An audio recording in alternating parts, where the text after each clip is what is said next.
Hello, Internet. We are here today at Red Castle Games in Portland, Oregon for the Star Wars Unlimited Sealed PQ for a Lawless time. I am Madamezola. I'm here today with Metal Marshmallow. We also have D-Rod in the background from Unlimited Power. You're going to see him as well. Say hello to all the people, Fee. Hello, I'm Metal Marshmallow. You might recognize the dulcet tones of my voice from my Jank Tech series on Star Wars Unlimited, a series that focuses mostly on Twin Suns, occasionally alternate formats, and also from yesterday, if you happen to catch Unlimited Power's stream from Bothell, Washington for the premiere PQ up there. It was a very exciting event, and continuing this overwhelming barrage of Star Wars related content. We're happy to be here today at Red Castle for this sealed planetary qualifier. And as someone that is a fan of limited formats, I'm really excited to be watching this one. And there's some little particulars about a sealed tournament that I've never seen before because I've only done premiere tournaments. I think it's really interesting how the players had their cards pre-opened for them and inventoried. So now all the players are currently going through their list, checking to make sure they indeed have everything before they start deck building. Yep. So there we had a little team of volunteers who came in earlier this week to open everything, catalog everything. And so then that makes the startup a little easier. They still get to go through and look all their cards. They have to confirm that what is in there is marked correctly. And then that's where they're going to build their list from today. That confirms that they didn't sneak a little friend in their pocket. Yep. And hopefully someone gets lucky out there and waves a showcase around like a golden ticket. That would be amazing. Word on the street is that I think there is one. So I didn't hear any whoops and hollers out there. So maybe they're way at the other end. So we'll see them eventually. Yeah. So what y'all are looking at right now is one of our local experts. You can see on the paper, that's Dave over there. Dave was actually good enough to do some commentary with D-Rod back at the Gongai Eternal PQ a few weeks ago, if y'all checked that one out. So we're actually going to be watching him probing into his mind as he deck builds and getting a feel for some of the ways that he's going to be looking to combine some of these cards. Now, Jen, this is a lawless time, like you mentioned. So it's a lawless time. It is a lawless time, but there's still like guidelines, if not full-on laws, that we might want to follow when we're looking for things to combine. So if you were out here doing this limited PQ, what are some cards that you'd be looking for, like leaders or any particular things that you'd want to put together? Well, I mean, y'all know that I'm pretty biased toward Hera in all of her forms, but I do think she's a good leader because this set has less removal. If I open a Hera, I can probably keep 2 units on the board, and that opens up my full pool to not have to pay those aspect penalties. So for me, I'm going to go Hera until proven otherwise. Well, the great thing about Hera ignoring aspect penalties, as long as there's 2 or more heroic units, is that that's what all the specters are. That's what you're going to want to play. They all have great synergies with each other. So if you can pull a few specters, and fortunately Hera is a common leader, and in a sealed card pool, you're going to have what, 6 packs worth of stuff? Yeah. 1, 2, 3, 4, 5, 6. Yeah, I'm seeing 6 leaders on Dave's sheet over here. So the chance that you're getting Hera, a common leader, is pretty good. Oh, and he has the client, Boba, or Singh. I'm Chewy. Chewy. Oh, no. I made it 12 hours yesterday without making a Wookiee noise in the microphone.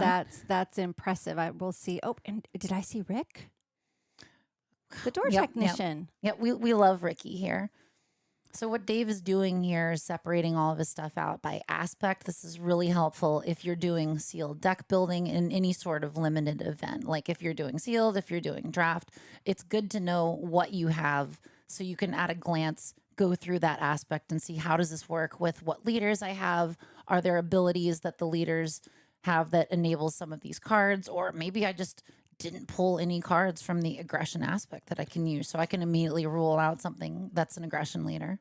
Yeah, so for me, I am clearly no sealed expert, y'all, but like to lay my stuff out by what do I have just plain aspect color? How many do I have in heroism? How many do I have in villainy? And just kind of look at the pot first to decide, do I even have enough to bother going down this road? Yeah. And I think like getting a sense of your cards before you start to mentally marry yourself to any of them is like is a good idea in this kind of setting. I like to commit early, y'all. I get real swayed by loyalties and ridiculous things that don't even impact the gameplay. But yes, this is the better way to do it. I can't profess to be an expert. I have drafted a You lot are of a this drafter. game. You're a big drafter. Yes, I'm lucky enough to go to an FLGS that drafts this game every Friday, and so I have participated in a lot of those drafts, and I think it's given me some insight into how building for an event like this works. But obviously, this one you're not drafting. You just get what you get. You get what you get. So you're really going to have to build around what are the big bombs that I have? What are the super impactful cards? What leaders are going to enable those? So you can see already Dave's separating some cards out. We don't have a whole lot of aggression villainy. There's no command villainy unless he still has to sort those out. So that already is going to start to dictate a direction if say these were the only cards that he had. Now, is there a card that if you pull it in your pool, you're like, oh yeah, I am building around this card? Well, I mean, like if you get like Liberty or the Stranger How would or you something. not use those? Exactly. Liberty especially, right? I like the Stranger, but Liberty, dang. I hate it when people drop that. Oh, Yep. but I like that dude, Tamarin, who's his face? Oh, The Tamarin blue-green. Barcona. Yeah. I like yeah. that card, especially if you don't know what you're sitting down across from. I think Tamarin Barcona is a real solid pick. Like if you see Vel, of course, you're going to grab Tamarin Barcona before anything, but enough things are using credits in general here with this set that I think anything that makes credits or hates on credits is probably a good idea, because you're either keeping up with other people or you're deleting their temporary ramp. Both good ideas. And what's interesting about this sealed pool is once you've confirmed your deck, you have to commit to starting every best of 3 with that deck. But all of the rest of the cards are your sideboard, basically. So you can change literally everything. Yes. Base, leader, cards you can pull in. So I don't know. That's a whole other piece of how do I organize my sideboard, quote unquote, based on who I think I'm going to see. I think doing it kind of the way he's doing it is pretty good, just to have everything separated out, and then you can just make everything into piles of color and then just have it sorted like that in your little backstock area. One thing I would say that's important in this format, you can see the Nightwind assailants up there in the villainy pile. I'm really proud of you, Fee, right now. For not making the fart joke that I always make with that card. 100%. I was so proud of you that the first description of the card was the actual title of the card. Yeah, you know, like I'm professional with this game. I know you nailed it. I rarely make jokes about breaking wind. In any case, it's the Nightwind assailants. It's I'm pretty sure it's a common card. I can see 2 of them in Dave's stack here. If he goes villainy, that's an awesome sentinel to have. That's hard to defeat. It's got some staying power. It hits for a lot. Like that's just going to be great in any sort of villainy deck. So if I see something like that, I'm like, oh, we got to place it at Nightwind assailants and some other solid villainy cards. Well, if we have a villainy leader that gets me to that point where I can play those, then I'm going to feel pretty good about that. Oh, okay. Oh, we just got fancy. It's not sideways anymore. Yep. Whoop, whoop. D-Rod's in the background doing production work. So, he's just doing everything to make the stream as flawless as possible, even when you aren't hearing him speak in here. So shout outs to D-Rod. The other part of this is the splash base. Yes. Right. Is deciding what's worth it at what point. How many do I want to splash in? What's I feel like it's like 3 to 5-ish. Yeah, you want to aim for splash? 3 to 5 is a good range. It's important to remember that you only ignore one aspect, and it can't be heroism or villainy. It has to be one of the 4 colors. And with all of the multicolor cards, especially the 3-color multicolored cards, you have to Yes. pay close attention and not forget what you're doing in the heat of the moment and realize, oh no, I screwed up. I actually can't afford to pay for this card.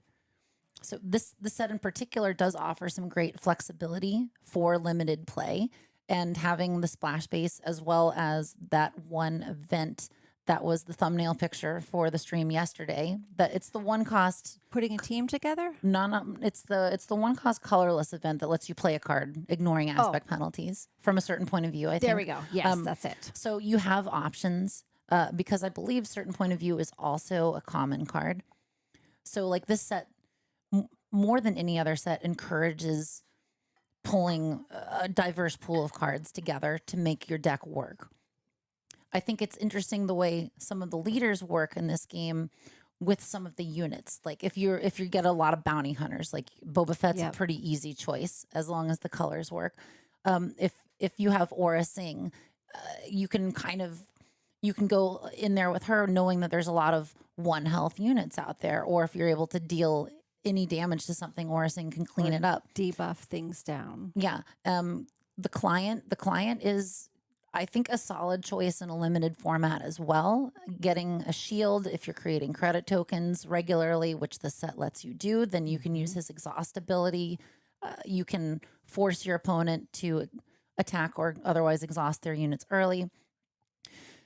So what we're seeing here from Dave is he's separating out a lot of his removal right here. Removal is very important in a limited format because we don't have access to the entire card pool. We need to make sure we can deal with the other people's stuff.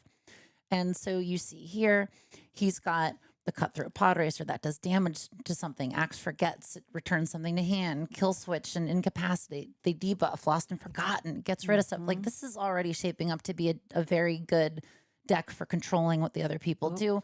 We got the stranger, Nice. The stranger. We have Django. So he's bringing in. Looks like he's gonna go blue yellow. Yes. Villainy. Who's his? Is he gonna go client or is he gonna go Aura Singh? That is an excellent question. I think depending on how many things that generate. Oh, I think with Bosk here, he's got 2 Bosks here. I think Aura Singh is the likely pick because Bosk debuffs 1 unit and buffs another one on attack. So it gets you closer to being able to get rid of something with Aura Singh. Just sniper him out. Yep. But it looks like he's splashing in Celestin's Sapper, which is great because that is essentially, I think that card, you can look at it as pay 3 to do 4 damage to a ground unit, and maybe you'll get some damage on base. And given the prevalence of low health units in the set, I think that's a real solid choice. Yeah, and looking now, it is curve along the top. So we're up to 7 turn 1 plays, which feels reasonable. And we've also got a few events. You don't want to go much more than the 6 events he's got here. I think that's a good amount. He's got an upgrade. He's got Kill Switch in there. Yeah. Such a great card for dealing with other people's nonsense. Yes. Yeah, this looks like a real solid deck. Like we've got the top end Nice. of the Industrious team, which gets rid of something. This is a great thing to play the turn after your Aura Singh deploy because she's also going to get rid of something. We've got a big chunky Sentinel in space, the Shielded Hauler, that 5 cost 4/5 with a shield. Does a surprising amount of work and limited because it's just so stinking hard to get rid of. Yep. In space, 5 health. Yeah. That's going to be. Yeah, this is so as talking about getting attached to cards. I really like watching how Dave sets this up, as I tend to have the bad habit of lay everything on the table and then take away what I don't want. This he kind of blew my mind a little bit that I like this a lot better, that what are my favorites, and then I'm going to fill in around it. What do I want to make sure gets in there that it's not going to get lost in the shuffle? Yeah. So this is I don't know. This is helpful for me. Internet, I hope it's helpful for you because this is great to watch. Yeah, it's all studs, no duds here, you know. Yeah. I think that this is already shaping up to be a pretty solid deck. So you can see Season Tracker didn't make the cut, which I think is good. Like Ben Solo. Think about Ben. Yeah, but here's the thing: Ben Solo is a 9 He's cost expensive heroism unit. Yeah. So is this game going to go that long? Hopefully not. But we're already looking at some pretty good mid-range stuff for this deck and some good like late game bombs. He's got some Sentinel. Yep. I think I saw some Saboteur in there. He's got Ambush with this dude. with the Yeah, the Celestin Celestins. Sappers got ambushed. The Stranger has ambush. The Mylodon Rider at 6 Yeah. resources has ambush. No, this is nice. Yeah, This is nice. there's some good Sentinels at 5 and 6. So and we've got Haymaker down here. I That's love great that removal. card. It's Oh, so good. It seems weird thematically to me that you can use it on a vehicle to have a vehicle punch another vehicle. But it's vehicle on vehicle violence. We see it all the time. it's It's really very an true. epidemic at this point. It very much is. And all these people haymaking are certainly like part of the problem and not the solution. I'm here for it. Let's have more of that in Star Wars Unlimited, please. All right, what's he sorting down now? I can't tell what he's doing. Oh, is he weeding out? I think Oh, he's looking at his splash okay. cards because this deck looks like it's going to be a blue-green villainy deck. So at this point, he's like, okay, I've got these 6 cards that I need to use my splash base for. Is it worth it to splash these other ones? Or maybe he's just maybe he's just just looking going at the through everything else leftovers here and then seeing. There's some very good cards over here too. So if he's thinking about putting a different deck together, Oh, I bet then that's what we're looking at here. What else do I have that I'm not using? What do I need to be familiar with? What are my options? like if he's doing a red heroism deck, like there's some good stuff there in is there some for good it. stuff. He could Chewbacca. Yeah, like we've got Weasel and the Cloud Rider veteran. I like those guys a lot lower on. And so this gives him a little bit more flexibility. Maybe his initial Yeah. deck that, again, I'm still pretty sure it's Horsing. If that deck doesn't pan out, then he can try a different strategy. And honestly, this is also, again, at this point, I probably have barely chosen a leader. Okay, let's be real. Like I kind of get in the weeds, and so to watch his process of really kind of narrowing down, making a decision, waiting out whatever doesn't stay in there. Honestly, never letting it come into play. See, if I saw Zeb in my pool, I'm like, yo, I'm playing Specters. I got Hera, I got Zeb. I get all distracted. Hana, I play that card all the time. Hana See, is such a so good card. Hana is such a good card. I think if you've got the colors that support her, like she's definitely worth Yes. playing in almost anything. I'm not sure what if it's one that he would have considered splashing into his other deck, although she doesn't seem like she's as synergistic because even though she hits hard, the raid Yes. makes it I don't know. I feel like with if you're doing Aura Sing, you want to be sure that if something attacks into your guys, they do as much damage back as possible. I don't know if that's the thought process here. If that Hana's really going to do that.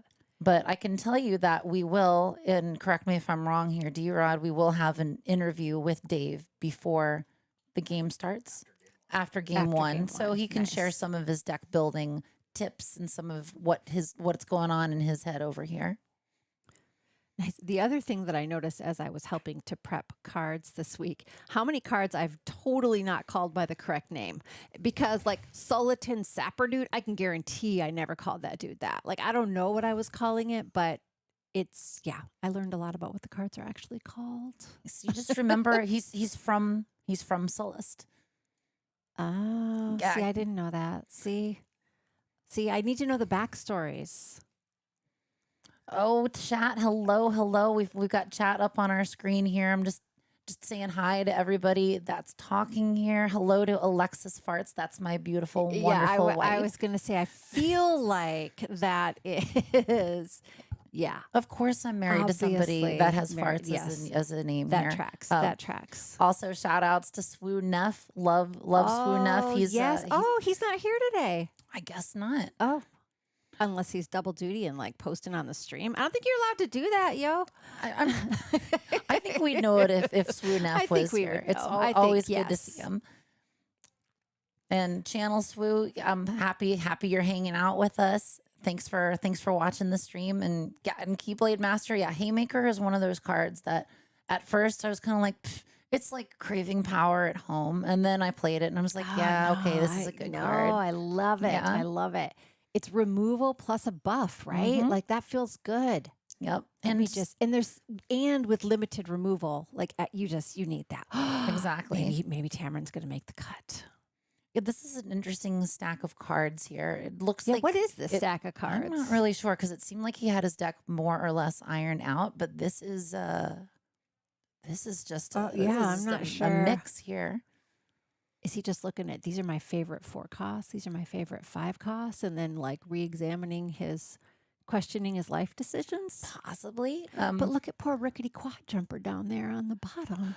What? Oh man, The rickety quad jumper. rickety quad jumper is so. If I haven't played this game with any of y'all that are listening, rickety quad jumper is one of those cards that has been out since Shadows of the Galaxy set 2. Had it for like a year and a half now. I've tried to make it work in so many decks, and it has mercilessly refused to cooperate with me every single time, to the point where I will say, I'm going to attack with Rickety Quad Jumper and reveal a unit on the top of my deck. So if you reveal a card that's not a unit, when Rickety Quad Jumper attacks, you get to put an experience on another unit. I have just absolutely Just like abyssal biffed levels of, Yeah. of procking so with many this. times. Like, yeah. I have built decks around events. I have built decks around upgrades. I have tried Rickety Quad Jumper. I really have. And you know what? I'm going to keep taking him back. This is just the man I'm going to keep letting into my life, who's just going to keep disappointing me. All right, leaving the stranger in, leaving Forlom in. Yeah, this is interesting. It's like he took his list completely apart Yeah. and reconsidered it. I wonder if it was looking at these off colors because is he going to like splash in this red collateral damage? Yeah, because the list was originally... I thought it was real good. It was originally don't know. green Yeah. forward. And now it looks like, let's see. Oh, Yellow, blue. so definitely Maybe? yellow. Yeah. So is the... Lots of blue coming in though. Yeah, this is a very interesting process here, because it looked like it was basically finished before I he agree. completely took it apart. Yeah. And Boba relies on underworld synergy. Bounty hunters. Bounty hunter synergy. Specifically. Okay. Sorry for all those S's out there. We got the word out eventually. But yeah, if you don't have a deck full of bounty hunters, I wouldn't be too He's excited not- about yeah, playing Boba Fett. Yeah. So obviously we're going villainy. He's not going to be using Hera. He's not going to be using Chewie. I mean, let's that's his like tag team, you know, with the wrestling days, right? When they would tag off and then boom, Chewbacca would come in. I mean, it's kind of like my dream in life to just all of a sudden high five someone and Chewbacca just jumps in there. 100%, right? All right. Okay. Well, I'm yeah, I mean, I guess yeah, I'm very curious to see what comes together. I always kind of forget that you can splash in those events can also be your splash card, whatever you want to do. And in limited, who cares if you pay 5 for it? You're probably going to get to 5 resources. Yes. So just overpay. Although, you know, if you're overpaying every single turn because all of your cards are splashy Yes. cards, then your curve is going to be all messed up. All right. So as we're looking through stuff, who do you think is going to be the top leader? Well, I can tell you that if you are following by what people like to say on ye old internet, and keep in mind, y'all, as the one running jank tech, I want to emphasize that I get all my meta knowledge through the ether, through Star Wars related osmosis. I'm like a moisture farmer for meta information. So take what I'm saying with a grain of salt. I think Vel is going to be the most sought after. In the limited format, Vel gives you experience, and I put this in big air quotes, for free. A lot of experience giving leaders in this game, you usually have to pay a resource and meet a condition. We saw this with Tarkin and Leia and this, that, and the other one. Vel's ability to do it only by exhausting her at the cost of giving someone a credit is so powerful, especially if you get some credit hate synergies. I think that people are going to latch on to Vel, being that this is a competitive event and not a vibes-based event. And I can tell you that anytime she's come up in draft, people that play Vel are consistently doing better. So I'm going to go with Vel as my pick for the one that's going to be most popular. It's not the one I want to be most popular. If I had to go with a vibes check, I'd say I want Chewie to be the one that everybody falls in love with. Really? I just love him so I much. want it to be Saw Gerrera. I don't know. Oh, I yeah. love the idea of just going out there and punching stuff. Plus, I thought you'd pick Tobias Beckett. I thought you'd pick Yeah, him as the vibes I think he would choice. actually. I will rescind my vibes choice Okay. and select Tobias retroactively. I love Tobias. It's one of those ones like when I was drafting Secrets of Power, I was the player that would be like, "Oh, I got DJ. Okay, yeah, I'm picking DJ. Y'all are gonna pass me a Libertine, right? Where's my Libertines? Round 3 comes along. Why haven't you guys passed me Yeah, Libertine? Oh no." rude, right?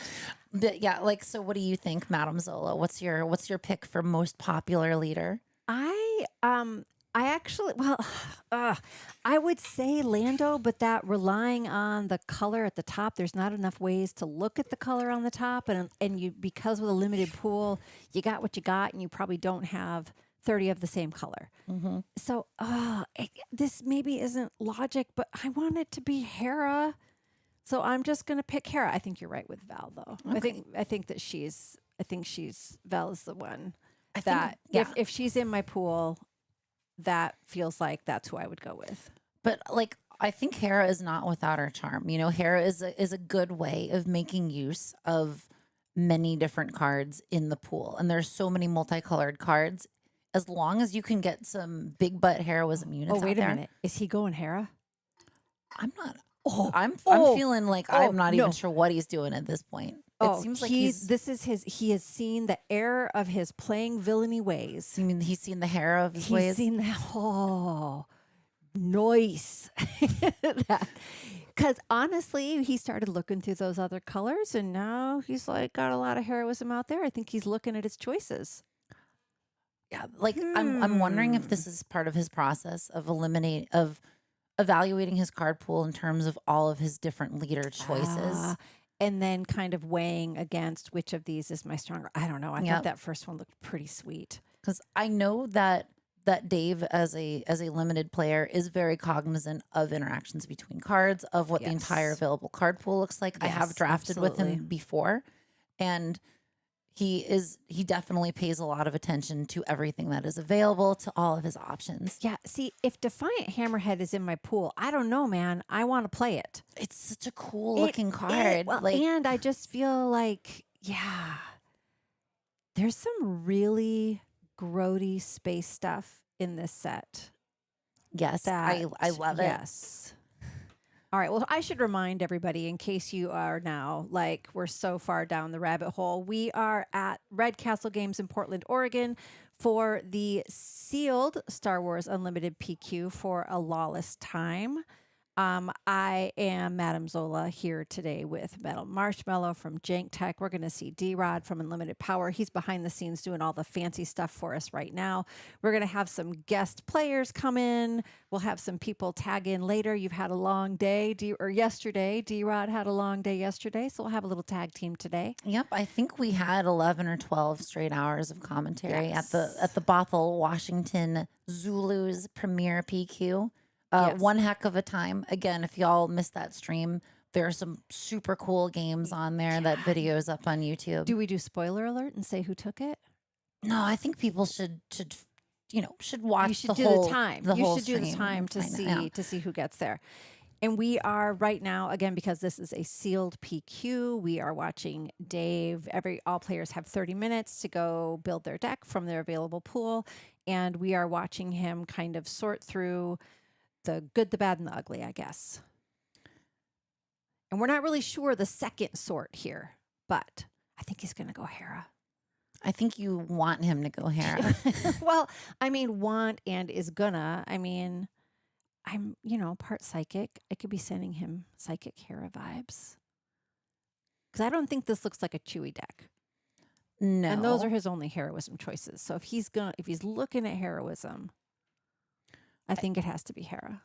I think if I was playing Chewy in limited, I would still want to go yellow because I think that cards like Broken Horn, which are, Yep. I think that's an uncommon and very synergistic with Chewy. I think that's just like a solid choice. Like we've got a lot of good red cards here on the board, but I don't think there's enough to enable to have a solid direction with Chewy. Yeah, I feel like with him, you have to have enough early to just smash people before they even have a chance to get anything Exactly. on the board.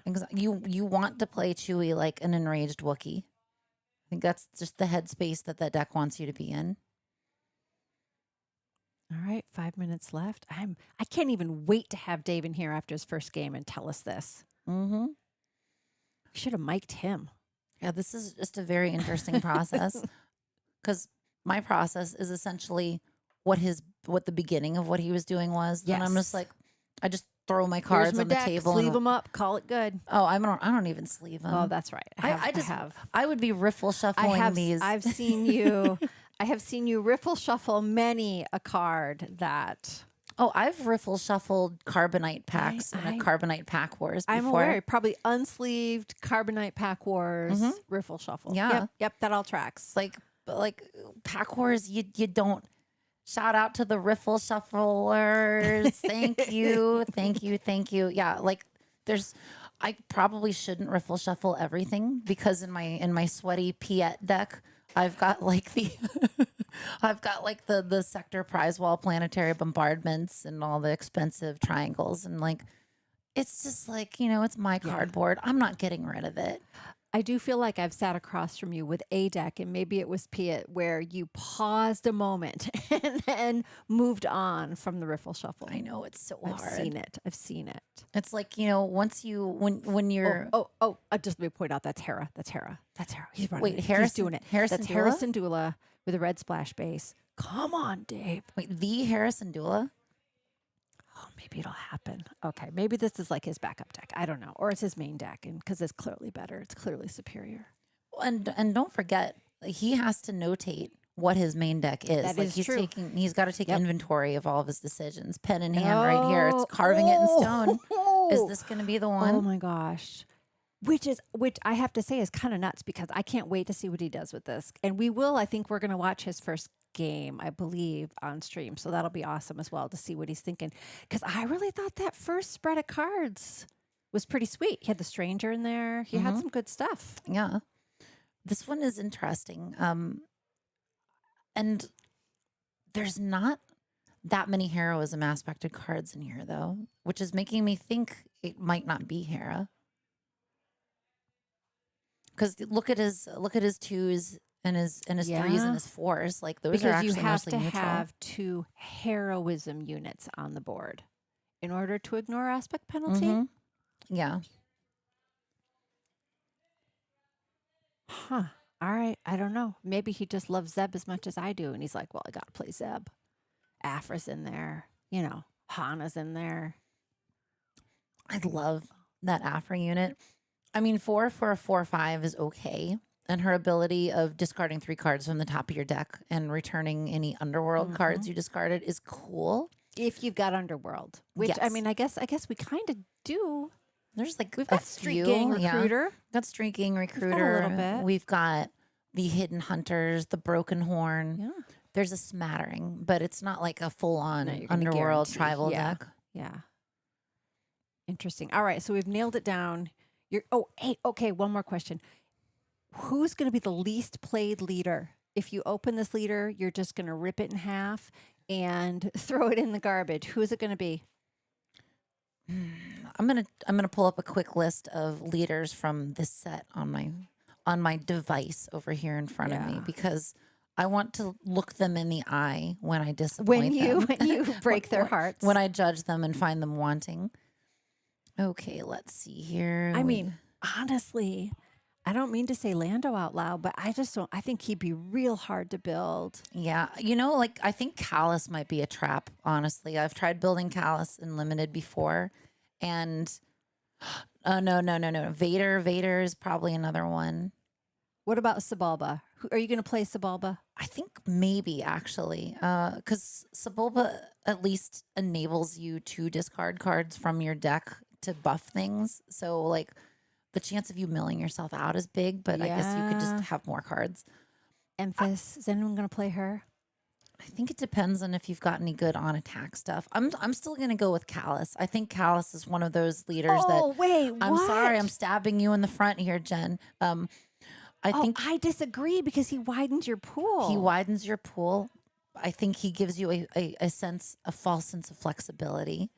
Oh, you shut your mouth, Metal Marshmallow. I'm here to offer contentious, hot opinions for sweet internet All right, when points. Callus wins this whole thing, I'm just gonna like All right, I'll I buy you a just fried pickles from the oh, concession there we stand. go. There we go. They do have a pretty sweet little cafe here at Red Castle. Oh, So they do have some tater tots. Friggin' loaded and tater tots are amazing. all right, you're selling me. I'm just Yep. gonna No, we're just shovel gonna have the fried tots. food into my craw Your here. wife needs to just plug her ears for a second. Plug their ears and we'll go. My And wife ate tots for breakfast. It's see, fine. all right. So they get it.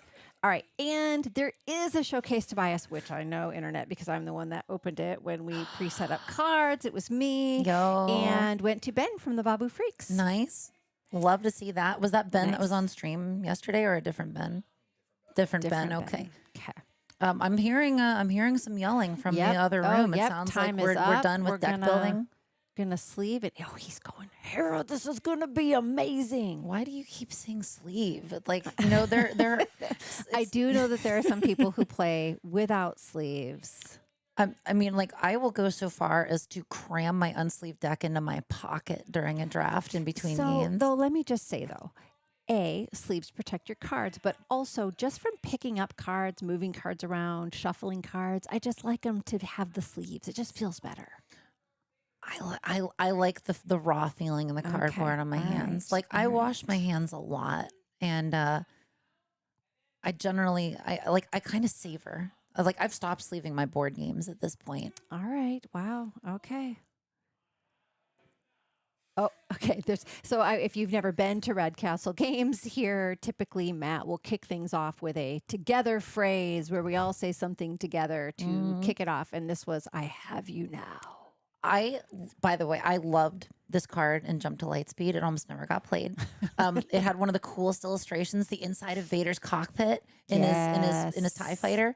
I have put it in Vader Pilot Twin Suns decks, but it is fun when somebody in like a boomy baritone voice says it. Like, nobody's gonna really be the same as James Earl Jones. Let's be honest, but Yeah. it's still he's pretty good. sleeving. See, he's sleeving Sleeving. cards. Okay, well, I know I'm in the minority here, but like, here's the thing about limited events. Apart from a few select bombs, I feel mostly like these decks are powered by commons and uncommons. Yes. And I have so much bulk at this point that actually I need Yeah. to maybe start dumping my bulk on Yeah. you, because I've been like recycling some of it at this Yeah. point. Like, I want to give it away, but And as a community, we usually try to find ways to get more people playing, and so Yep. we make those available for people. So I'm going to throw in though the benefit to sleeving is muscle memory. You've probably always played unless you're you probably always play with a sleeve deck. So why add some new mystery to your brain and your hands that they're not used to?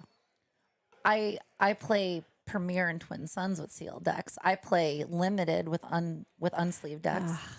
Don't It's listen to like, her, it's internet. my limited mindset. All right. And speaking of sleeves, although they were not part of it, and deck boxes, so part of the extras today in the little adorable bags, little Star Wars bags that had people's already kind of cataloged pool, plus their sheet that had everything on there, came with a little Star Wars deck box. I love those little soft deck boxes. Oh my gosh, I love those yeah. things. And this is actually the Twin Suns one. I love that one. Yeah. That's not the one that came. I think that's his separate that he had his Oh, sleeves in, but it was the okay. regular little deck boxes. There were some adorable stickers, including an adorable Jank Tech sticker. Oh yeah, my friend D-Rod was kind enough to add some Jank Tech stickers into one of his sticker orders. So if you are at any events where we are streaming, then please pick up a Jank Tech sticker. That design on there, I handmade, no AI here, folks. None. And I like it to have that adorably handmade vibe. Well, and it's with Who's Her Face. Who's Her Face? Yeah. That's Zero the Hutt. Thank you. Yes. Yeah, this was actually from a design on a proxy card I made for Dan. Yes, Yes. for our Twin Sons Yep. gift exchange. Yep. And actually, if there's any Dan fans out there, Dan is judging the He is event one of the here. judge. Dan and Alex today are our judges. Yep. And they're both just awesome dudes, Mm-hmm. right? They're just Awesome dudes. I'll give him that. Except for that actual game that we were just mentioning that Oh, was recorded where he don't stabbed even. you He in the literally back so stabbed me in the bad. back Yeah. like a monster. Yep. Then that, yes. If y'all are interested in that one, that was a really fun Twin Sons video that I did on my channel, featuring actually Madamezola Yep. that we're streaming with today, and one of the judges, Dan here, as well as one of our good friends from the local SWU PDX Discord. Oh, look at that mat. Who I do I know, have to it's push down to get that mat? Okay, well, quick. we can Go look out on there, Melee and D-Rod. find out See who to who push it down. is. And they're playing Tobias. Yeah, they are. That's how you know they're awesome. Playing Yes. Tobias I with mean, a Towson mat. Oh my gosh. Yeah. Okay, dear internet, if anybody has an extra Towson mat that needs to be adopted, I will just say in preparation for Galactics, I might have just ordered Mother Towson Lego earrings that I will be wearing that I found on Etsy. Now, I don't know that Towson actually was an actual Lego minifigure, so it might be a fake. I don't remember if she actually had an actual minifigure, but they're on the way as we speak in the Yo, mail. that's so cool. And that's how you will find me at Galactics with my Nightsisters shirt and my Mother Towson earrings and maybe that mat. Just go Also, push yeah, them down, yeah. D-Rod. You're standing up right now. They don't need to. That's the cost of being on stream. Oh, they've got matching dice and everything. Oh, So cool. is this person? Although, And now I'm they're sure going up we, against Hera. So what am I going to do? well, we are going to go out there and ask that player very nicely to please use the stream tokens. Oh, yes, so that we can actually see them. Yes. Exactly. Yes. All right, I am stoked that Dave is playing Hera with the red splash base. Yes, this is Against real Tobias exciting. Beckett with the green splash base, both commons. So Tobias is a really neat one because I feel like if you get the Tobias gang, like Definitely. you get Val. I'm sorry, you get Val and Rio and the Troig. Then you're like, we got a stew going here, people. Like, this is great. Yep. Yeah, no, I think if you have even a few of those, you're hard to beat.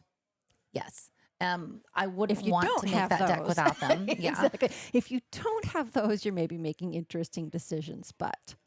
And hopefully, I don't know. I hope that Ben ends up playing the Tobias Showcase. I believe that all the Babu Freaks actually have their points for Galactic, so he could take this as a fun day to just play. Just a vibes based day. Exactly. Just play Tobias, man. Yeah.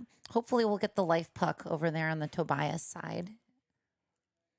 I will say, as someone who typically doesn't adore technology, it was a little bit of a stretch when I was on stream to kind of get the life puck. That's not normally I'm analog, right? Just my little roller dial thing. Nope. I use dice as well to Yep. track everything. So, maybe I'd just be like, can you come over here and just do this for me?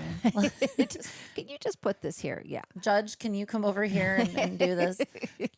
Just raise your hand, yell judge real loud. Exactly. And before I forget, you talking about your Lego earrings. I can't wait to see them. They're going to be so good. Now the weather is nice enough that I can finally prime and paint the Death Star earrings. Oh, because I've been talking about those since Y- last year. You were talking Yeah. about these at Galactics last Yep. year. I think I can actually make them. Although unfortunately, I'm not going to be able to make them light up. But maybe I can run into somebody with more technological know-how. If anybody out there in the internet world yes. knows how to insert LEDs into an earring the size of a golf ball that is hollow, please let me know in the comments because I can't figure out how to do it and I refuse to buy things on Amazon. I think that a sister's going to know how to do that. Oh my gosh, Honestly, yes. I think you have to post there. I think one of us, I mean, not me, us, but one of us will know. Yes. And again, shout outs to the Night Sister Discord, who Madamezola is the founding member Ooh, ooh. of. It is a Discord for women into Star Wars Unlimited. And you will be able to find links to that through YouTube. We can post them if they're not already in the video description. So yeah, we're always happy to see more people. If you're coming to any big Star Wars events, let us know. We're always happy to meet fellow sisters in the wild. Absolutely. In fact, we will introduce ourselves. if Yes. you look like you should be a sister and we don't know if you are, then we will. Oh, Yes. So, right out of the gate using the splash base, very first turn. Yep. That's a ball Actually, move right I there. really like that card though. Isn't this the one that on attack, that if you have initiative, which he probably does, then he can kind of make Leppy, who I also love, not be able to do any damage, or she'll get one. Yeah, but he'll ping off the shield Yep. at minimal risk to himself. Yes. So this is interesting. Leppy Lookout is such a good card. I really like her. Plus, I think no, it's not an Axelhawk card, but no, Leppy Lookout. Shielded, Overwhelm, 2 cost. Yep. Oh, just going to base. You know? No, but the on attack can still turn off because he's going to die if he swings into Leppy. Yeah. So I'd keep that alive. Okay. Yep, Just all one to right. base is fair. Oh, this is great. Already controlling both arenas with some 3/2s. Oh, Master Codebreaker. So he's going to go look for gambits. Yes, and the first gambit each phase costs 1 less. In the event that we were commentating yesterday, this is the first turn play you want in a Lando Lake Country deck because there are so many cards that this enables you to gambits. get. Yes.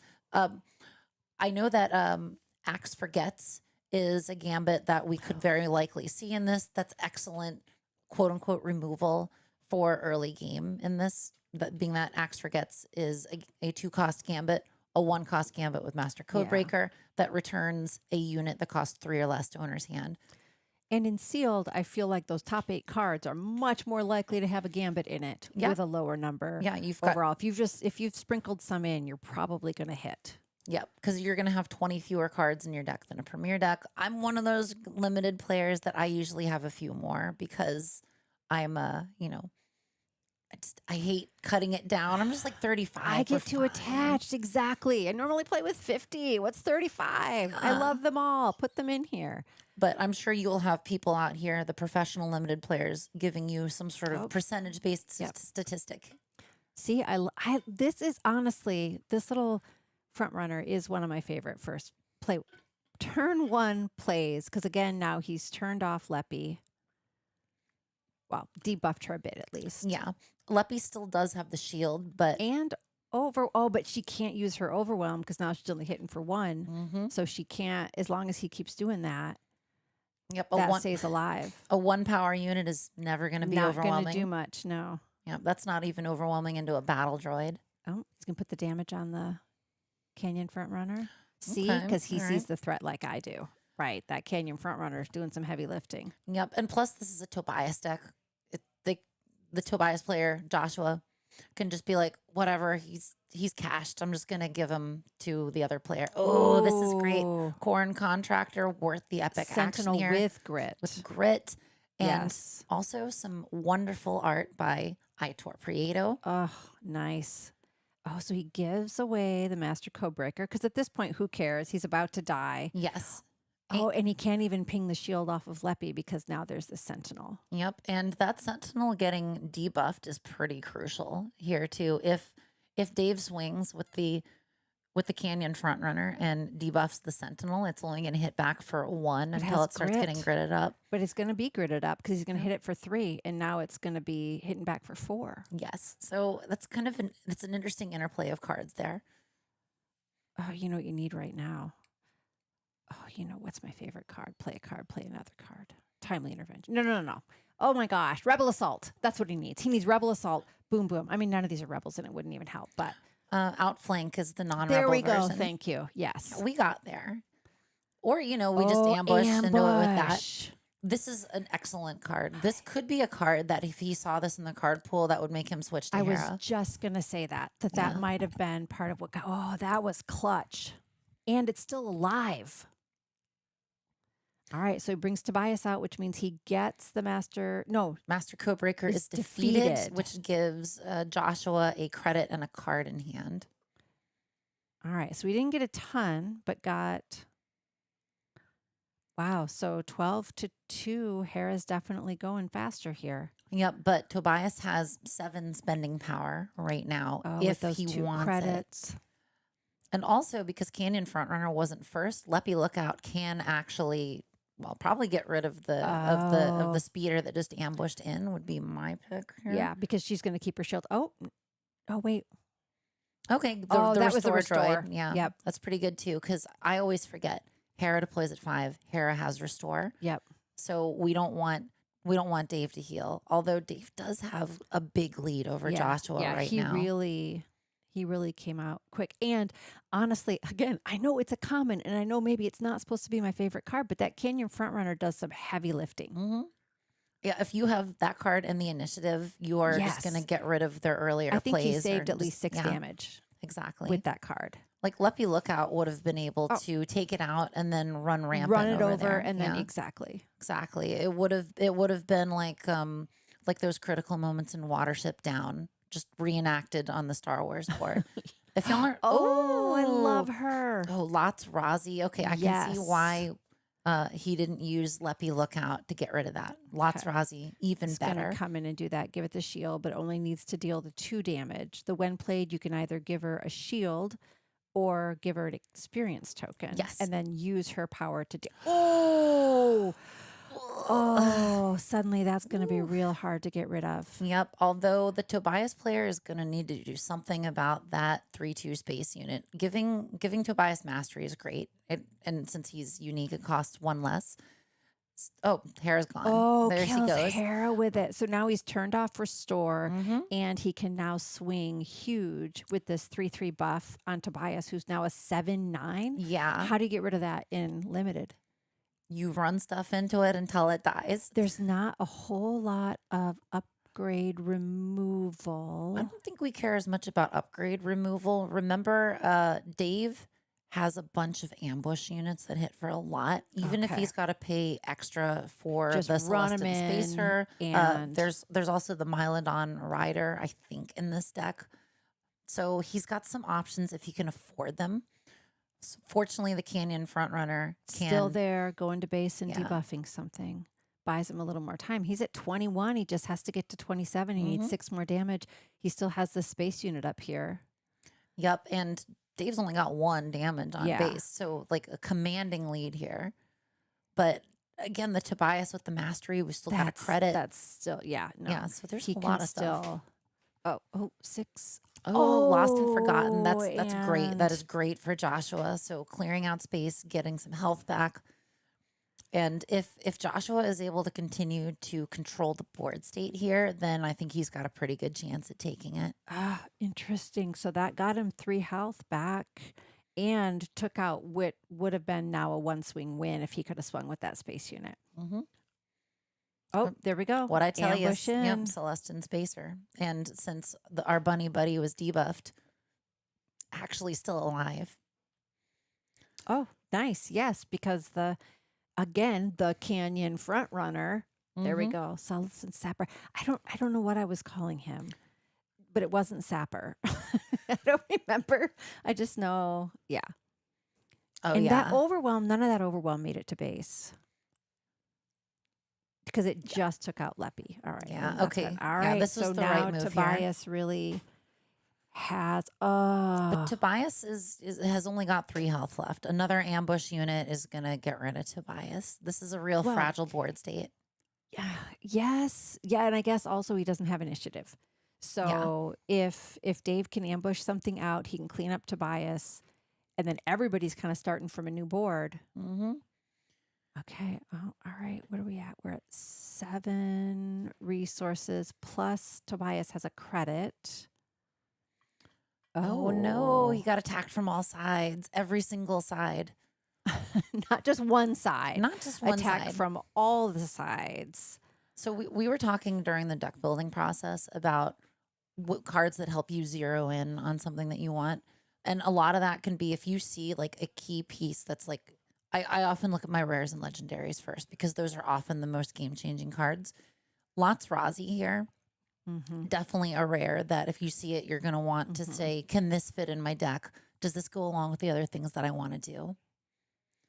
Because her ability to do removal, to get either And be a experience or body. shield, Yep. like, okay, Mylodon Rider on the other side. This is very, and just took out Afra. yep. I've played enough drafts that Mylodon Rider can be so clutch.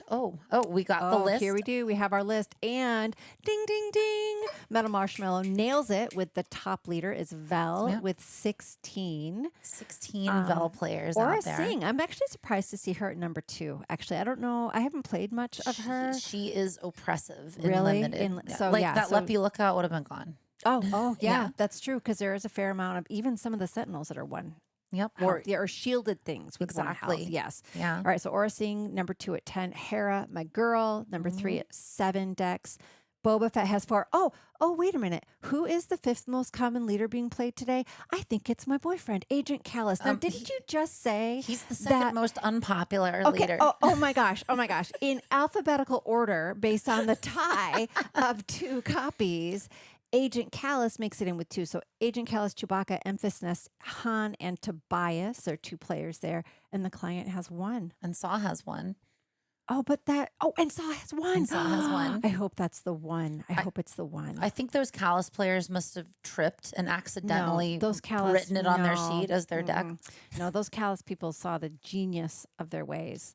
All right, this is interesting. So I hope we get to see the client today too. I'm really curious how he goes in limited. Yeah.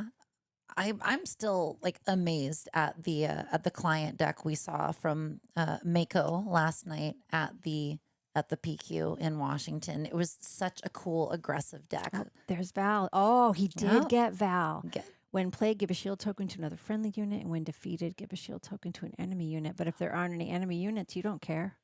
Wait, is this a second Lots Razi, or is he just arranging his board? No, I think that's the same. I think she's the same one. Okay, I was too Yeah. busy looking at the At bottom our- rankings oh. on this sheet that they handed us with Callus near the bottom. Oh my gosh. Oh my gosh. Callus literally towards the top. Internet, if you could just see this. All right. So giving it to her for the shield. Interesting. Nice. We got the Restorer here. This is the part where if I am Dave, this is the part that feels real gross to me now. That like I had these beautiful cards and now they're all gone and you have all the beautiful cards. I have you so close to winning and yet you're killing all my stuff. I mean, I guess he can go space. If he has time, that if he can get something big in space, he can still swing once. All mean like that? All right, there we go. And that has some restore. And if a friendly unit was defeated this phase, heal 4 damage from your base when Okay. played. This card can do a lot. A friendly unit was defeated. I don't know if it was. I think I think this no, it just was the beginning before. here. Okay. So this is going to be a huge problem. But it hits for 5, and Tobias can take 5 damage right now. Because he's at 19, yeah. So So he's got enough swinging power down there.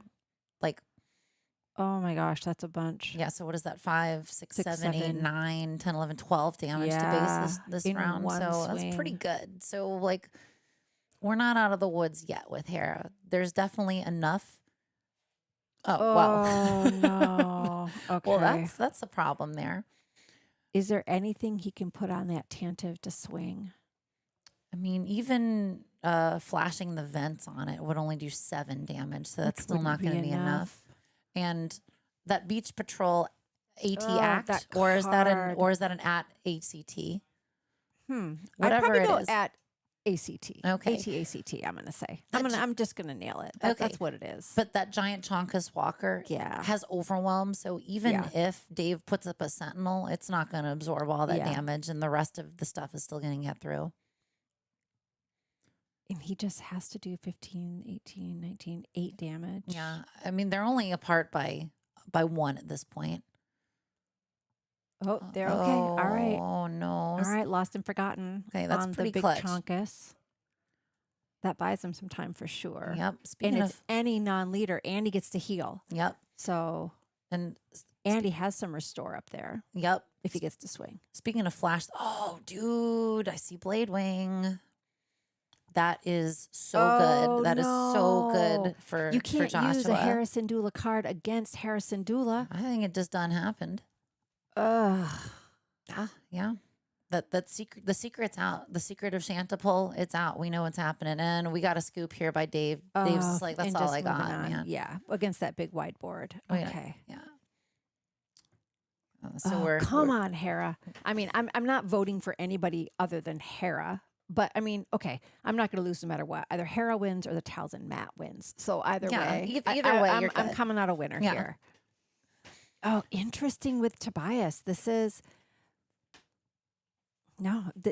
I think I've just not been a late game player, Yeah, and he needs you to get.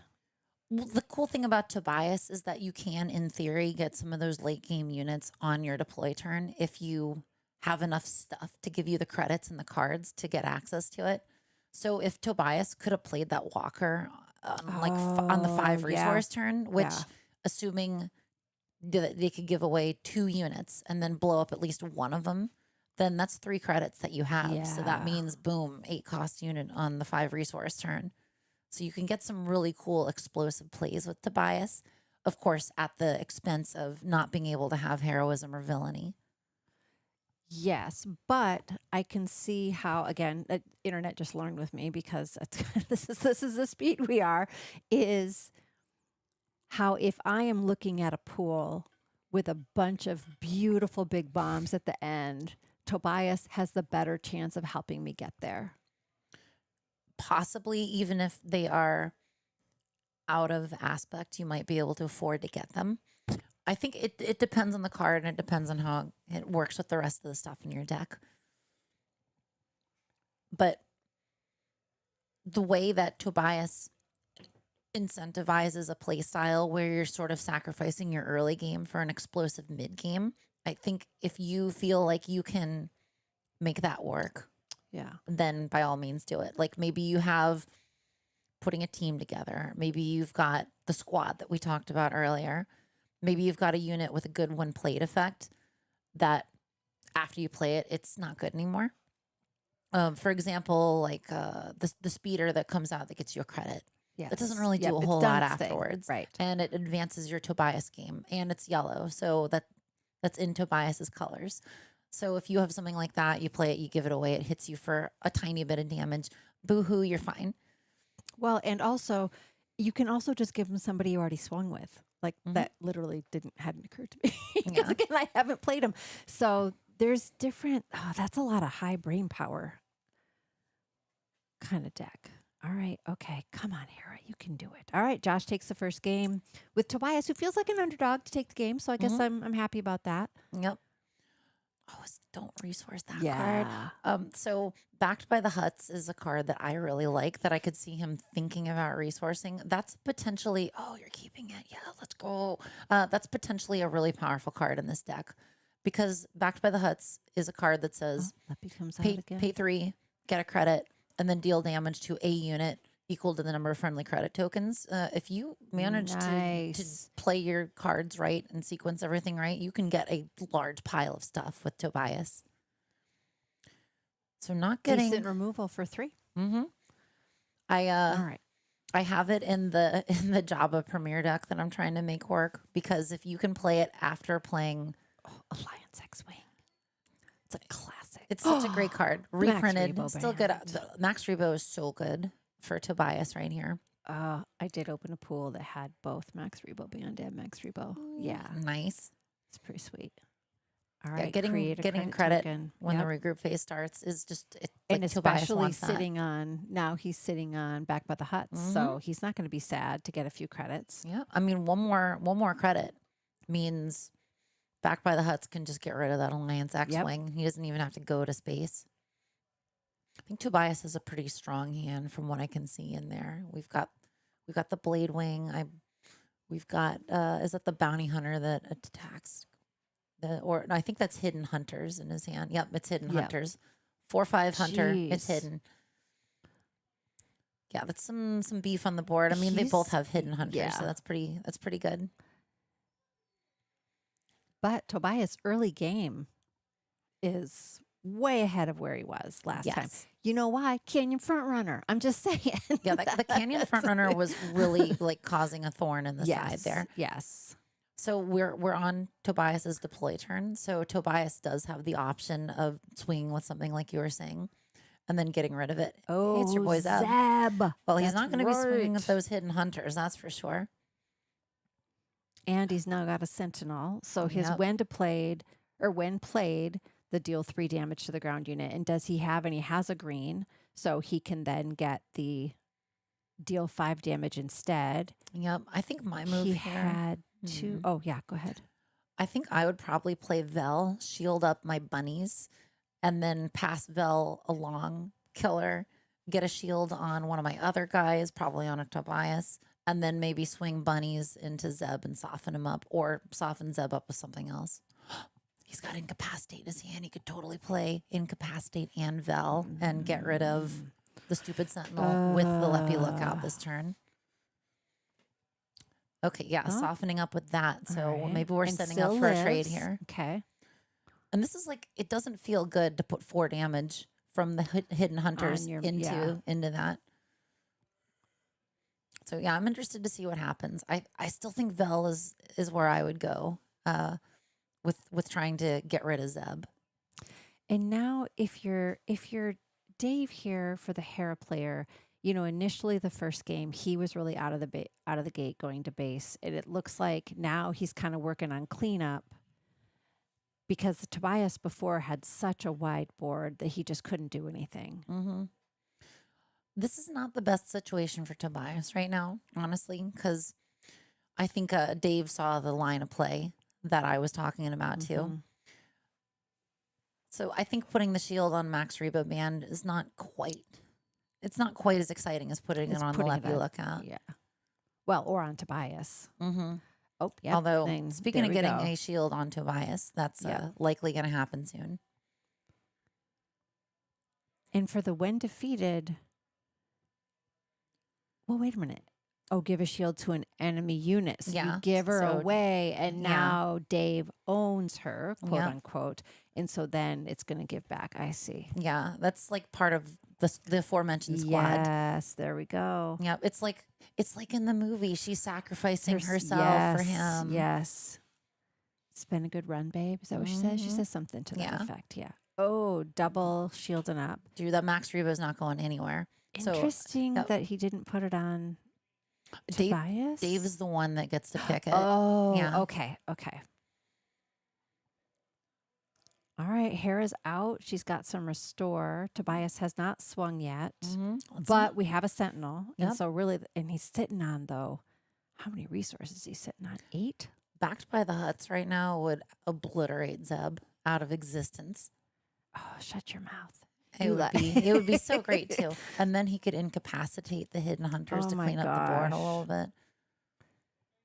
It's like, I think Tobias has a lot of interesting options here. All right, so here's lots. So she's going to deal 3 damage, and that finishes the sentinel. Nice. So it doesn't even cost him a unit. Yeah, so he could decide to run into some of the other things too if he wanted. There's like a lot of fun options here. He's still sitting on that blade wing. Mm-hmm. And a lot of credits. He's got 4 credits right now. Like the world is his oyster. You know? Interesting that he goes to base. Oh, yes, he has that. Yeah, Never mind. debuff He that to doesn't death. need to. Yes, he doesn't need to worry about it. Yeah, I think it's a good use of credits. Like, I have a tendency with credits to want to pool them all into one giant purchase. But as we can see here, just having the spending power to pay 2 credits for an incapacitate or a resource and a credit, whatever he spent, is just really good at getting a little bit more juice for the squeeze on your turn. So it's fairly even here. So Josh took the first game. So Tobias has game 1. This is game 2. Red Castle game, Star Wars Unlimited, the sealed PQ in Portland, Oregon. You know, it's a great time to be here. A lawless time, if you will. It's a lawless time to be here. Swoo City is what one of my good friends, D-Rod, calls it. I think that is oh, come on, Hera, you can do it. 13 damage. Okay. I'm on Team Tobias Beckett. I'm sorry. No, I know we're like no, on I know. opposite ends Yeah, of the spectrum here. I'm just like, and to be fair, I'm usually on the underdog team, but also I can't turn my back on my specters. Well, see, yesterday I was favoring mostly the players on the right side of the screen because I was sitting to the right of the monitor. So usually I was like, I would be talking about Hera. We're playing this. We're playing this. Okay. Not today. My loyalties have shifted completely. I'm team Over left to side the of left the screen. side of the screen.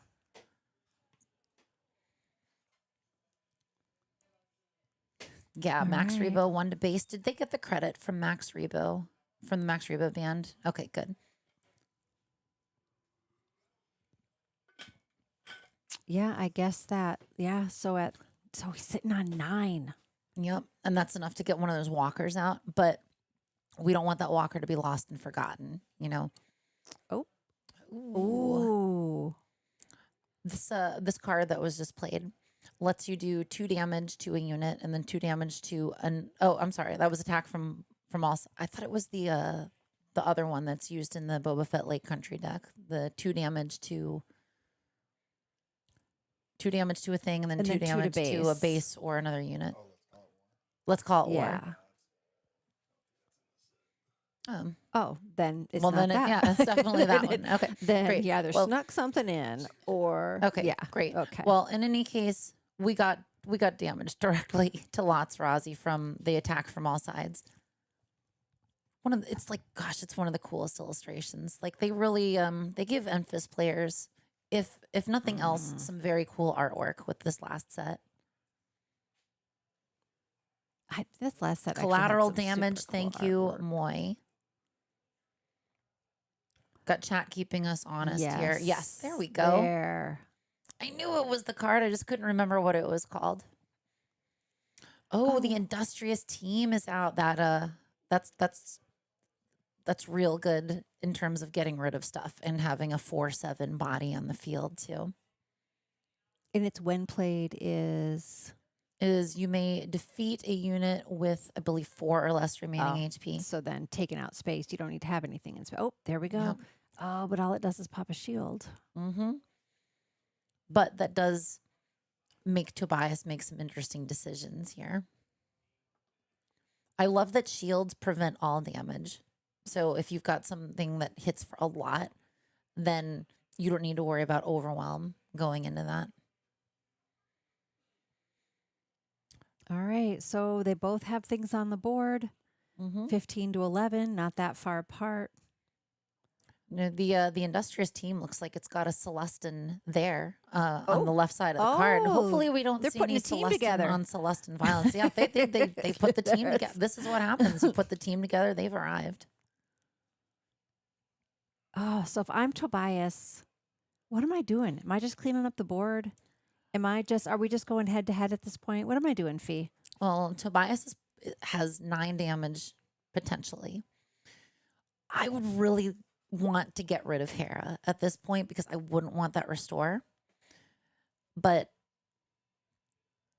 every damage that you're putting into units is damage that isn't going into the base. And it looks like Dave is just prioritizing base. If there was a way to one-shot Hera, I would absolutely want to do that. Yeah. He doesn't have it on the board. Doesn't mean he doesn't have it in his hand, but well, he's touching a card, so maybe he doesn't have it in his hand. Yeah, this is an interesting decision to make. Do you use Max Rebo to get rid of the Celestin Spacer even though it's already attacked? Do you put a damage on Hera? Oh, he did. All right, cool. Yep. I think that's a good decision. Like Max Rebo wasn't going to put much damage. Oh. Oh my gosh. Yes, love That's to see that. Enfys's helmet, or is that staccato? No, that's the staccato repeater. I think that's a very cool limited card. Oh, So when played, deal 1 damage to each of up to 3 different ground units. Yep. Yeah, very which cool. got rid of the Max Rebo band, which is why it probably helped to dump that shield. And And Hera's, now she's swinging for a bunch. yeah, she just doubled her attack power here. So now She's a 6/7. yep. So Tobias might have to look out because Hera now has enough to just roll over him. Interesting. So that gets him up to 25. And no, I mean he can still run in and he can still kill her, but not in one swing. So she's still going to get a good swing with some restore. Yes. So Dave's still got to make some. Oh my gosh! Wow! Oh no way, Haymaker! Yeah. See Yeah, how we were Haymaker just is- talking about yeah. stinking Haymaker. We love the Haymaker here. So is that so? Now she is. She's gonna hit for 7 4. because she's she was 4, doing 5, 3. 6. She got Okay, 3 more yes, from the yes. staccato repeater, and she's got the experience. Oh my gosh. Okay. And is that But she can't deal with a Mylodon rider ambushing into her for 5. my pretty good. girl. I He think the needed that, boy. That yeah, was yeah. I think the Mylodon Rider is an awesome card in this format. well, So it does double duty, yeah, right? A, yeah. you're going to probably run something over with a 5/6. You're probably going to live against, except for against this, and you're going to bounce something. Yep, you can freshen one of your Oh, there she is in in space. the space. Yes. What's her on attack? If you are attacking, if this unit's attacking a unit, you may give it +2/+0, unless it's been blade winged out of Okay. existence. Oh, sorry, +4/+0. So it's like it'll kill something super dead, but But ideally, it's with Saw, so you yeah, then have Overwhelm and plus an additional 2, and then you just win the game. yeah. Or if you're Yes. flashing the vents with it, and we know Joshua has that. I don't know if Dave has that or not. Yeah, and his chat has pointed out like this was like a real huge turn for Yeah. Oh, everyone. yeah. Like Oh so my much stuff gosh. happened. Leaders are So gone. much stuff could have happened, I and know. then did happen and didn't happen, and now here we are. Okay. Yep. Defiant Hammerhead's back out. Oh, this is interesting. You see Joshua with the walker in hand. It takes a lot of discipline to say I'm going to swing with my guys first and see what comes out. And the Walker just exists. It doesn't have a when played. Nah, it's just It's a big old just a chonkus big old, overwhelm. yes. I think it's like an 8/9. Okay. The follower of the code is interesting because it's got restore. I wonder if Joshua would have swung into it if it had been out on the board. Oh, lost and Oh. forgotten. Oh man. So it got a swing in. Yep. Oh, and 3PO. So 3PO out here can give an experience to another underworld unit because Tobias's only trait is underworld. So if something shares an underworld trait with Tobias, then 3PO gives an experience on attack. So that says to me Dave's probably going to swing into base and restore 1. Okay, I was going to say he's going into the Deveronian doorbuster. But maybe. Oh, this Maybe just there's feels like pushing a damage race, here. like Yeah. 16, 19. Plus, he also got to restore. Got a big 5/4 Saboteur. This is a great card in limited. The Relentless Hunters. Nobody's going to use this in constructed, but in terms of getting around sentinels that people are playing, we were talking about the Nightwind Assailants earlier. Then if somebody drops that and you're just like, no man, Relentless Hunters are just doing 5 to your base, no problem. Yeah, he can't. Oh, man. All right, 16 to 20. Oh man, we're closing in I on both know, sides right? here. Like This is very exciting. I don't think anybody can quite do it. Whoa, mastery. So, okay, this is real tough because that's gonna bring Dave up to 21. Now he's And- 26 right now. So Yeah. he's 1 away from rude. Yeah, and it has so- to be on a unique unit, which the Blade Wing is, so that's its only. So it gets the discount. Oh, Yeah. there you go. Yeah, All right, that's what- Tobias Beckett takes it. What a way to close it out. What a cool Dang. deck. That was a really neat match there.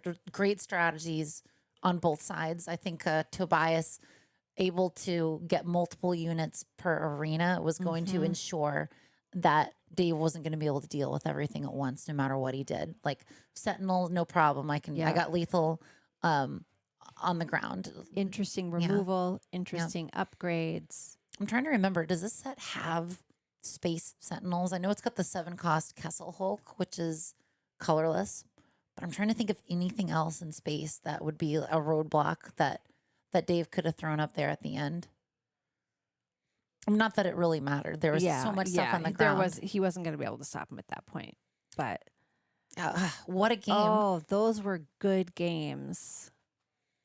Nice. All right. Well, there we are. The first game at our Red Castle Games sealed PQ in Portland, Oregon for Lawless time. And Tobias Beckett takes it over my poor girl, Hera. No, don't, Dave, don't change your mind. Stick with my girl. I mean, he can't. So to be fair, for the next game, he still has to start with that deck. But if he has a backup plan, all the rest of his cards basically are his sideboard. So Yep. he can do whatever he wants for game 2 and 3. Yes. Oh, wait, no, D-Rod, quick, go knock down that Tobias player and get that map for me, yo. Whose team are you on? Like, Got to maintain some decorum here so I people ask him suppose. back. Let us take a break and then you can go. Okay, all right. Okay, cool. I suppose you're wearing like a branded T-shirt, right? That says "Unlimited Power" right on the back, so everyone's gonna know it's you, right? So it's probably fine. Well, thanks for joining us here, y'all. We're going to take a short break until the next game starts. We look forward to coming back with round 2 real soon. Thanks for tuning into the stream. And yeah, let's talk some more Star Wars in a few minutes.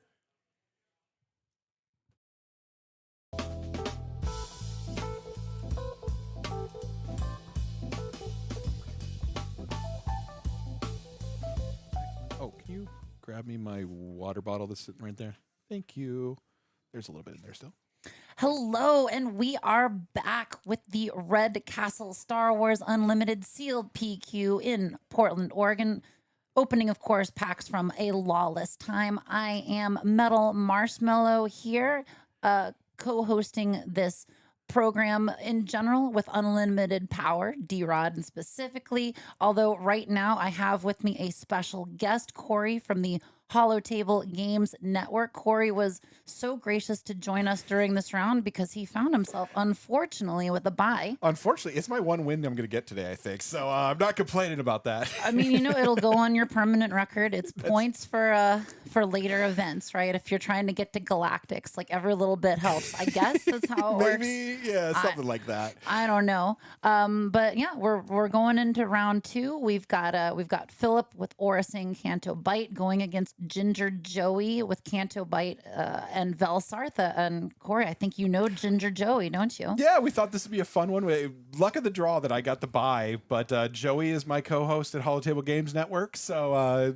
seemed like a perfect opportunity for me to come in and do some commentary. And we're kicking off. Joey's on a Vel yellow, and we got an Aura yellow against it, doing a little arena dodging, giving some credits to that Aura. So we'll see how this goes. I know Joey was saying he thinks his pool is a little rough. It's not as bad as mine. Mine was brutal, but that's the luck of sealed sometimes. Well, if it makes you feel better, literally every person we've talked to says they had a bad pool. So I think, you know, you're all in the same pool together. Yeah, so, that's true. Yeah. So we're starting off, we're seeing leaders that actually were the most represented here. I believe the stats that Matt from Red Castle gave us, a gracious host as always, were 16 people playing Vel and 10 people playing Aura. So this is like the most meta of all of the leaders here in a way. That's interesting. And yeah, that kind of tells me the pools are not probably as strong, because I don't think Aura in this set at least is that strong of leader in sealed. I think she can be really good, but you really need some specific cards to utilize her, and especially not yellow. Like red, getting the damage and getting one more is nice. So maybe that means that, yeah, a lot of other people were struggling. So I might have a chance today. Exactly. The thing about Aura that makes her so great in draft is you can react to what other people see. You see a bunch of leppy lookouts going elsewhere. Yeah, You're like, that's true. I'm just going to pop those little suckers right here. Although here, this is a really interesting start with the Aura player because Joey used Vel's ability turn 1 to give the Alliance X-Wing an experience, and Aura was able to play an IG turn 2. That's something that Vel's gonna have to deal with real soon. Yeah, Vel can be very good, but you have to be very careful with when you use her upgrade ability, because it can bite you. Like as we see there, like yeah, turn 2 IG-88 is gross. Yes, and yeah, your Aura can live through the one attack, but it's just going to lose the shield, and you still got a 6/3 to deal with. Yep, and then Cinta turn 2 is what you want to see with Vel.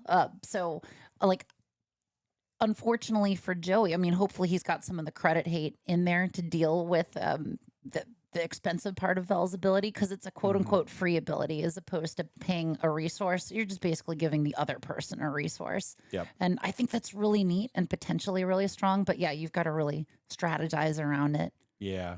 Yeah. So there it is. The Cinta is just cleared off the board. And Aura still has a 6/3, which you got to deal with that eventually. That's a threat. Yep. Especially coming out of turn early. Yep. But you're going to incapacitate that. Yep. Mitigate some damage. We know Joey's a really good player this game, so he's likely going to be able to deal with this. But At this point, like all of these people coming in here know what they're doing. Like Exactly, nobody's yeah. coming in here to do what I do when I draft at my FLGS, which is a vibes based draft where a lot of us just pick shiny cards and are like, yeah, that's gonna be fine, man.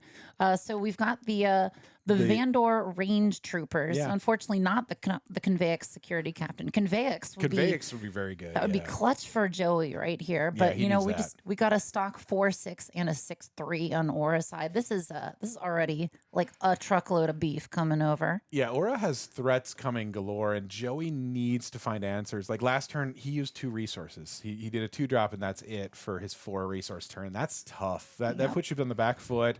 And meanwhile, Aura puts out more threats. That 6 butt is tough to deal with. And he's just going to keep coming. And honestly, with Aura, yeah, the 4/6 is really nice because you can kill 5 health units because of Aura's ability. Yep. Although Vel's ability is a nice counter to Aura. So if Aura has, let's say, maybe already used the ability or is already claimed, Vel can just play a 1-drop and then give it an experience and not have to deal with the consequences of Aura sniping it. Yeah, and the issue is giving those giving those credits. Vel, she can drop. She's got 7 resources available this turn.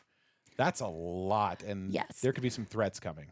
Yeah, like we're already off to and we've got the signature Sentinel. I was talking about this when we were watching Dave build on stream earlier. That if you're considering playing villain in sealed, this is such a good Sentinel. Like any villainy player can play it. It's a 5/5 for 5. It just stops everything. Yeah, I like that card a lot. It's very powerful. It's in sealed. It feels really good. It's hard to deal with, and yeah, anytime you've got a villainy, that's definitely high up my list. I did not see a single one of those, but Nope, that's unfortunate if you were playing villainy. No, I didn't end up at villainy either. I was, it was a wild pool, but that again, the luck of sealed sometimes. But let's see what Joey's got for an answer. Oh, that's great. Hold for questioning. Hold for questioning's awesome. nice. With against IG, triple resource. Like you get to see the hand and you're probably going to discard your choice. I think you get the nothing left to fear would be my call. Yeah,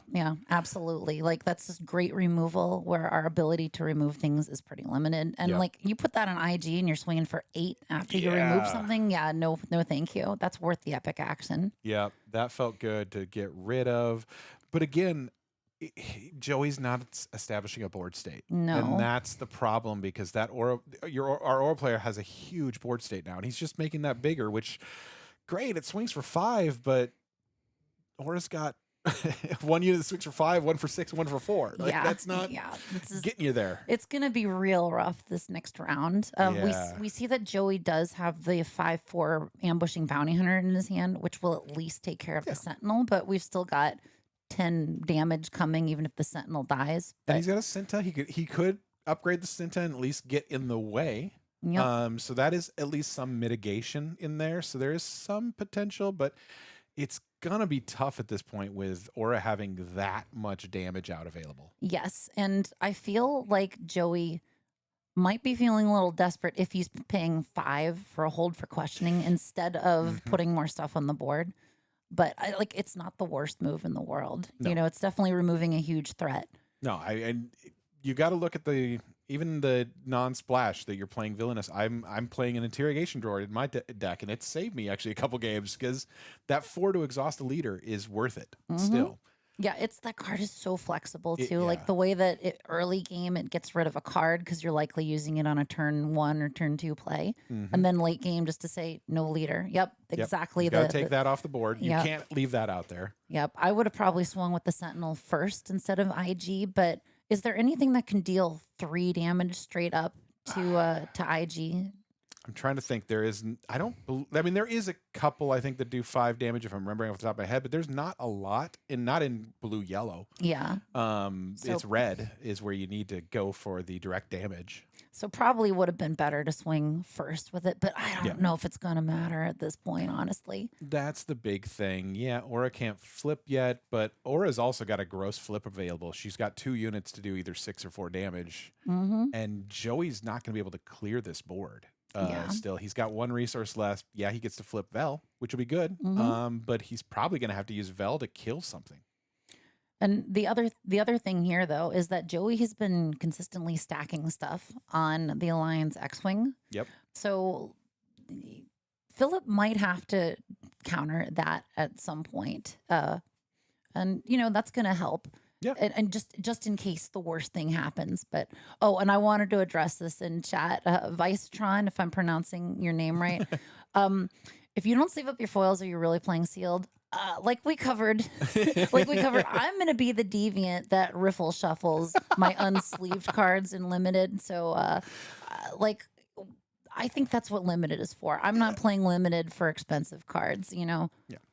If I get a valuable card, I will, but otherwise, We got playmats. It'll be fine. Aura facing lethal if the X-Wing and Vel swing. Oh, yeah. Okay, that's a good point. Like, we do have a lot of damage. Yeah. Maybe that's just...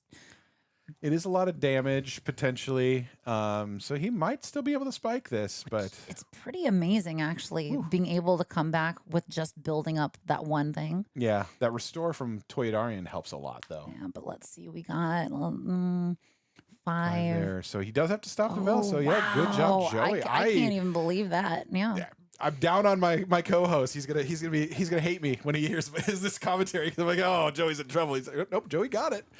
Potentially, we'll see. Yep, that'll do it. So 1 point away. Ooh. Wow. Maybe he should have swung with the Sentinel. Yeah. If he would have swung with the Sentinel, he won the would have game. won. That was game right there. Also, again, he didn't get a payoff. He's sitting on 3 extra credits. If he'd gotten some bigger plays, if the Aura player had gotten, or Philip had gotten some bigger plays, he probably would have had it. But yeah, Vel comes through. Yeah. Those big swings from Vel are brutal. Yeah, like just beefing up that X-Wing and consistently doing 2, 3, 4, 5 damage every single turn. Yeah. Wow. And he did get the X-Wing big enough, so even if Vel flipped, she wasn't going to be able to kill it because it was at 7 health. Yeah, and you need I think that was 5 or less. I think that was his goal of just getting it big enough so that Vel can't kill it. Yeah, good job, Joey. Yeah, nice work, players. If you listen to this later, I apologize for being down on you. It's okay. Like you earned the belief back at some point. He pulled it off. Yeah, we saw the redemption arc here happening in front of us. Yeah, I will argue Joey is probably the better player of the two of us. Oh, he's definitely the better player of the two of us. I'm no slouch, but Joey is very good. You already won this round. He can't say that. That is true. I already got to win. He won round one though, and I did not. Okay. I got rolled hard. Yikes. It was a 0-2 loss.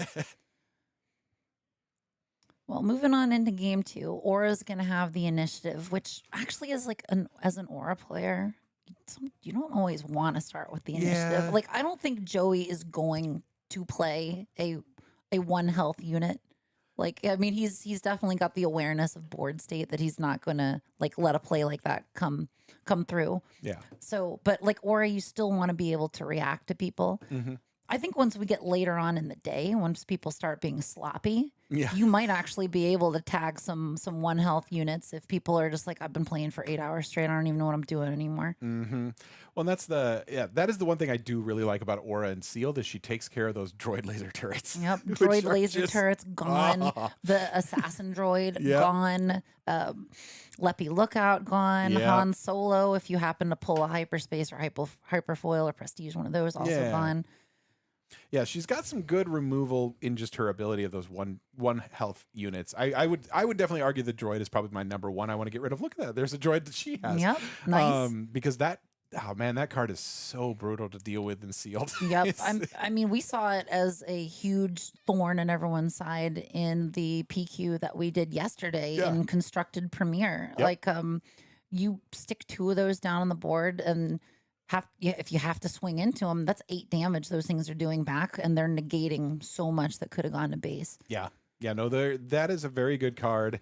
And yeah, there's very little for answers for it right now, aside from Aura, obviously. But otherwise, most other decks, it's like, well, that's a problem to deal with. Yep. I'm just like, as someone that plays a lot of Twin Suns and still put let's see, what's that, Disruptive Burst into my decks regularly. I'm just like, I could really go for a Disruptive Burst right about now. Yeah.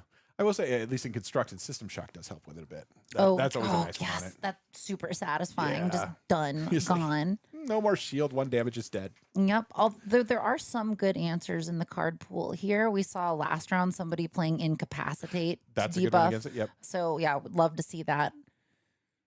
And also, right, if so you have mulligan. Bosk in your deck, would be wonderful Phil's against got one a of those. pretty nice pool here. I've seen a Blade Wing in there. We've seen Oh, we've seen the droid. We've seen that other Sentinel. no, Arvel Skeen is also kind of Arvel's interesting here, because if you're getting credits from Vel and you're like, maybe I don't want to spend them, maybe I want to ping Yeah, a do stupid damage. unit to finish it off with Aura.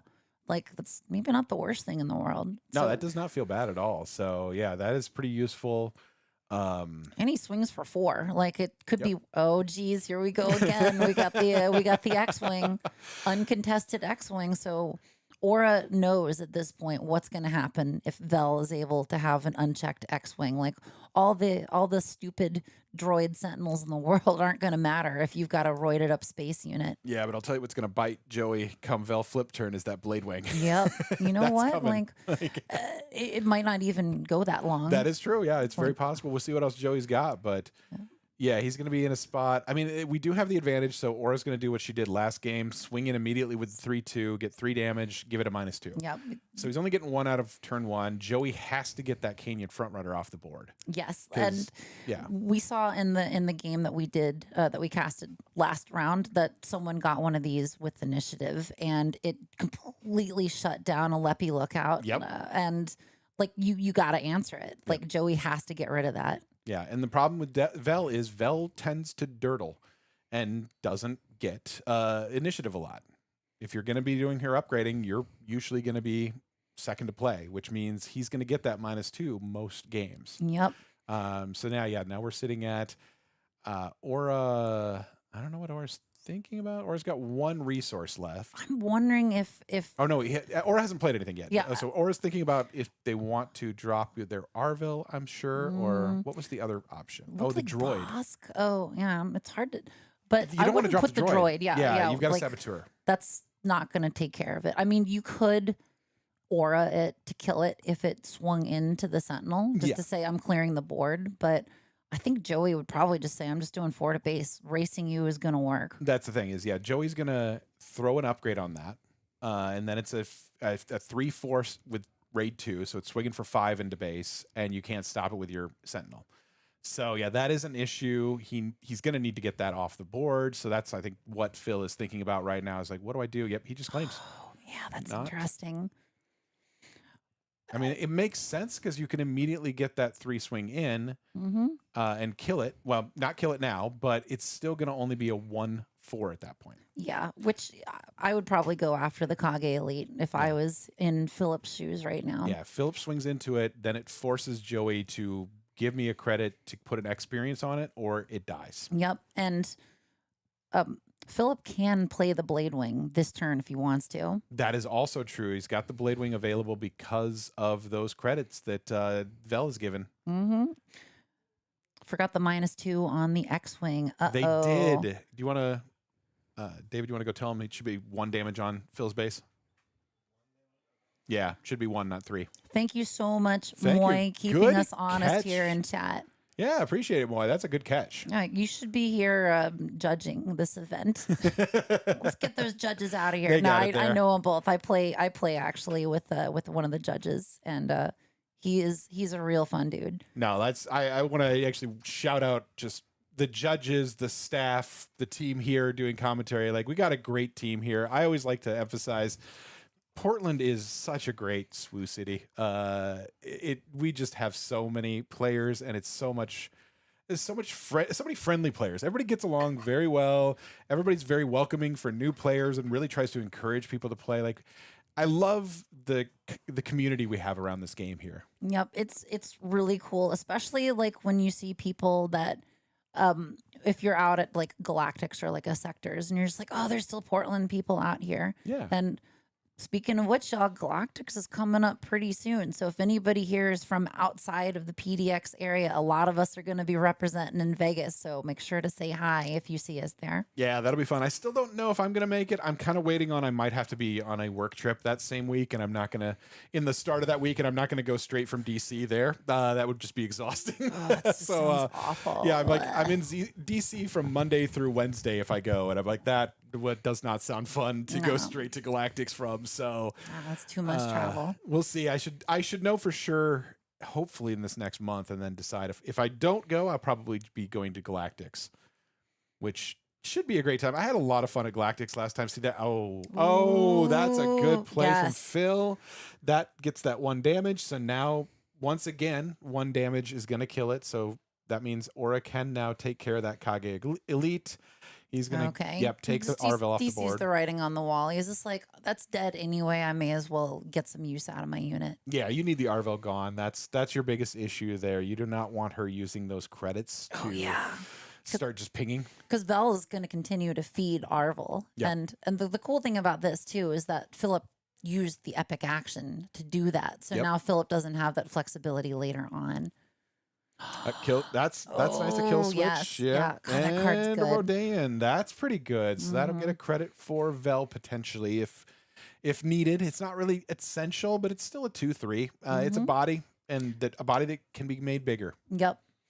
I really wonder if we're going to see a Blade Wing coming up. Like, I mean, I know that's like the card is still going to be in his hand. It's going to be so clutch for him, but like at this point, we're getting closer and closer to Vel coming out and wrecking shop. So like Aura needs a board presence, and Aura does not have any sort of board presence right now. Yeah, I mean, he can hold on to that Blade Wing until there is a threat you need it for. That's the nice thing is like that's it'll bounce anything. So it's great. Now this is spending money to make money here. Yes. Like you ambush into the Rhodian, everyone gets a credit. It's too bad that Arvel wasn't out because, oh man, it would be so satisfying to just attack with Arvel and be like, I'm going to take your credit. Suck it. That always feels nice. I love Arvel. I'm a big fan of Arvel. I think he's very good. I think at 4/3 stat line, he's a good threat, but also weak enough. Yep. Hey, a Canto Bright going to get some more credits potentially. That's a great play right there. That is the one thing that I do think is if you can do it with Vel, going Sentinel heavy with Vel is just game stopping sometimes. Like that is really, if you get that sealed pool, there's little people can do. Yeah, there's some Saboteur out there, but usually people don't have enough Saboteur to deal with giant Vel Sentinels. Yep. Joey is very rapidly approaching the danger zone up here with the Aura being able to take care of this X-Wing on deploy. Yeah, because it's a 5 health now, so 1 more, and it's gonna live. And we've got Vel deploy coming this next round. That means 2 possible experience going somewhere. We've got a Sentinel with a giant butt already. Yep. So that gives him credits, which is also nice. So that's the Canto Blight is a good card. And it'll actually trade with the ambush unit on the other side right now. So Aura will again be left with basically nothing and give Joey another credit. So Joey's looking like pretty good going into this part of the game.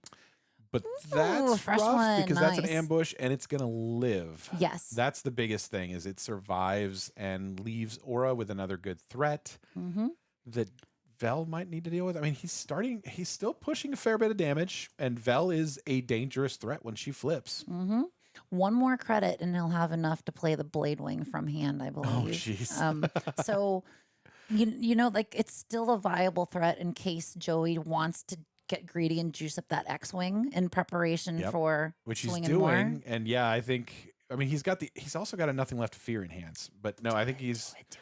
I would lean towards it. You play that Blade Wing now, and you just shut down Joey's plan completely. So that gets rough. We'll see how it goes. He's also got, I see the 5/5 Sentinel in his hand. And yeah, nothing left to fear is mentioned. And what is our yellow blue? Is that a Toydarian? I cannot tell. I think that's a Toydarian. Yeah. That's not probably what you want to play right now. But No. the rest, I don't feel bad about any of those other 3. Yeah, like there's some good options here. I mean, Joey with the Kanan, like he's not going to get anything useful out of Kanan right now. No. Everything's too big. Nope, can't get a good bounce out of Kanans. That doesn't help very much. Yep. What else has he got there? I can't even see. You've got a hold for questioning again. and I cannot tell what the green card is. Yeah. Could almost see his hand.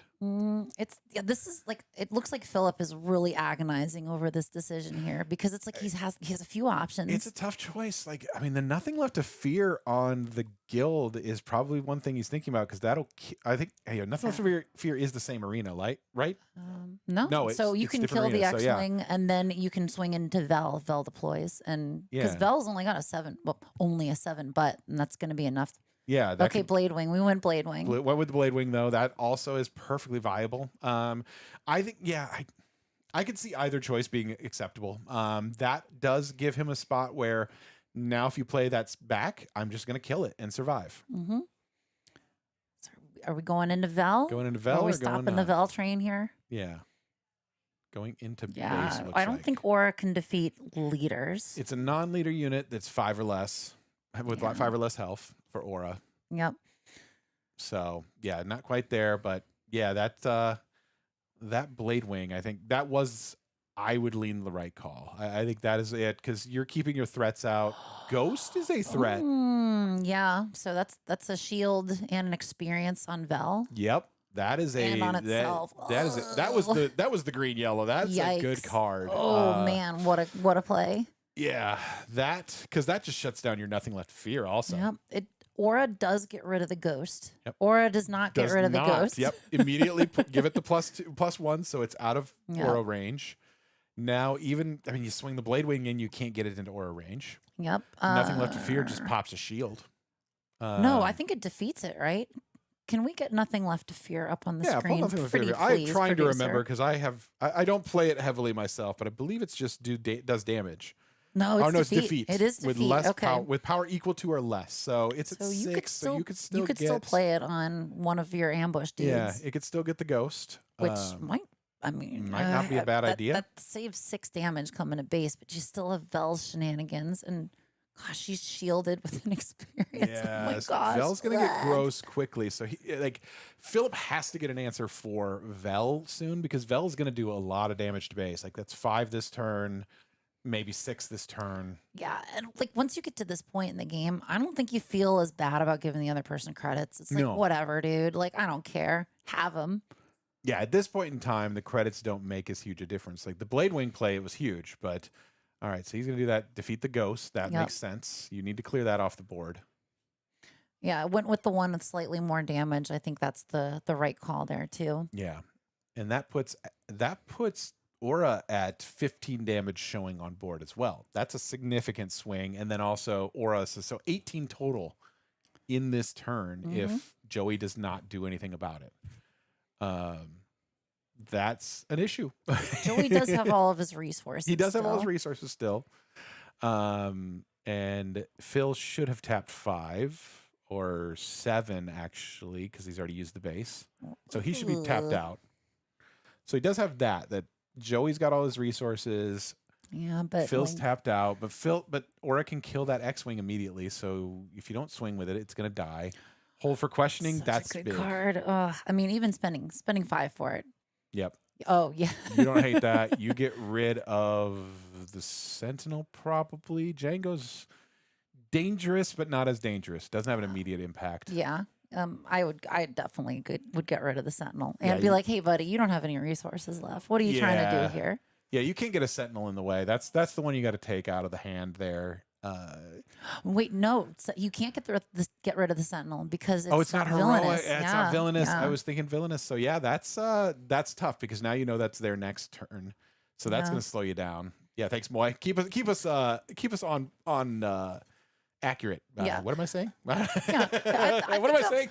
I think I'm doing pretty good for like 4 hours of sleep here. There you go. Yeah, you guys had such a late night. I was watching the stream last night. That went late. that was, and then you needed to drive back from Seattle at the same time afterwards. So, woof. But Good job, like guys. we had some really cool matches to commentate. That kept us alive and alert while they were happening for sure. There was that, like that Dryden and Deidre match. It was way too long, but it was a cool match to watch. Yes, but it was a good example of this is why you keep the time limit until the final round. I could not even tell you how long that match went. I lost, time lost meaning. Yeah, I had no idea either, but I'm like, this is going forever. Yeah, you start to be like, there's 14, 15 resources. Okay, board's getting cleaned up here. Yeah, that's cleaning the board. Aura's got 5 damage, so Aura is... Vel has 5 damage, so Vel's in a bad spot as well. Joey's got 7 damage showing, though, so he can get close and potentially spike. Right, the +2/+2 goes off of that. Yep, and Joey's got the initiative, so he's got like guaranteed swing from Vel if he wants to give a credit away. Yeah, they should be pulling the +2/+2 off the ambusher. Immediately swing in for 6, 7. Yep, get Yikes. 7 in, so that... Ooh. 2 away. That's not a bad spot to be, but I mean, Vel's dying. Yeah, collateral damage though is it's GG at this point if Joey's got that in his hand. Yeah. That's not collateral damage. That's someone with restore. No, that's somebody with a restore. He doesn't have one right now, so he doesn't have that kill just yet. But if he can stick something, and there's a good answer right there. Mm-hmm. David, you want to tell him the +2/+2 shouldn't be on the ambusher anymore? It was a nothing left to fear. It's only for the face. Ooh, Sentinel in space. Yeah. Gross. That's a good one. That is a immediate threat, and Yeah. he has to claim. You need an answer for that because also it's a 4/5 Saboteur. There, they got it. Oh. All right. Yeah, so that actually is very good for Joey because he's going to be able to get another threat out as well. It's unfortunately not a Saboteur. Yes. Yeah, that's what you wanted was a Saboteur. But yeah, it's on the spot where does Phil have an answer for that 4/5? If not, that's game. Yeah, flash the vents would be real good for it. Yeah, that would feel really great right now. But yeah, otherwise, like there's too much stuff to get through Yep. down. He Okay, didn't 2 have it, Sentinels, so- that's real good, but Good job, Yeah. Joey. All right, Wow. Joey takes it. All right. Congrats to my co-host. He did a good job running the rough pool, but still getting some good games out of it. Some very good play. Which honestly, sorry, Joey, if you listen later, I was down on you initially. I thought you were in trouble, but man, he came back well. yeah, he came back well, and once again cementing the popular opinion of how good Vel can be Yes. in this format. Like getting to experience everything up, and sure, you're navigating that razor's edge of I'm giving my opponent stuff, but like as we saw here, apart from getting like an early blade wing, and what else did they use it on? That was really it. Yeah. And same with like first game, they just didn't. The Aura player did not use their credits, and just they sat there. And yeah, if you get that, you're in a good spot. That's like Val can be bit by giving those credits sometimes, but at the same time, she is making big units that are hard to deal with. Yes, And that does pay off pretty heavily particularly in sealed when you don't have a lot of answers for things. Oh, that Baze would have been Baze would just- have been nice. no way to Yeah. get past that later on. Yeah, he was ready because I think we're 8 resources, so he's 1 away from that too. Yep. So that was close. That was about to come out too, but yeah, that was a clutch that rebel sabotager that 4/5. I do love that card in sealed. That's another one. If you get it, you're playing heroic. Try to get that in even as a splash because a 4/5 saboteur in space, there's very little answers for. Yep. I mean, we were talking earlier, like Sentinels in space. You got the Kessel Hulk, Yep. and that's going to stop most things, but it's not going to stop that Saboteur. Yep, you got the blue 2/1. Just speed bump. TIE Oh, fighter. the Alcahani? Something like that. Aldani. I don't know. It looks cool in hyperspace. You put it in every Twin Alcazar? Suns I deck. don't That's what know. you do with it.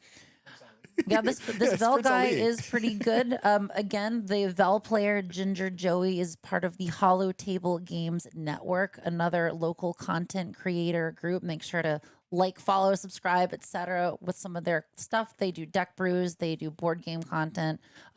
My fellow commentator is also a part of it, who again coincidentally was able to get a buy and commentate on his business partner as you are. Yeah, appreciate it. Yeah, do give us a like and subscribe. We love you. Joey especially brews up a lot of random weird decks, and we like to highlight that. We're trying to show a lot in the coming weeks. We're going to be starting to work on new set decks. We expect spoilers to start this week, and our plan is we're going to start highlighting new decks probably in about 2 to 3 weeks, because that's going to be our focus immediately after we get through our PQ next weekend, is starting to think about Galactics decks. So if you want to see us just trying brews randomly with things that were spoiled, give us a watch and appreciate it. But also give Fee a watch. I think she's highlighted herself, but I want to spotlight her again. Jank Tech, really entertaining, a lot of fun Twin Sons content. If you really want to get some entertaining Twin Sons, do give Fee a listen. And of course, obviously, David, Unlimited Power, doing great works. He really does a fantastic job streaming, but also his other content is great as well. So give everybody a follow if you can. Yep. And thank you so much for the shout out, Corey. And with that, I think we're going to wrap this match up because these players are done. We're going to take a little break. There's going to be more coming soon. So we can't wait to get back to streaming with y'all. Stick around. Thanks, everybody. I might be back later. We'll see.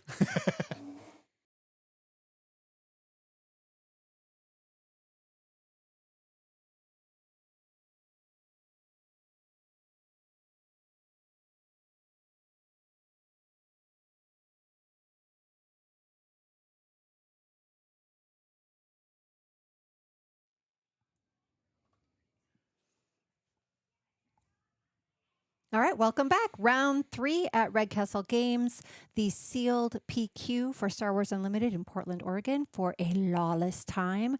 We are round 3. We have Julian on Vel Sartha on Cantobite, Yellow Splash Base, and the client on Daimyo's Palace. So we have blue-yellow heroism.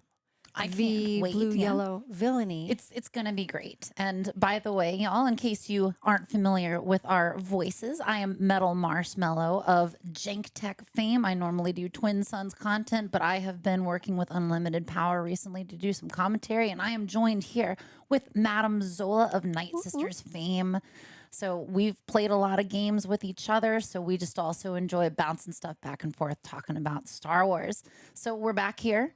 Round 3 in this limited PQ. We got some great players out here. Julian actually came all the way from doing the Bothell event yesterday. So I'm amazed that he's got any gas in the tank. Wow. Yeah, he was playing a Tobias deck up there. It was pretty cool.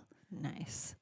And so what do we got on the board here so far? We got Vel giving an experience to Val. I am going to get that mixed up. Val. It's a single vowel of vowel Sartha. Is that what we've got here?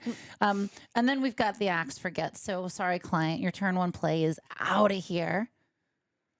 But I think he still got a token out of the deal, which helped him exhaust. And you know, the interesting thing about the client against Vel, and I think this is a neat way that FFG sort of balance this game, is Vel's ability reads, give an experience token to a unit, an opponent creates a credit token. And so that gives the client an automatic turn on for his ability.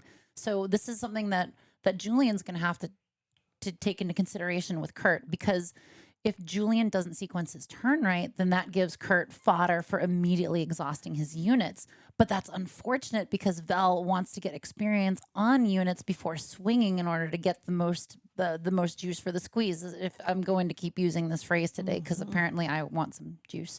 So I'll go talk to the bar over there and see if I can get some OJ or something.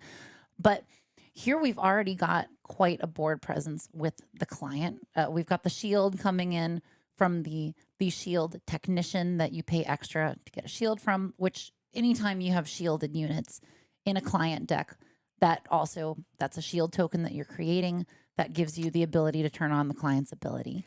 I keep forgetting that it's any token. Yep. That is any token. Yep. I just keep forgetting that rule. Shields, experience, Yes. the force. Yes. Yeah, it's there's some cool stuff going on with the client and the ways you can possibly brew this leader. We saw a very cool deck yesterday. Shout outs to Mako, who was running a client red deck at the Bothell PQ. Super cool. Definitely check out that list. Made it all the way to the top 4, I think, with the client red deck. And it was just super aggressive and just was dealing with other people's stuff extremely well. So we know the client has what it takes, despite his unassuming 4/4 5 resource exterior. And even his artwork, right? It's just a dude. He's just a dude. He's just a dude. Yeah. He looks like he's just, the worst he's going to do is say, I'm disappointed in you. You can do better. Oh, Irk. Oh, Urk is so good. Yes. And especially if Vel can start putting experience on Urk. I love that this is a rebel Tuscan raider, bounty hunter, or whatever. It's not, she's not actually a Tuscan, right? She's just like a woman in a sand person outfit, I think is the lore behind Urk. Oh, I actually don't know the. Oh, yep. We're getting a yes. We're getting a. Oh. I just make a sand person noise frequently. Oh yeah, and also my my intro to a lot of my videos is me in a sand person outfit. Apparently, I was irked this whole time. I'm not irked about it. Hey yo, okay. Because she has like raid 1,000,000, correct? Yes, yeah, raid 4 on a 2/4. So you stick this in a deck with Marchie and Row, and you are just like blah blah blah blah blah blam, buddy. And the fact that she's also got hidden means you can't run stuff into her. And I mean, but you can. you can still shoot her with backed by the huts. Of course, that's only going to do a little damage because the client Only has didn't the have one any credits credit. yet. And I think backed by the huts is a really solid include in limited here, given how many Vels are out there lurking. 16 Vels, unless any of them have dropped yet. Yep, she's our most common leader today for sure. Yep. And knowing that you could have somebody feeding you credits means it just gives you more ammunition for this card. So, like, backed by the huts can turn into open fire like that. I snapped my fingers if the microphone didn't pick it up. Just imagine part that. of me heard it. So, yes. Again, well, I will get the soundboard operational at some point here so you can hear a variety of novelty noises. Oh, we got the Bith Brute. He's going to have to overpay. He had to pay 5 for that. Let's see. He already used the splash base to get Urk out. So yeah, Bith Brute is 5. Yeah. Which is everything he's got, but not bad. A Sentinel. Yeah. Sentinel with Saboteur that does all kinds of great stuff. That'll punch through the shields on the client side if they really need that. Of course, we've got a raid 1 shielded unit from the client, so Bith Brute is gone. But I would imagine for the world. We've got the 1 damage on Urk, so the client was probably hoping to plow right into Urk before too much could happen. Oh, we got Haymaker. Oh, awesome. Yep, yeah, that's a dead Sentinel right and there. then just immediately takes out the Sentinel. I think that's forcing Urk to swing because if you don't swing with Urk now, Urk is just gone. Yeah, she's done. Yeah. Ugh, hitting for 6 though. Yep, it's better than hitting for 7. What? Well, it's because Vel could have used the ability to give an experience to Urk at the risk of the client exhausting something. Yes. But because we got the experience from the Haymaker, it means you can already use the client. Yes. So this is just cool. The way these two decks are interplaying with each other and the way the players have to consider sequencing is super interesting. Especially on a deck that you just don't know. Not only do you not know your deck, you don't know who you're sitting down across from. That's a lot of sequencing to get through. Yep. But I think if you're going into this as players that have studied the blade, as it were, people that are paying attention to the limited meta know that Vel is one of the most likely matchups. And I think it's a pretty safe bet to plan around what do you do when you interact with Vel. So it's kind of like a double-edged sword if you're playing Vel, because you know Vel is strong. We've seen how strong Vel is in earlier games, but you also know people are already thinking about how to counter that ability and are going to sequence their turns accordingly. So if you can build the client based on what the meta is, maybe you do it. Mm-hmm. Which it's interesting to think about how these different leaders interact with each other and how in some ways you could argue that it's just non-Vels against Vels. It's kind of like in the premier meta when it's like everything is running aggressive negotiations. So you got to think, how do I deal with aggressive negotiations? In limited, you're like, how do I deal with Vel? All right, coming up on 6 resource turn. Did we even have a client deploy yet? Has the client been just on the back burner? Which is also not come out yet. I like this idea of saving the client until you think you're going to have to exhaust something, because the client is shielded. So the client on his first attack can exhaust something because you created a shield token. As he came out. Oh, we got the blade But wing. you can still double use them. I mean, in theory, if you've got the resources, you can exhaust 2 things. Well, if you've gotten a token Yeah, so far, yeah. and this puts Kurt in a predicament. Like, how am I going to react to this board state? Okay, Django, who is shielded, so immediately we have the pressure for Vel. Got to swing That with Urk, needs to or swing. Urk is getting Yeah. exhausted. And now that you already have a shield token, do you go ahead and buff her with an experience token? Oh, and just saying, I may as well. I think you do. I think this was the right move. Just doing 6 to base. Because we've only got one option for Kurt, unless he wants to claim, which is deploy the client and hope that the other player deploys Vel and have the client exhaust Vel. Because Vel's all tapped out. Excuse and me. Julian's out of resources, exactly. Yeah. What I meant to say was all of Vel's resources are exhausted. Excellent. Yes. Excellent phrasing. Excellent terminology. Yes. Oh, All right. We've got he's gonna do it. Yep. Okay. Got the leader deploy of the Vel Sartha leader unit in the ground arena. So I mean, which I guess makes sense. If she gets exhausted this turn, fine, you claim, and then you're ready to do something the next one. Yep. And this exactly the right move. Yep. This is exactly what I would have done. Take care of Exhaust Urk, Vel, get Exhaust Urk. Vel. And Django, I think, has an ability if he has an upgrade on him, correct? It's on attack. If Django is upgraded, I think you might get to exhaust something. Oof, that's going to hurt a lot. If this enemy is upgraded, exhaust an enemy unit. So this is another interesting card in that it forces Julian's hand here. He needs to, if Django still has the shield, then we get a free exhaust when Django attacks. Django is very close to being able to take out Vel. So again, like the client does some interesting things. This client deck is kind of cool the way it's constantly putting pressure on the other player. Although, also Kurt's only done 4 to base. So, like you still have to deal with that.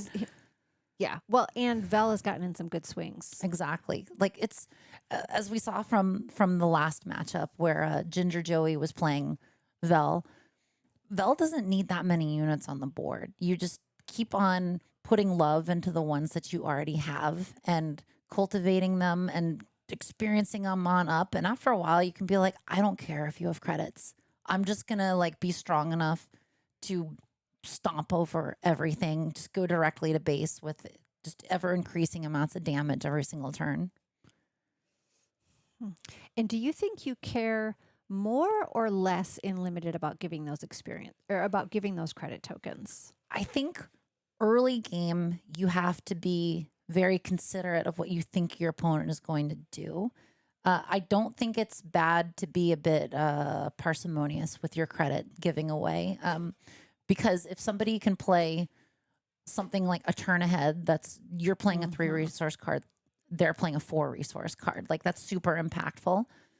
But once we get into late game, if they already have 7 resources, it's like, it's probably fine. Really make that big of a difference. Yeah. Oh, all right. That's got a Sentinel. I really like the Sentinel. I think it's a nice companion piece to the cell block guard that has been like the OG since set 1, and finally we've got the Rebel version of it. Now, Django interestingly attacked into Vel and destroyed his own shield, which means he now cannot exhaust. He's not going to get the exhaust. If there's any other cards in Kurt's deck that will upgrade Django, that's going to be really helpful. And again, that's a shield, that's an experience. And yeah, it's blanking because Kurt unfortunately hasn't put damage on the base in a few minutes, which is never a good sign if you see the life counter turn off because you are not using it enough. Well, and I don't know that that's his goal. Well, I guess we're not early game anymore. I guess that now he needs to be his goal. Yeah, I mean, if you're at 19 to 4, then you got to get some damage on the base. Yeah. Yes, so unless there's some big killer, amazing late game unit here, maybe if you were lucky enough to open up the Stranger, that would feel pretty good to ambush that into the Sentinel. Yeah. But we're just taking it out with the client and taking 3 back, which is I don't know, it's something. Oh. And we've got the Saboteur, the 4/5 Saboteur in space right here. So that's This is looking pretty bad And I for the client. I don't think have we seen anything in space for the client? Did he have a blade wing? I don't Possible. Okay. So, all right, what do we do? Oh, Ooh, okay, that's interesting. I don't think that's going to be quite enough, though. I'd probably get rid of the client, honestly. Just maybe, yeah, because you can help deal with space a little bit more. Like a little pivot is going to be good.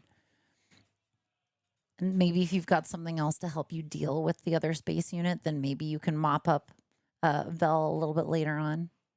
all right. And tell me it's when played. It's when played is that each player defeats a unit. Okay. So it's kind of like a Power of the Dark Side. You can use it to defeat itself if you really want. Yeah, each player chooses a unit they control to defeat those units. So it can actually it can get rid of leaders, which is good. So like a Power of the Dark Side and a Merciless Contest combined with a vehicle wrapped into it. It's kind of a cool unit. I think I don't know if I would necessarily play it in a Premier deck. For 5, it seems like a lot, but I'd imagine there's bigger brained players out there that have figured out something good for it. I think it would be good in a JTL Thrawn deck. Oh my goodness, we got a lot of experience here. Yikes! Julian likes using his own solutions here.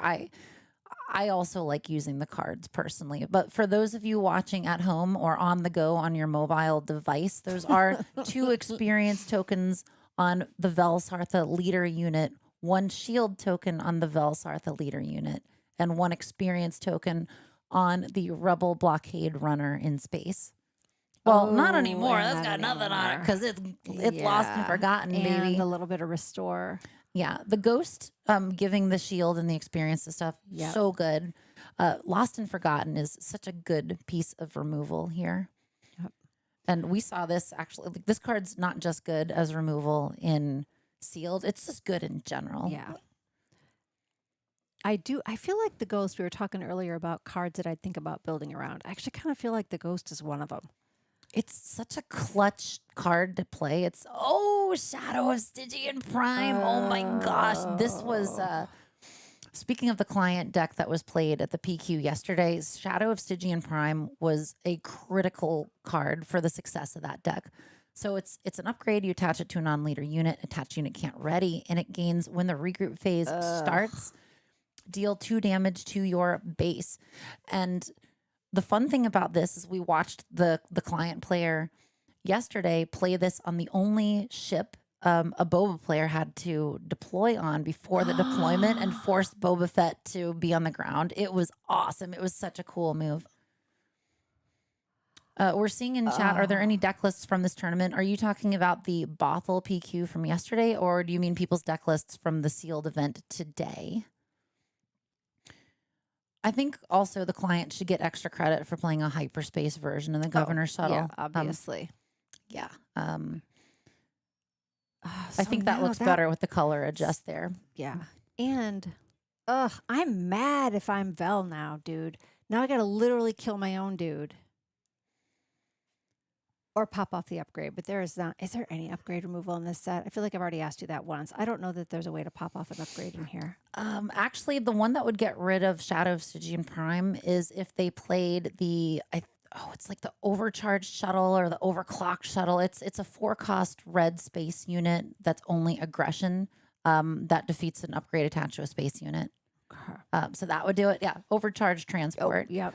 I love the art on this card. It's like you can see this thing vibrating. It's awesome. This ambusher here, always good for cleaning up ground, but we got the Kessel Hulk. I was just talking about this card earlier. 5/7 Sentinel in space for 7. So unless the client can deal with that space chonkus, then that's GG right there. And don't forget, Vel, you're taking 2 damage from Shadow of Stygian Prime. I know. Kanan and Ezra looking sad over there. Right? I bet that card tears your heart in 2 every time you see your boys looking like that. You're not wrong. You are not wrong. Yeah, Dominic, this is sealed here. So I would imagine the deck lists are available in some capacity. Okay, they're not. Okay. Only to the judges. Oh, which makes sense. Yeah. I wonder at the end, though, I bet top 8, because then they're going to change to the draft. And so then we Right, would get to see those lists if Yep. we wanted. Lists built live. Yeah. Oh, yeah. Like old school paper. I love that. I love it too. Yep. All right. So Vel takes the first game. Yep. And Resetting for game 2. you know, Julian's a great player. Obviously, like yeah. spent the whole day yesterday playing this game too, so he is like ready to go. You know, his synapses are basically only carrying Star Wars related information around at this point. Yeah. And I also will say, this is a total aside, internet, but he's also just a nice dude. Yeah. You ever talk to him? He's just a nice dude. Yeah, it was. Yeah. He was a nice ray of sunshine in our Yes. day yesterday. Whenever we'd see him between matches, we thought for a Yes. moment that he dropped after an initial loss, and we were happy to see that he hung around. And also as an aside, I love the nail polish. I wish more players would wear nail polish when they're on stream, because it also helps me remember who's who. So easier to keep track of. Mm-hmm. All right. So we made some changes. Yeah, this is actually the first sideboarding I think I've seen on stream of any consequence. I've talked to some people out in the wild who have done some deck switches, just full on of either swapped their leader and base and left their deck the same, swapping red, yellow for yellow, red. Oh, right. Yes. Yeah. I think you were talking to one of our other local players during our last break who said that he'd originally gone from a chewy blue to a Vel red and just switched the leaders around. It's, I think, something that's very interesting about the way this game is designed is that you can do that and your deck will feel completely different with just swapping out those two cards. The leader synergies. Yeah. How the leaders, what they do, their heavy lifting definitely makes a difference. All right. Client's going to look at his options too. I'd be interested to see what's being sideboarded in against this client matchup, because it looks like the client's it looks like Kurt's pretty confident in what's in the deck, or at least has resigned himself to being like, this is the best the deck is going to be against this matchup. And it's possible Julian has some upgrade removal in there. I want to say I would have such hurt feelings about that Stygian Prime that I tell you what, I go in there and get the upgrade removal, even if it made no sense. And to be fair, I'm gonna route back, because it would have broke my heart to have the ghost locked down. But the ghost did her part. She came in, she shielded, she buffed, she did her heavy lifting. Yeah. And then she. So we were talking earlier about what cards do you build a deck around, and those cards both, I believe, is the ghost a rare or is that an uncommon? I think it's uncommon, but I'm not 100% sure. I know this, the Shadow of Stygian Prime is a rare. Okay, so the ghost is a rare. She's a rare. So it's like one of those rares that you see when, you know, the way the packs are balanced in this game. You're guaranteed one rare per pack. You've got 6 packs. There's a possibility of you getting a hyperspace or a hyperfoil rare in there. So you've got somewhere between 1 and 3 rares a pack. I think this helps you sort of narrow your things down when you're like, okay, well, what are the cards that are the most juiced in this circumstance? And if you open up a ghost and you're playing heroism, then it's definitely worth considering that card in your top end, especially because you'll likely be able to play it because of the splash base. Exactly. And same thing with Kurt over here, Shadow of Stygian Prime. So good in this format. I've played it in draft before, and I've actually played it on turn 3, locking down somebody's turn 2 Millennium Falcon play. Nice. And it's so devastating if you don't have the removal for it, because you're like, oh my gosh, my turn 2 play is just gonna sit here in space, spinning its wheels, doing damage to my base every single turn. That's the piece. It's one thing to lock it down, but then I'm literally taking damage from my own stinking vehicle. I know, it's such a cool card. Yes. Rude. The fun thing to keep in mind as a counter for Shadow of Stygian Prime, if they play it on a unique unit, if you have another copy of that unique unit, you can play that and then defeat the one that's already in play. Obviously, that's sort of a niche thing. And if it's on the ghost, which is a rare, you're probably not going to have going to have another ghost. Yeah. But it's just always something to consider if you have no other upgrade removal options, that it can line up for you to be able to do it. All right. Let me look out. Coming in shielded. Oh wait, is that my favorite? Is that the Canyon Frontrunner? It's the Canyon Frontrunner. It's a front runner for you, Madamezola. It is. I feel like I don't know. I'm going to bring the whole internet to my way of thinking on this one. I think You've got the Initiative and the Canyon Frontrunner. Yep. And that's a little debufferino right there.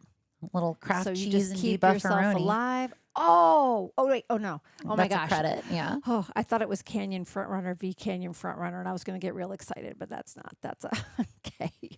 Nope. Multiple speeders. We've got a few speeders this set. Yep. I was watching some of the Lando Lake Country decks playing yesterday, and some of them were running the Anakin's speeder. Yeah. And it was doing a surprising amount of work. Like you ambush that thing out when you have the initiative and hit first, and like it does a great job of eliminating those early game plays. Yeah, and it's a vehicle. And it's a vehicle. You can stick the Han Solo pilot on it. Not in this format. Yeah. I would love some more pilots. I know that they're very much committed to doing these set specific keywords, but yeah. I kind of hope some get revisited. There were some I feel like didn't even really get their chance. yep. I talk a lot with my friend Alex, one of the owners of the Yep. fabulous game Yep. store Cloud Cap Games, and we do a lot of speculation about stuff in this game. And I think we were talking about wanting something with mount in a set where it's like you can get somebody to essentially pilot a creature. And I would love to see like some sort of creature synergy. I think that would be very cool. Like, could you imagine a sand person on a bantha, Yep, or another one of those like stormtroopers on the lizard, sort of like what we had in Legends of the Force? But there's a lot of possible design space around that. Anyway, the board state has changed substantially since I went off on this tangent. We've lost a couple of land speeders. Yeah, Julian claimed specifically to take away that Canyon Frontrunner. So Yeah. again, I would just like to point out how epic of a card it is. I'm going to put that in my deck. Oh no. Oh, backed by the huts, which also creates a credit token, which means we can get a possible. Well, not that Oh, there's he anything to doesn't- exhaust yeah. with the client, but you know, a 4/4/4/5 Saboteur in space That feels seems real good. good. Yeah. That seems good. So this is definitely a card that if Julian commits to putting a bunch of experience on it, then It's going to be a problem. yeah, especially if we're looking at the ghost coming out in another couple of turns Mm-hmm. and giving that another experience and a shield. Ugh, it's just so nasty. Although he's used his splash base, so he's going to have to pay for the ghost. I mean, I think she's worth it, but she's going to be coming out 2 turns later. Oh yes, because the splash was for the Yep. Leppy lookout. Yep. Exactly. Yeah, it's interesting people who are using their splash base right out of the gate. I think my tendency has been to like hold it. Well, I'm going to wait to splash something good. Mhm. But you're right. In the beginning, get out something. You're probably going to have enough resources later. Just hold your britches Yeah. and then drop something big for a little extra later in the game. Yep. We got the we have the speeder that creates a credit when it enters play, thus making it so there's pressure on Julian to immediately swing or face an exhaustion from the client Yep. Interesting. He didn't buff it. because he would have exhausted it, because the client would have exhausted it, because the client got a Oh, credit because from it's playing the not on speeder. attack. It's not. Oh. Yo, Return of Shadow of Oh Stygian my Prime. Oh, you gosh. love to see it. Oh, that is just every time. So It's that like the first is an time every time. interesting. I don't think I would have remembered to not put it on a unique unit. I mean, obviously you just want to play it if you got to play it, but Mhm. and in sealed, I think it's going to be less likely. Again, like you were saying, you're probably Yes. not going to have 2 ghosts. Yeah, and in this case, it's on a non-unique Yeah, unit, just a so random dude. you can't even like get rid of it by playing Oh, another just copy of it. 2, 4, 6, like Yeah, so Ugh. good. I think the Kage, or I'm sorry, no, this is the the guy other that if one. you don't pay resources for him and gets an experience. So we just got a 2/3 Saboteur, Okay. which it's still not the worst thing. Like if you buff this guy, like he can kill the client in a couple of turns. Oh, Kill okay. If you buff this guy, you can kill the client next turn because the client's been Nice. kill switched. Wow, that's rough. That is rough for the client. Kill switch is such a good card. Like it's not It's like a meat and potatoes card. You know, it's not Oh, anything here's more flashy, removal. but it's just like just good. Oh my gosh, an axe Yep. forgets. Oof. Yeah, Julian's really doing a good job controlling the board here. Definitely keeping things clear. Mm-hmm. Taking more damage. Yes. Definitely a flip in who's But and what their game plan is. Well, we have seen with Vel, though, that stuff can get big fast. And even an experience on that weak way is going to be a big game changer for the client. Unfortunately, the client's got the initiative, so they can. Oh, okay, yeah, that's real good. That's real good for Kurt's side. That card has done some heavy lifting today. Talk about cards that are showing up in all the decks. I Yes. feel like I've seen that a bunch. I've definitely played enough draft with this set to know that ambush with the Mylodon Rider is so impactful. Like you can use it to bring one of your damaged units back to hand, especially if it has a when played effect, which would be really good in the client deck actually, because you could return your land speeder to your hand and play it again for another credit if you need to turn the client's ability on.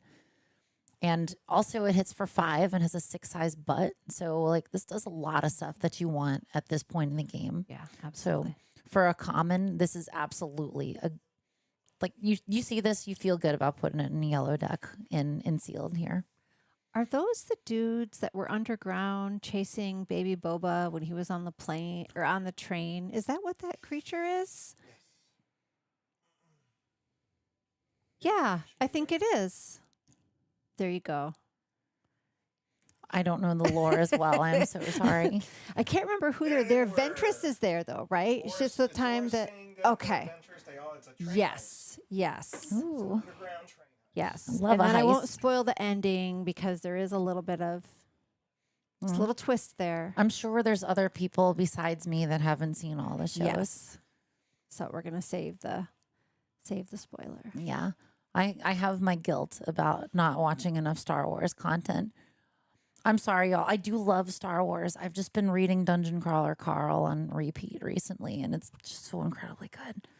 Which I have not done yet. But for me, in case I've not already said this enough, Star Wars Rebels is the reason that I love Star Wars. Before Rebels, I don't know. I could give or take, like whatever. The movies, I didn't grow up watching them. They didn't hold a special place in my heart. Oop. There we go. Canto Bite Security. Now this guy holds a special place in my heart in sealed and in draft. Like it's just a big old honking wall. Like either any you one gotta of run those into him. units. Yeah. Yep. And I'm going to get a token. Oh Ezra no! Bridger. Speaking of your rebels, guys, Look at that. A Spectre.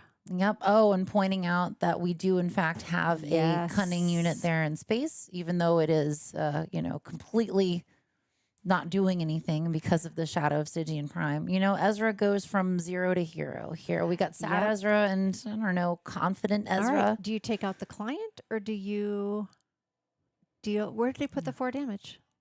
Oh no, Ezra heals something. Oh, heals. Oh, yes. I wasn't paying attention. Yeah. I'm thinking of Zeb. Yeah. So this means that that Vel is going to be able to deal with the Sentinel. Unfortunately, will take a couple of hits. Unfortunately, it takes 1 hit because Vel's going to juice herself Gave up. herself there we an go. experience token. Yeah. We were talking a little bit earlier about using epic actions in this game. And it reminds me of the way the attitudes towards using epic actions in this game have changed over time. Oh, trading with the client. Yeah, I think that's a great move. If you remember, Madamezola, back during Twilight of the Republic, I was quite fond of running a Mace Windu Tarkentown I do deck. remember a Mace Windu Tarkentown deck. And I think He was real gross. he For was. the record. He was real gross. And then units had bigger butts, and Mace was just kind of like too little, too late. But the thing with that deck is because it did a lot of ping damage, Tarkentown was something that I was like, oh, well, I want to save and use in a critical moment. But then once Cad Bane Tarkentown was like a dominant force in the meta, it's like, no, you just you use it. ping turn 1, you get rid of their turn 1 play, and then you use that tempo shift in your favor to aggro your way through the game, and that's it. Now, that 2 damage per turn is adding up over here for Julian. He's up to 18 and doesn't really seem to have a way to pop that Stygian Prime off. Yeah, but we've got Vel swinging for 5, we've got Ezra swinging for 5, so that's 10 damage right there. Vel's got the ability to put an experience on something, so potential 11 from those 2 units. Or we got the Celestin Sapper, our friend that we've come to know and love over the course of this limited event. All right, and Little any guy making his overwhelm there? bomb. She had 7. 1 experience on her? 2 experience on her. Okay. Yeah, I don't remember how much. Yeah. How it may have Could been all like get just absorbed. enough. Yeah. This is why I'm not a judge. I'd just be like, it's close enough. Fine, think it's whatever. fine. We'll round down. I'm feeling generous. there's The the ghost for ghost. 8. And we And still that's have worth it, the yeah. cunning unit up there in Yep. space. So yeah, the experience and a shield on both Ezra and the ghost. So this is something really, really dangerous for the client here. Like, we're only going to get 1 more swing on Vel's side here, but the client doesn't have much else going on, and anything that Kurt is going to try to play to affect the board state has to deal with the shields on the units that are going to be readying next round. So definitely a tough spot in spite of being pretty up on health at this point. Oh, I thought, wait a minute, they can't possibly be scooping. Okay. Yeah. It's, yeah. I wonder if he opened Hera. Let's ask him later. That's Always hoping for a Hera always in there. hoping, always hoping. Yeah. Yeah, no, that's, and now they also have big enough butts that when it comes to any of the debuffing or, I mean, you just got to full on defeat. Oh, yeah, there he goes. Took the 2 damage. And that's the hard thing about all the Spectre units is that they're all pretty buttly. Yep. Like, it takes a lot if you're trying to defeat them by damage dealing. And because they're so good at working together, then it means that if you play like Sabine, she gets rid of an upgrade that might be negatively affecting them, which would be great. Actually, Great to right get rid of that now. Shadow Stygian Prime. Yes. Or you get the heals from Ezra, you get the return to hand with Kanan. Like, they're all so good at the same time. So it's like, I can see the appeal, not just thematically if you like it, but like mechanically, the more of them you have, the better this they set, get. They finally, they got some better tools. I'm having a hard time with words today. Oh, no, not my ghost. Ooh. Lost and forgotten on the ghost. Gets to heal and take her out. So that's where the shield did not help. Oh, but we There's got that. the Kessel Hulk, so that's pretty good. Like, Julian is on a clock here, but I don't know if Kurt is going to be able to play enough things. I mean, but 4 more turns. Yeah, that's just it. Yeah. So, But and he only has 7 damage on the client base. So he just lost a big swinger. So what do we want here on the client side if we were playing this? We would want return to hand on something. A Blade Wing would be really nice. Another Shadow Stygian Prime would be pretty Another cool. Lost and forgotten. You're not going to be sad to play that. Nope. And Lost and Forgotten, I think that's a common too. So there is a chance that you could have multiples of those. It's And kind of... he still has 2 credits up there too. So this is a point in the game. Yeah, it was a common. Granted, you're not going to want to have too many 6-cost removal events in a 30 limited card deck, limited yes. deck. Yeah. So it's not like we're seeing you don't generally see like control oriented limited play. Which would be kind of interesting if you actually got the draws for it. So Rogue One is interesting. When something is defeated, it has an effect pretty much like Inferno 4 from Spark of Rebellion, where you can look at the top 2 cards of your deck, put any number of them on the bottom, the rest on the top. So it's like, it's helpful, but it's like, it's not going to do a whole lot against the Kessel Hulk. Yeah, and it feels like I would have wanted that earlier in the game to fish out what I wanted to have later. It feels like it's a little bit late. Yeah, but I'd for imagine that to do much lifting. I think at this point you spend 6 resources removing something. You're like, I need to have something on the board. But we've got we've got 10 damage coming at base. So it's not enough for Julian to take it this round, but definitely can set up for one more round, and then that's game over. That Stygian Prime, man, that would just be ticking in the back of my brain. I think that I'd be so focused on that just like I wouldn't be able to get over it emotionally to then focus on my game. Mm-hmm. It's such a good card. Like, how much damage has it prevented from that Saboteur? Ooh, Haymaker on Rogue One. Is that enough? No, can't. It isn't. But it puts damage. Yeah, it puts 4 damage and then on there. Now they can swing and get rid of it. And trade and still just worry about Ezra. But would you vel it up? Because then it doesn't die. Oh, nope, it still does die. Because if you vel it up, then the client can exhaust it. Because I want her to have that action at the same time. Here you go. Dude, double Haymaker. Yo. I think honestly what I would have done, and there could be another plan here. I would have used the client to exhaust Ezra before doing that.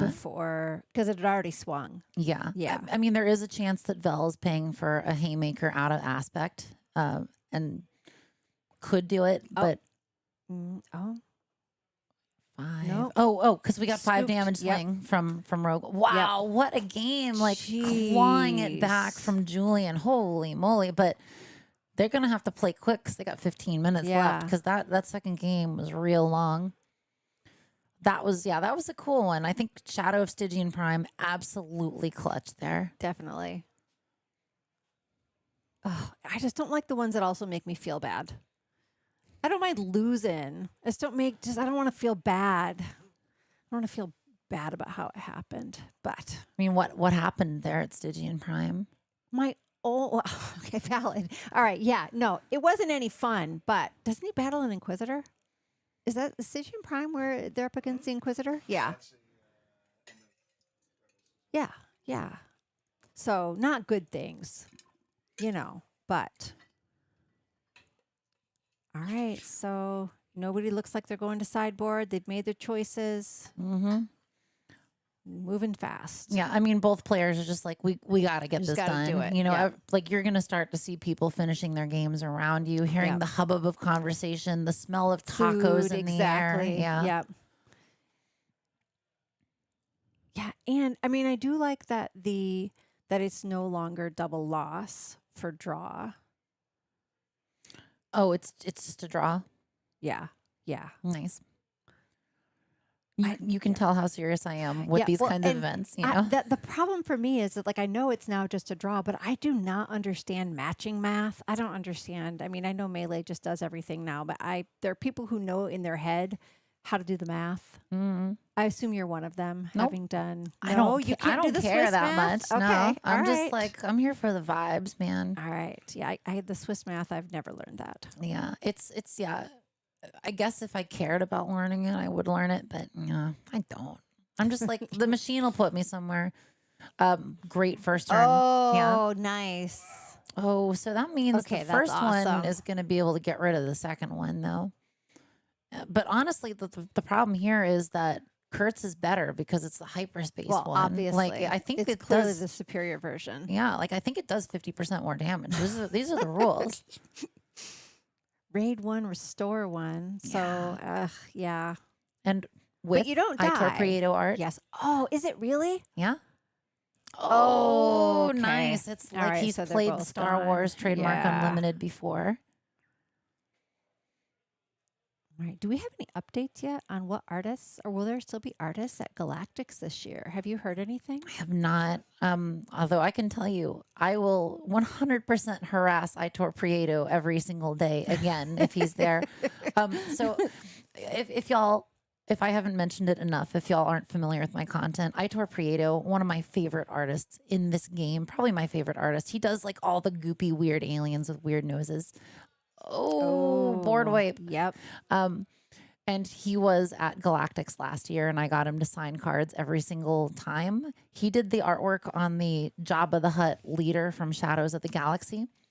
And actually, he's like, would you like me to modify it? And I was like, oh my gosh, yes, please. And he gave him like all these prison tattoos and like doves on his belly and teardrops on his eye. And like, it was like the coolest card in my whole collection. He blinged out my Bendu. Yes. He blinged that out. And then so it looks like awesome. there is an artist alley this year. I don't know if they have formally announced who it will be, but he is on Instagram. Maybe we could low key, like, just Just follow and stalk be him a like, little. hey, hoping to see ya. Yeah.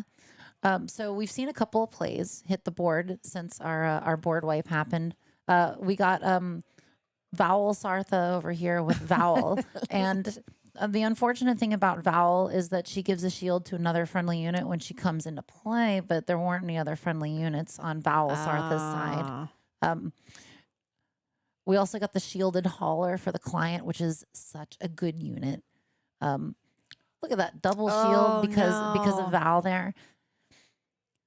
Yeah, claiming is you don't want to stick in an experience on the speeder here and just to give the client a little bit more juice, because it feels like Kurt has the momentum right now, because we remember earlier we saw Ginger Joey playing a Velsarth deck, and he was able to stack experience on a unit very early on and put the pressure on. And unfortunately, we haven't seen this with Julian yet this game, and the client's already got 8 swinging power here, so we really got to be careful. Of course, the client can get insta-killed by Vel right now, so I think Kurt is sort of incentivized to immediately swing unless there's something else going on that's useful. Yeah, going to base. Yeah. Yep.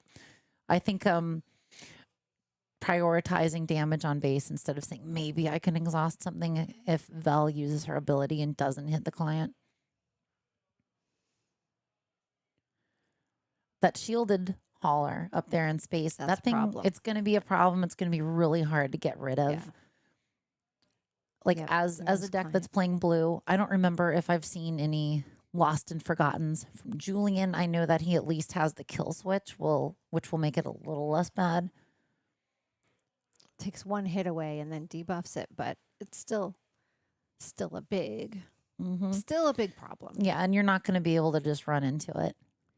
And I feel like Vel's jam is to be a little bit more aggressive. Oh, nice. Yep, nope, she's okay. We got another Itor Prietor with our Celestin Sapper again.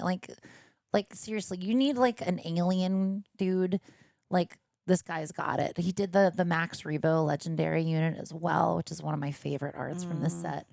I'm so pumped to see Ashes of the Empire. Like they're just killing it in this game. Oh, absolutely. Ooh, it's Urk. My super favorite is Wookiee Warrior. I did take my hyperspace foil version of Wookiee Warrior, which is just so good. It's so good. It's so dumb. It's good, right? The art is just ridiculous, and that is why I love it. All right, she's hidden. Raid 4. Yep. They promised us so much with Wookiees early on and then never delivered it later. Like we got one Wookiee this set. They didn't kind of all come together. I feel like Eternal, you can put together a Twin Suns or Eternal for Wookiees, but they just kind of never showed up enough in the same set. Yep. Ooh, we got credits. There's my card.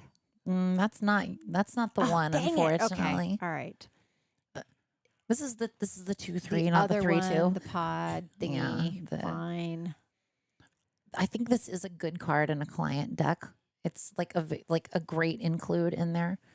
You can see up here we've updated above Julian's name just to make sure that we get the Babu Freaks logo up there. Just a lot of people like playing and practicing in teams, deck building in teams. I think it's really good for high level competitive play if you want to do that, if you're interested in going to galactics or sectors or regionals or what have you. You know, you're held accountable with these other people. And I just love the more brains trying to solve the same problems, like just the different viewpoints. And then you don't necessarily have to be the expert on every single thing, because the all of you together can be this super powered brain that you can learn it without. It feels time saving, brain saving, feels like a win. Yeah. All right, there we go. Urk base. Six to base is like, it's good. Yeah. It's just a good card. I would be very worried about trying to get rid of this Urk at this point. Like that's going to have to happen on Kurt's side, and Stygian Prime has come and gone, right? Oh, Axe Forgets, which, like it gets rid of a unit that can do damage to base. but it does enable the client to play that unit again. Although if Kurt has more late game plans here, then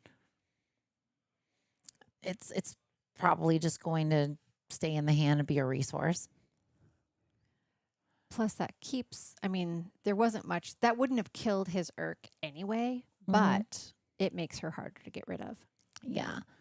We're not really on a clock this time because there's no Shadow of Stygian Prime, and Julian is just completely Wow. just dumping units onto Yeah. the board here, and with no reprisal from the client, able to put an experience Yeah. and go another 3 damage to base. And we are on a clock. This is the third of 3 games. Yep, they got We're 6 minutes. halfway there. Yeah. 6 more minutes. And halfway there in their bases, they're each 13 damage on Yeah. 27 health base. But Vel's got a big old chunky board over there. Yes. I mean, the client has 8 damage ready to go. But what have we got over here? We got 6, we got 10, 11, 12, 13, 14, 15. So Yeah. Vel could close the game out here if all of those units stay in Actually play. get to swing. Ooh, that. okay, all right. Yeah, big old Sentinel. We Yeah. were talking about this one early on. This is like such a good unit. Oh man, that kill switch. Okay, That kill that's- switch hurts. That helps at least for, so he still has to get through. He either has to get rid of the Sentinel or get through the Sentinel. None of his current cards, nobody currently has Saboteur. No, but it's enough things to just overwhelm what they have there. Now, is it more worth it to use Urk to trade with the Sentinel, or to put a couple units other than Urk into it? No, Yeah. there we go. And then you can give an experience to something else with Vel. And fortunately for Julian, he's got 3 units that he can attack with and most of his resources. So like he can dirtle enough to make the client run out of potential actions and say, whatever, I'm just going to claim. I mean, and the client's still sitting on 5 resources. Oh, I'm hearing the announcement out there. Our tournament organizer, or whatever the right title for Red Castle Mat is out there, giving the announcement the players are starting to run out of time, so play quick or get the heck out of here. I think that's how he phrased it, right? That sounds right. That sounds like his wording. Oh, at 20. Okay. All right, Okay, there. and now, claiming, so- now. Oh, he didn't Oh, Vel. no Vel, but maybe with all of these resources. Oh, that ambush. Oh, geez. Oh, that's likely game here, but because because he's not going to be able to. Oh, and interesting. Veld after the swing. Oh, yep, there we go. and that's it. There's no way Yep. Kurt's coming back from that. But Yep. good games to both of them. Look, these players. Oh my gosh, a Persecutor late would have been cool. A Mastery would have been great. So good includes in a deck, but like we're still playing a game with randomized cards. So you only can play what you get. I really feel like we saw both of these leaders do different things. I feel like they kind of took turns being the aggro, and they kind of took turns cleaning up boards, and that was interesting to see different play styles come out of the same decks. Mm-hmm. Yep, it was like watching Inigo Montoya and the Man in Black, and then one of them all of a sudden disclosed that he was not actually the handed that the other one thought he was. Exactly like that, right? Y'all have seen the Princess Bride out there. It was exactly like the Princess Bride. All right, so that was round 3 of the Star Wars Unlimited sealed PQ here in Portland, Oregon. We are at Red Castle Games. I am Madamezola from the Nightsisters. I'm here with... I'm here. I'm here as well. I'm Metal Marshmallow from TikTok. Excellent. I'm still holding it together.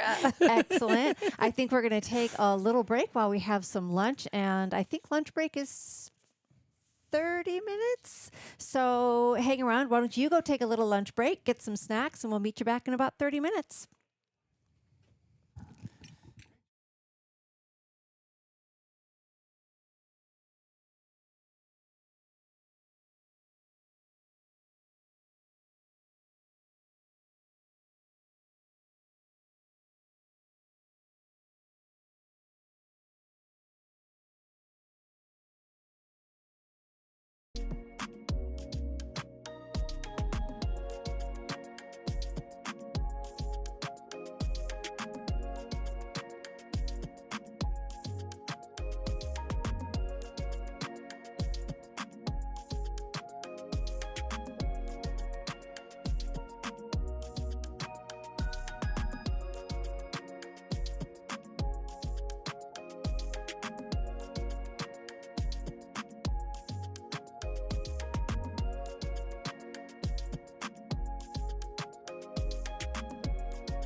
And welcome back to the Portland Planetary Qualifier. Round 4 has already begun. My name is D-Rod of Unlimited Power here at Red Castle Games in Swoo City, aka Portland, Oregon. And I'm joined by Janktech's own Metal Marshmallow. Hello, I'm Metal Marshmallow. It's great to be back. We're refreshed and ready after lunch. We are rolling on round 4 over here. We've gotten some plays already on the board. We've got Quattro, one of our local players, playing Harrison Dula, and we've got Brian over here on Vel Sartha, still very dominant so far today. A lot of Vel Sarthas out there in the world. Yes, and you are coming from a large PQ, 2 more damage there on Brian's base. But we just finished the Seattle Planetary Qualifier, or Northern Seattle, up in Bothell, Washington yesterday. And here we are again watching a Lawless time sealed Planetary Qualifier. So a little bit different, but we have seen a lot of Star Wars in the past 24 hours. It's been awesome. I'm not gonna lie. Like, I was actually like kind of like yesterday, I was like, man, I want to play some Star Wars. Right. Here I am like talking about Star Wars all day and like just feeling the itch myself here. But you know what? Like there's plenty of time. I'm gonna get some Star Wars in, and I'm just gonna build the hype for myself by continuing to watch this. And we've seen some great moves already for both players. We've got a pretty developed board on Hera's side. So Quattro getting multiple heroism units out. So that means he can actually ignore aspect penalties now. We've got Vel putting out the droid laser turret, Sentinel with a shield, and putting an experience on it. So that also is a huge problem. So like there's going to be some good back and forth between these players at this point, because like both of them have board states that the other one is going to have to deal with. Yeah, and I really like seeing the deck choice or the leader choices that were made here. I really like, obviously we're going to see a lot of Vel today. We know that from the list we saw earlier, and obviously she's a very popular leader in this format. But I enjoy the Vel Hera hero versus hero, a little bit different here matchup. I really enjoy it, and we're seeing them do a lot of trading off. Both are pretty aggressive, as well as protecting their bases by swinging into their opponent's units. Yep, and we see another of the guild ambush team here. This has been a very popular unit today, so and good. I'm guessing that's a huge reason why we've seen so many yellow bases, because yellow cunning aspect has a few different ambush cards that are so good at answering what the other players are doing. They come in, they hit for 5, they're just a big body on the board, or they're just gone. So between guild ambush team and the Mylodon, The Mylodon Riders, yeah. yeah, like both of those are just excellent reasons to play yellow. And like when you're getting to 5 or 6 resources, those will do a lot for you. And speaking of 5 or 6 resources, we got Hera out at 5 resources, ready to get that restore every time she attacks. And of course, going into the 6 resources next round, we're gonna have to worry about Vel putting out more experience. Oh, but it's not gonna be on that droid laser turret, because we've got the aspect penalty less Zeb Aurelios coming out, and because we have a command unit, which is, well, both of the other units on board here, then Zeb can deal 5 damage when played. So good. Yeah, Zeb is really good in all the formats. As long as you have the other aspect on your board, that 5 damage can just do so much. Takes care of any units, hidden units. So Hidden really love units. it. Mm-hmm. Love hitting hidden units. Yep. It's unfortunate for us Third Sister lovers that Zeb Aurelios will get rid of Third Sister if the aspects requirements are met. I can see why Quattro, Philip, went with this pairing over here, because you've got multiple specters. You're gonna want to see Hera. Hera just loves to enable multiple specters being played, because they all have abilities that work so well with each other. This is something that we were discussing in our last game with Madamezola of the Nightsisters, who is an avowed specter enjoyer. Yeah. Well, I really like that Quattro built up a variety of specters here. I like that it is a little bit on theme. We've seen the Phantom, we've seen Zeb, we have Hera.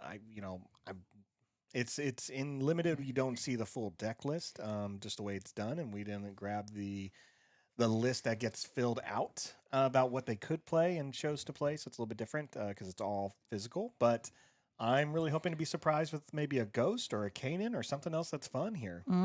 And just seeing what's in his hand there, like we're seeing mastery, which is going to be a challenge to play because he's used the epic action on the splash base. But there's some other nastiness that I think is going to be great. That Sentinel is going to do well for him after Vel deploys.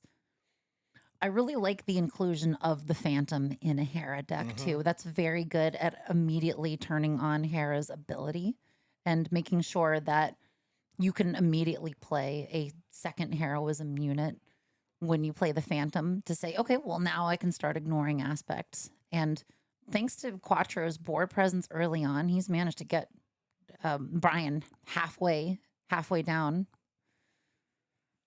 Yeah, I really like the Phantom's when played ability. It just, yes, you're paying a little bit, or you're still paying the cost of the card, but you're getting a free experience token out of it. So it's a great card. If you really need to play it early. But if you can play it when you have enough resources to play 2 units at a time, you're just going to jump ahead of your opponent. Yep. And wow, we got mastery on Hera, which anybody that's played this set in limited or draft or even in other formats, I think mastery has just been doing so much work since that card came out. It's so good. You're always going to pay 3 for it. If you pay 4, you're in desperate place. But paying 3 always feels good. It's +3/+3.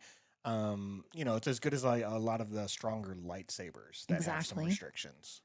We've talked about this a bunch with how they do an excellent job of giving you commons in this particular game, which are still highly playable. Yeah. And like mastery as a common in this set means even if you're just opening a few packs here and there and are an extremely casual player, like that's still a pretty powerful card that you're likely going to get in just like a few packs worth of cards. Yeah, the design team has done really well when they're making a set, how much they're considering limited play and making the commons and uncommons good in their playability within the set.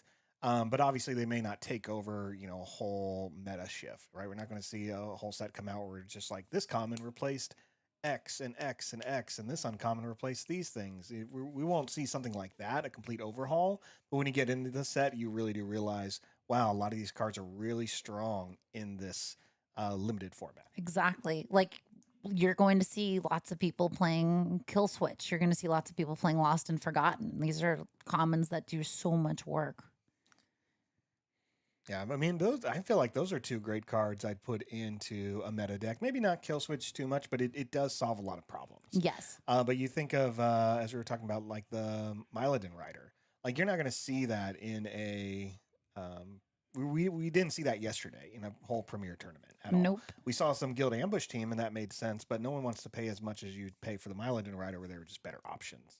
But yeah, it just makes it much stronger, and every set in a limited format just makes some of those uncommons and commons they pop. They're game enders.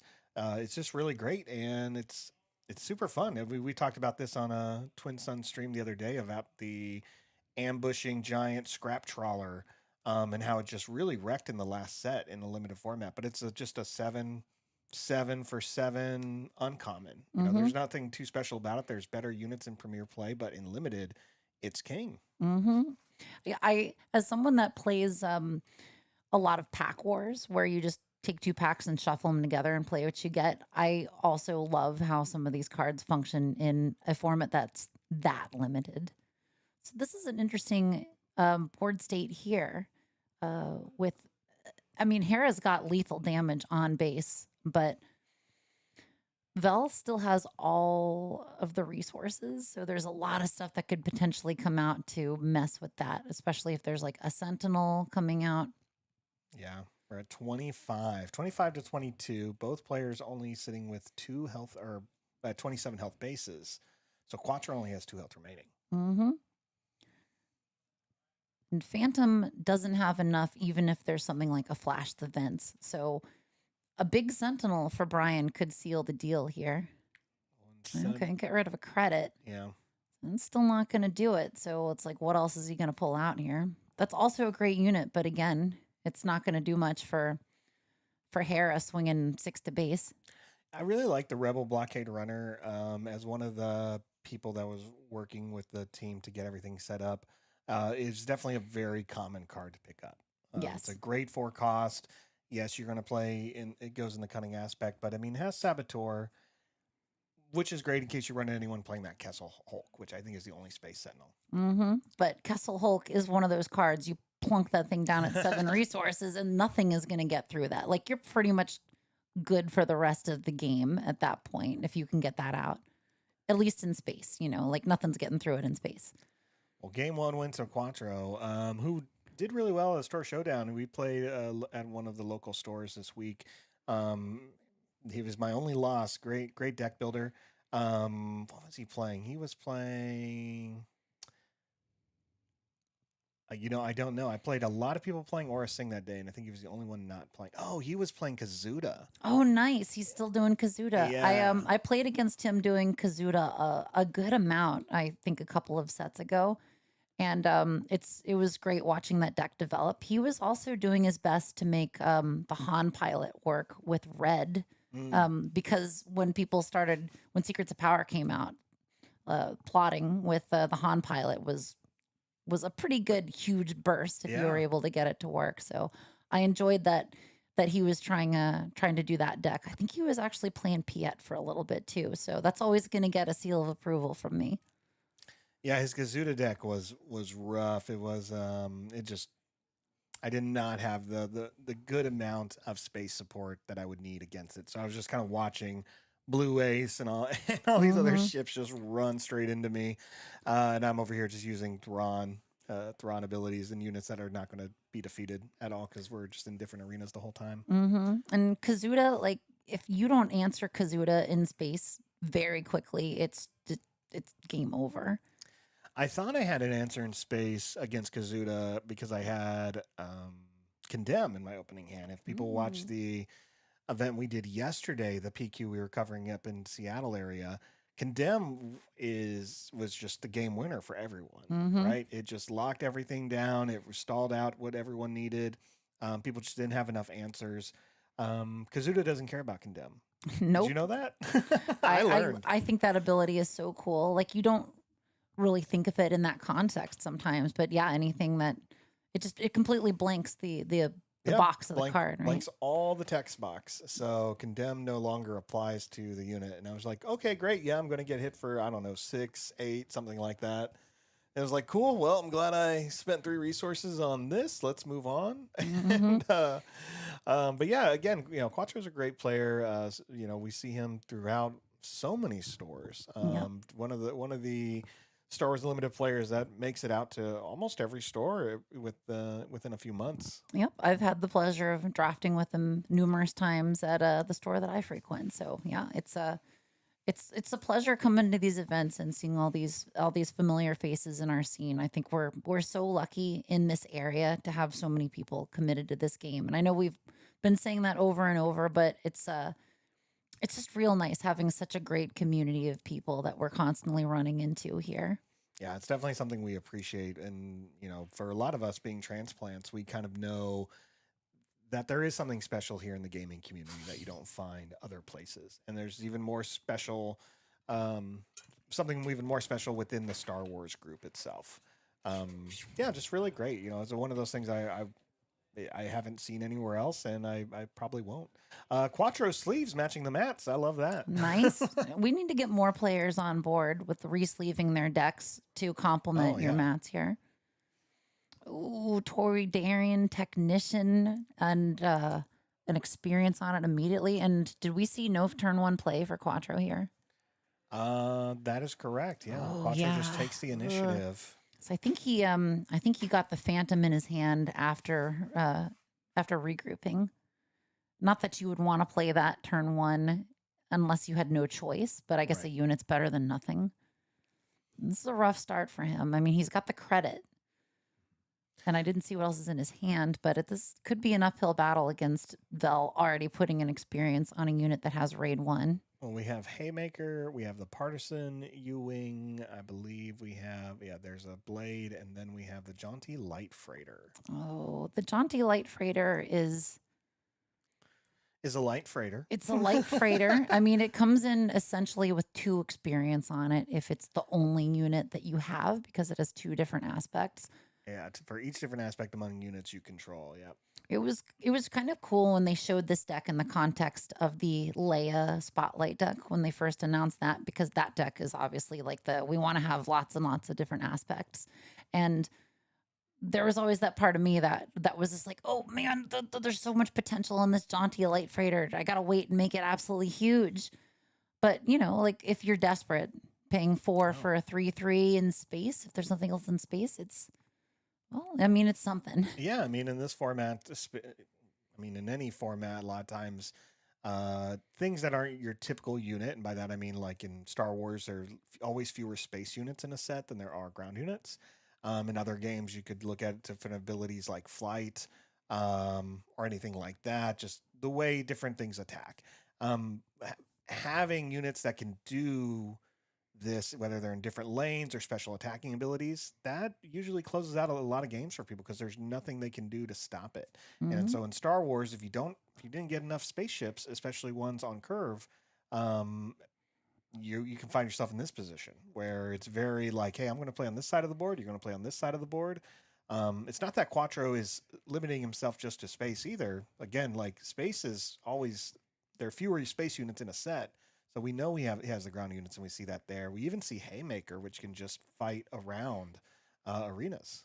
I think Haymaker does have to be in the same arena, does it? unfortunately. Let me see. Craving Power doesn't, but Haymaker definitely does. That's definitely for sure about Craving Power. Yep. Unfortunately for Quattro here, we Yep, got same arena. a Cinta with an immediate Vel experience. Like, what a combo. I think they're like in a relationship canonically, right? So it would make sense that they have Yes. synergy in the game. I think, again, it's so cool how they represent this stuff mechanically in the game. Mhm. You're just like, yeah, of course, the like a couple is going to have synergy in here. Like, of course they're going to. So, Yeah. heck They yeah. both do this drop together, which I think is really neat when they both jump off of a large dam. So yeah, I'm with you. I love when characters mix well together, and we see that with something simple like R2D2, C3PO, Vale Ascenta, Mhm. BT1, and 000. Yes. That's a power couple right there. I love that, like, pretty much isn't Vel's card art from Secrets of Power also her jumping off that bridge? Yes. Yep. The yellow Vale. Yep. It's her jumping off. I love that unit. I always felt like it was gonna have more popularity than it ended up having. Because it seemed like a very good card in Yeah. limited when I played limited in Secrets of Power. It's a good card. That whole set was really strong around different like ambush abilities and units with ambush. But yeah, I think that Veil is really strong. And again, I love seeing that Cinta. We see that same similar shot, and I can't wait till we see a Cinta leader. Yeah, like Cinta has been, I think, well represented in this game. Like both of her units have been very impactful. That's the Cinta plot Yeah. unit from Secrets of Power is like you see it in high levels of competitive play because of that action economy you get. I think that's an evergreen unit. Yeah. I just think, no matter what, whether it's Eternal, Twin Suns, Premier, like it's a card you want to include in your decks, especially when you have leaders that deploy at 6. Exactly. And would work well in a Velsartha deck. Honestly, like getting the deploy and immediate swing and experience on something. Not that Vel really needs it in this game too much. Like we've just had a commanding lead. Not having those initial plays for Quattro's side have been pretty bad for him, unfortunately. Like an 8 to a 21 on damage on base here. Like this is going to be an upward battle. There's a lot of great cards in Quattro's hand, but Brian has been putting a lot of pressure here, and that's great. Brian is an excellent player. Brian's been playing from the start, took a little break, but they're a strong player, plays very consistently, plays all the formats. So I love when I get to see Brian at this event, and that's what it looks Yeah. like. Brian put so much pressure. There was just no response for Quattro that was going to be quick enough. So Brian's going to take game 2, sorry, and now we have a stew going. Yeah, like hopefully Quattro will get his spicy turn 1 play to keep the stew bubbling and give it a little bit more flavor here, because it always kind of hurts when you see someone skipping a turn 1 play. Like you've seen before, like people can bounce back from it. Yeah. But you know, it's never good just to lose out on a whole phase's worth of stuff. Yeah, if your opponent puts down a unit and you don't put down a unit, you are behind. It may not be too big of a gap, but it is something. And whatever it is, 2 damage or 3 damage can be the difference towards the end of being like, if I only had a little bit more health on my base, I could make this. And it comes from that first couple turns. It's a good variety of stuff in Quattro's hand right now. There's some good late game stuff. There's some good early stuff. So I think I'd be pretty happy seeing this. Honestly, I'd be kind of like, oh, what do I even resource here? Yeah, a lot of good cards in the hand. We see the opening hands and some good cards to move up to as you get the resources. We've got that 8-cost Walker in there, which if Quattro gets a few credits from Vel, like could absolutely come out a little bit early and really help to turn the tide in case Vel starts to have a showing early on. Yeah, I really like the Beach Patrol ATACT. And Vel, if they give the counters, that's exactly what I want to put out. But we get the Devorian Doorbuster, I believe. Love this. I feel like anytime I hear the Deveronian doorbuster, like there's going to be some mega sale. We're door busting people. President's Day, one day only. One day only. Yep. Yeah, but yeah, 3/2 Saboteur Restore 1. Like that's great stuff. It's so good. It's a great opening card. It's a good turn 1 play. Your opponent wants to deal with it because you don't like. It's annoying. It gets past your Sentinel, gives the restore, and it hits for 3. Yep. And Quattro here with the initiative. So we unfortunately do not get to see Madamezola's favorite card, the Canyon Frontrunner, go into the Deveronian Doorbuster. He'll lower his health. But we do see Cinta out now. We see the Champions Pod Racer. Quattro now has 2 credit tokens, one from the Pod Racer, one from Vel. But Vel has a 4/4 Sentinel. So Yep. Well, one more credit token, and we could get out that AT Act next phase. So it's something to keep in mind if Quattro is able to durdle a little bit and hopefully provoke Vel into beefing up one of those units, then they've got to deal with that. Oh, did I just see an off aspect? The 3-cost Cunning Villainy, exhaust something and then look at someone's hand and discard something that shares an aspect with hold it. for questioning. Hold for Yes, questioning. yeah. Thank you. I didn't notice that. I saw the card, but I didn't realize that it was off aspect because we've been seeing it so much yesterday. Yes. And they've definitely been playing in a few games today. Yeah, I think Joey earlier was playing that out of aspect in a Vel deck as well. And that's just shows how strong that card can be, is that it's worth paying 5 for. Yeah. It's just a game changer. Gives you that information you want. It's pretty solid. Yep. Oh, Sabine, that's a very cool one too. Which actually the cool thing about Sabine is that if Quattro is able to get her out, which is not going to happen right now because of he could use the epic action to get her, but he's not going to satisfy Hera's double heroism, no aspect penalty requirement. He could get rid of that experience on Cinta. Oh, yeah, which would make it lose Sentinel. Exactly. But do you want to save it, or do you want to hold that Sabine in your hand in the event that there's a mastery around, knowing that Vel can keep putting experience on things? Yeah, that's still like, I like Quattro's hand here. I think that it's got a lot of different tools for answering what Vel can do. And I think it attests to Quattro's skill at building with a limited card pool. Yeah. Well, this is what, and that's what you want to see. You want to have a hand with a lot of options. So I think he made the right decision attacking with the doorbuster first. Yes. Because I think that would be my strategy, is I would want to hopefully bait out one more credit from Vel. Yes. See if Vel gets greedy and then lets me play the giant walker a few turns early, and then just overwhelm into whatever sentinels they have on that side. And there we go. We're going to throw the champion pod racer into Cinta. So 2 damage remaining there. Mm-hmm.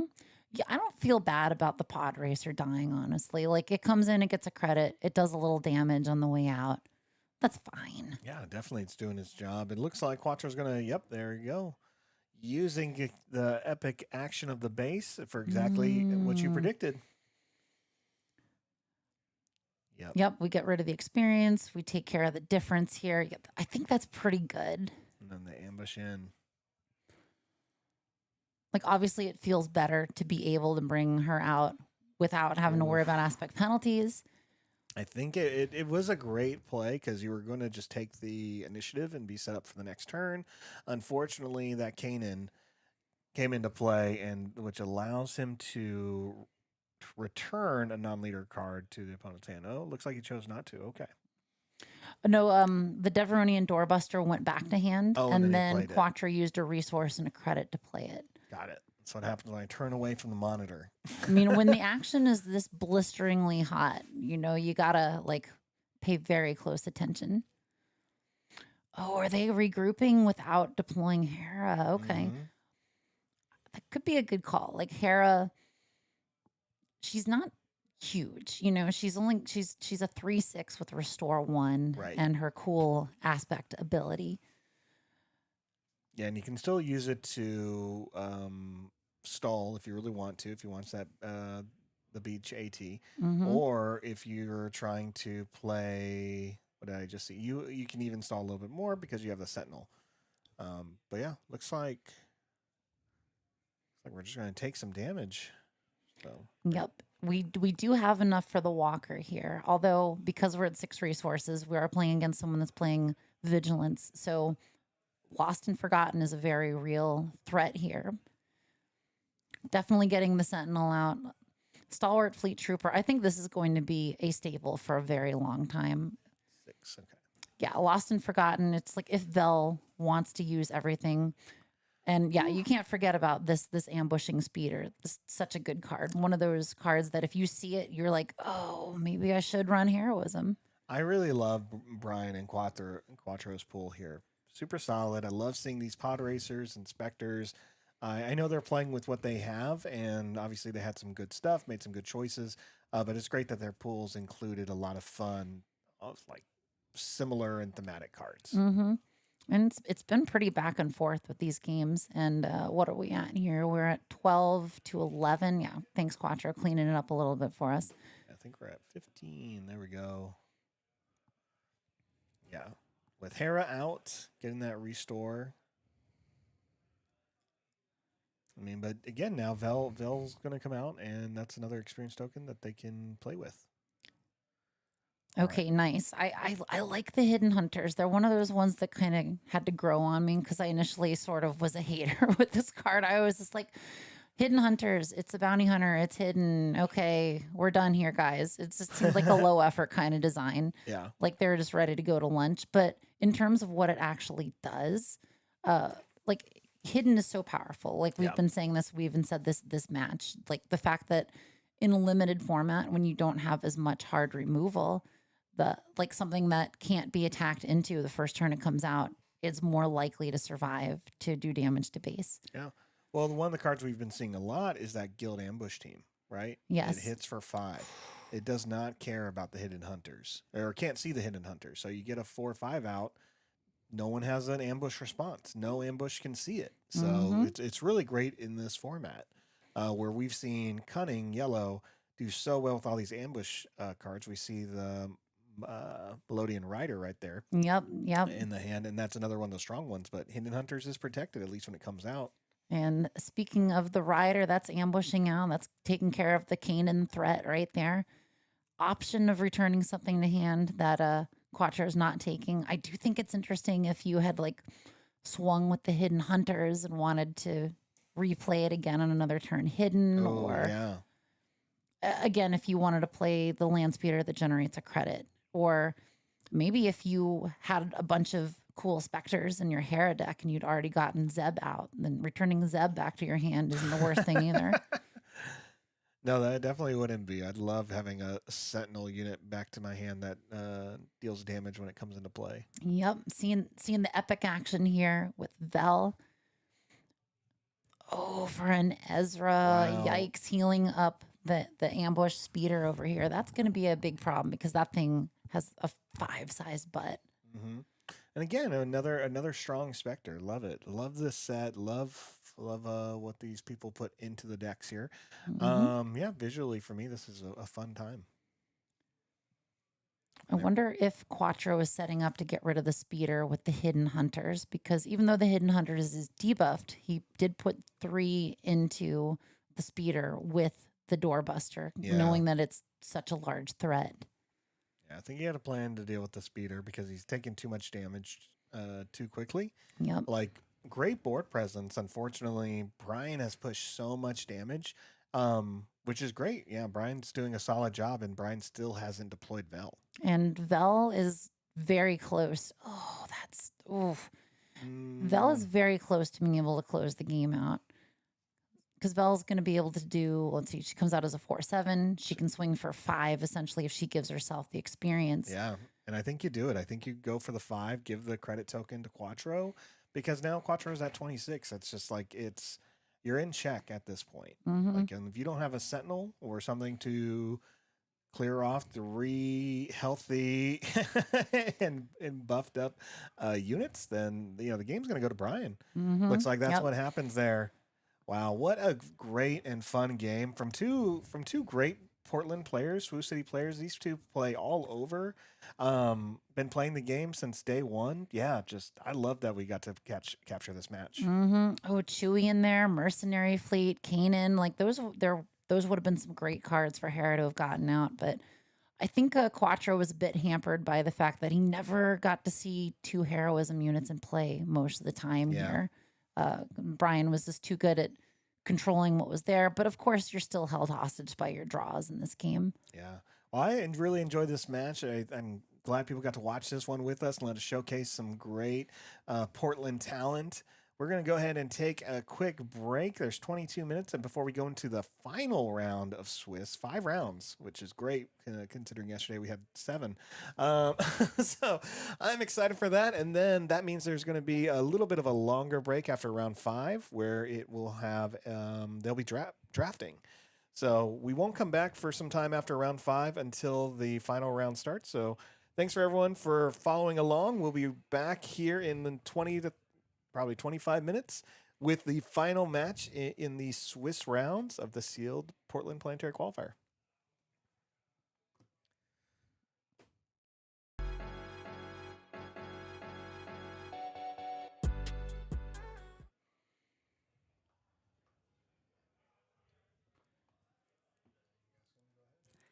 All right, welcome back to round 5 here at Red Castle Games. We are at the sealed PQ for Star Wars Unlimited, a lawless time in Portland, Oregon. I'm going to go ahead and call it Swoo City.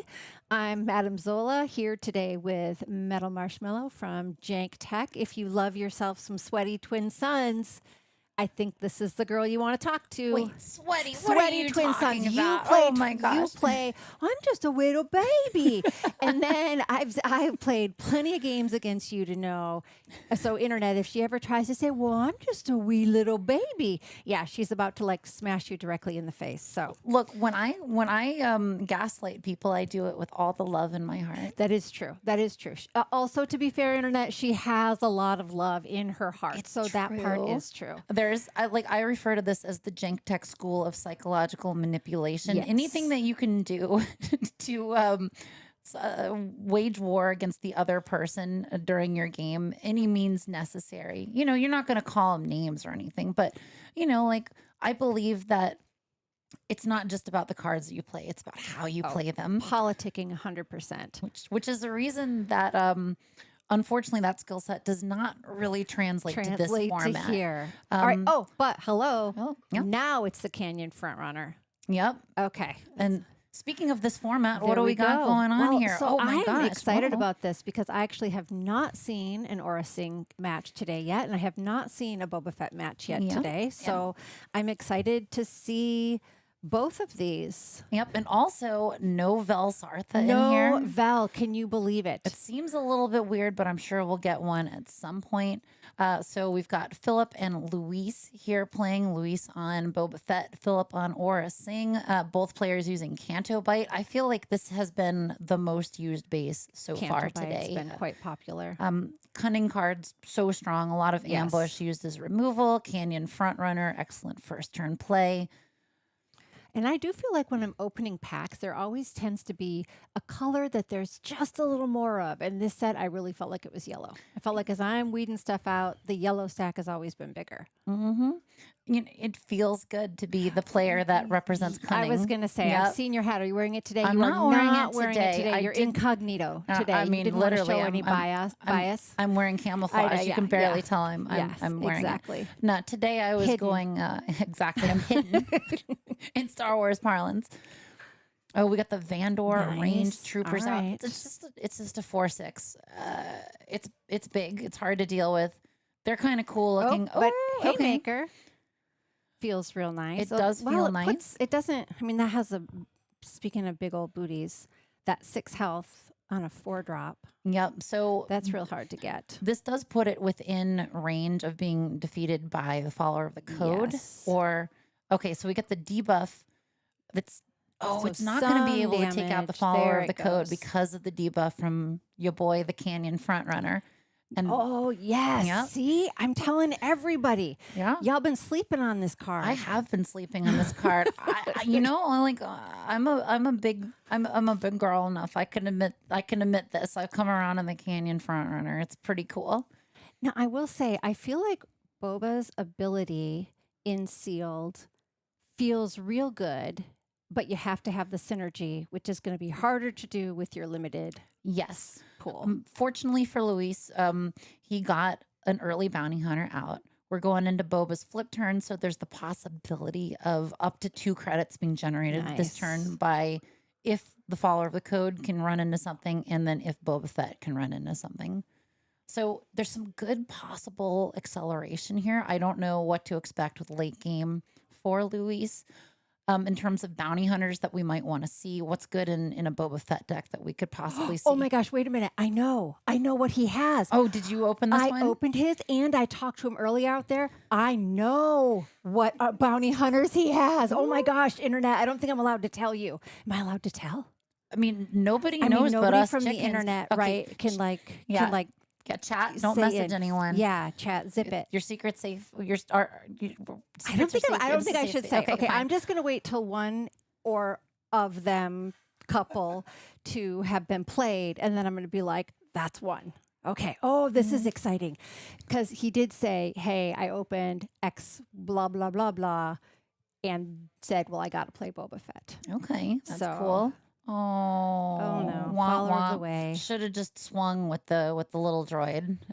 But you know, But it like, wouldn't have been enough. He has to. I mean, he couldn't have defeated the Sentinel. no, but you put some damage on it at Yeah. least if it's 'Cause already then gonna maybe die. you could then. Yeah. I really like Oh, Mylodon That one Rider has with done the some. Yeah, that's done Yeah. some heavy lifting today for sure. yeah, it's so good. In fact, I think it may have been worth it to use the Mylodon Rider to bring the follower of the code back to get a fresh one later on. Or worst case scenario, you bring it back, it becomes an early game unit that you use for a resource later on, so you can play your later game Yeah. stuff without having to worry. Oh, there's some good stuff in this hand. Oh my gosh!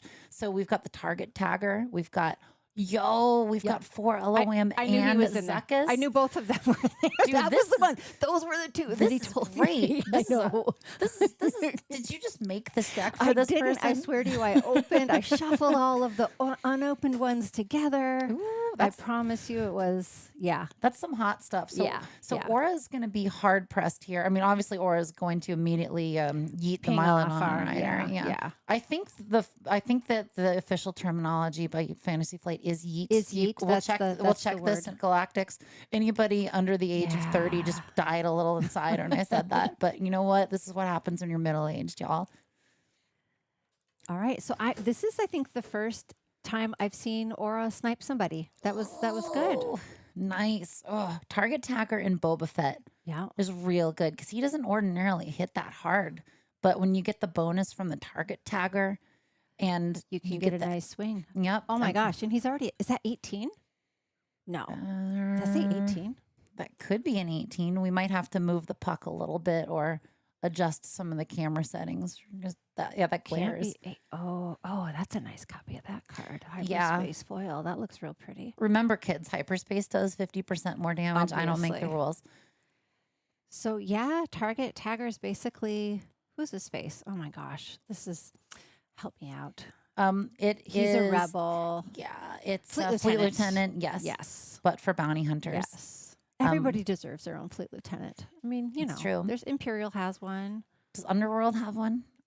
I don't think Underworld has one know. yet. Yeah, basically Jabba. Maz Kanata is the fleet lieutenant for Force. There's the Yes. Republical Tactical Officer. That's what it's For called, Republic. right? Yeah. Yeah, I Because think he's also a clone. So that's how I yeah. know him. Oh, we got IG in the Dang, Aura Sing this is players. like Man, it's cool. 22-0. Boba's just come out smacking. Yep. Oh, another ambush team getting rid of your favorite little guy Yes. there. So the thing is, if Boba Fett can get any sort of a boost, it's basically Boba Fett just needs 27 No, one off. Yeah. Yeah. So I think if I was in the Boba Fett player's shoes, what would I want to do? Would I play the 4 LOM to swing at the He has Boba Fett, or all would I of just his go? resources? Maybe I just go Boba Fett to base and then play 4 LOM and swing 4 LOM into something else. Oh. Oh, Boba, Oh, no, Boba. And No, Boba he's still can't, there. and Orison can't deal with a leader.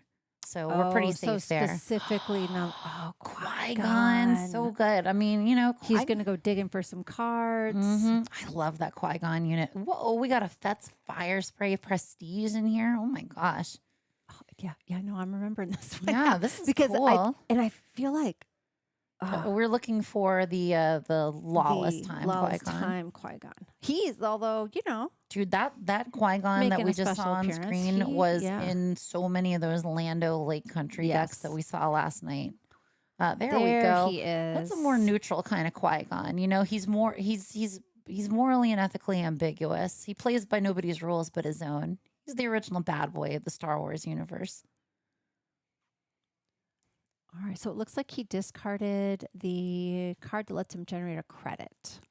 Yeah, not really. I don't think he really needs that Yeah. right now. We're just Yeah. looking to close the game. The unfortunate thing here is 7 resources. Orison can just deploy and get rid of Qui-Gon. Yeah. But maybe Luis is doing that just to hopefully find some answers so that Boba Fett does not get immediately taken out by Orison, because that's definitely going to be what Yeah. happens when Aura Yeah. deploys. It's like Aura deploys, defeats Qui-Gon, runs into Boba Fett, and then hopefully does something to put 27 on base really fast. All right, so her when deployed. You may defeat a non-leader unit with 5 or less remaining Yes, HP. There we go. Yep, and it really did. She just did clean up the board. Yep. But there's an uphill struggle here. Yeah. And I don't remember the stat line on 4 LOM. No, 4 LOM does hit for 4. That makes sense. It's in the name. Yeah. So Hits for 4 LOM. So 4 LOM comes out, immediately swings into Orison, gets rid of that little problem. I love this card. I did not realize that 4 LOM is essentially an ambush card, but better. Like it's a selective ambush. It's either, let me back up. 4 LOM's ability can work on 4 LOM because 4 LOM is a friendly bounty hunter unit. and so even though it would come in exhausted, Yep, it still gets to attack she can into still something run else. into something. Yeah.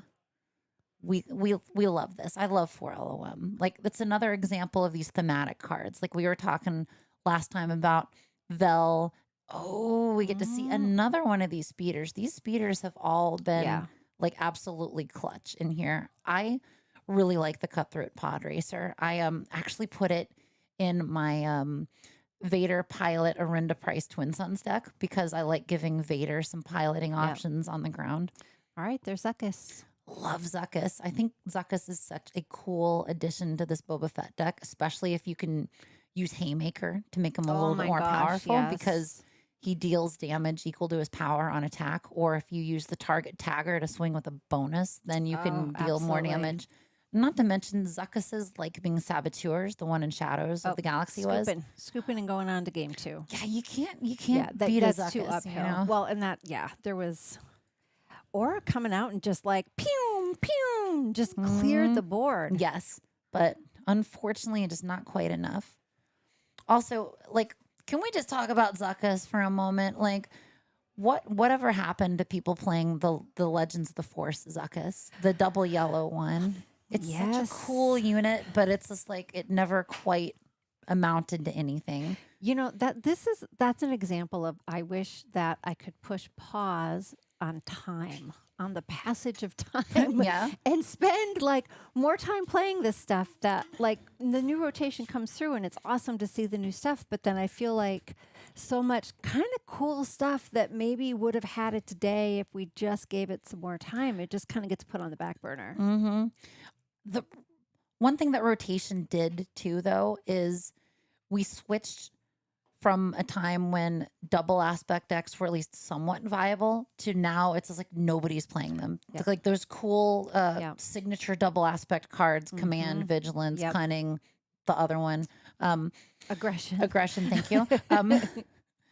Those all rotated out and nothing really replaced them. Yeah. And those were the major reasons that you would play a double aspect deck, is to use those events. And they haven't printed a whole lot of double aspect cards that people are like, I want to play this. It's worth sacrificing other aspects. You get Unity of Purpose and Double Command, which is awesome. But, you know, Zuckus, Paz Vizsla, no, this does not happen. And I do like to run Doom in double vigilance decks. I think Doom is real good. But like for the most part, it's not really worth it. It's kind of one of my great hopes. They've been teasing I think Icons as a like a mini set. I think Icons is supposed to come out maybe after Ashes, I'm guessing, because they haven't spoiled any of it. My hope is that Icons is some sort of a reprint set, like a greatest hits of cards that rotated out. Maybe they'll give us new artwork. Maybe they'll give us some, I don't know, much needed errata on the command event, something like that. But it's kind of like, oh, you didn't get a chance to pull a Luke Skywalker Jedi Knight. Well, we're going to reprint like Luke and Crate Dragon and Piece of Junk Falcon and the double legendary events or something, because these are icons of Star Wars Unlimited and they should be evergreen. That's just my own philosophy. I don't know if that's going to happen, but that's kind of what I'm hoping. Well, speaking of things that maybe could be evergreen, so you know I have a Twin Suns Callus Nellisay deck, and it has aggression, command, villainy, and cunning in there. So cool. And now if we take him to Eternal, he can play all of those for paying 1 extra. I would love to see you brew a Callus Eternal deck. Like, you just let me know. We will get reps in. I will keep playing Afra until you are sick of Afra. That would mean giving up my Hera Eternal, which I think is the greatest Eternal deck of all time. I actually legit think she can do some stuff now. But like, Hera was just one of those leaders where she just needed more stuff to come out, you know? And now she's got it. Yep. All right. So, Aura Singh, Philip's going to go first, has the initiative. Yeah, real strong showing from Luis. Like, that is just came a super out good of deck. the gate. Yes. Like, just no damage on his Yeah. base first game. So, like, Philip's really got to step it up and bring an A game this time, because like we can see that this is basically a constructed deck on this side. Yeah. Like, it's got all the pieces that you need for a Boba Fett deck to do well in these colors. Well, and what's interesting is I feel like Philip did a pretty good job of removing stuff, but somehow it always got to swing first. It always just got in. And he really I think there was only one time that he got to use Aura's ability to take out one of the units. So it doesn't have a lot of debuff. Did we really see anything to kind of debuff something down? I don't think so. I mean, like, if you are building Aura, you want to have Kill Switch. You want to have Incapacitate. I always want to throw in Bosk. I think if you have Bosk and you're playing these colors, it's worth using your epic action to play the Bosk Vigilance Command Villainy unit. Man, how do these Plus, they're on FFG the same people say the team. right words every single time Yeah. they say a card? It's so hard. Yeah, and like, you don't want to pit them against each other necessarily. All right. Leppy. Look out using the splash base first turn. Okay. I think that's actually a great first turn play Yeah. because it gets rid of that unit. And I would absolutely take out the doorbuster with the Leppy lookout. Yeah. He has initiative. That's not even going to get a chance. Yep. Although Restore, saboteur. Yep. Although it does mean that Leppy is unshielded, and if Boba can attack into it, that's basically a credit sitting on the table. Yeah, that's true. Oh, interesting. Keeping the 000 in hand on Philip's side. Oh, Already yeah. having used his epic action, I'm wondering, If he's willing to pay for it. yeah, because you got to pay 5 for that, and is there going to be enough aggression in your discard pile to make use To of make 000's ability? To make it go off. Yeah. Wait, didn't we just see this card? How many doorbusters Oh my are in here? gosh. We're double door busting people, 50% off, one day only. Yeah, it's a very good card. Yeah.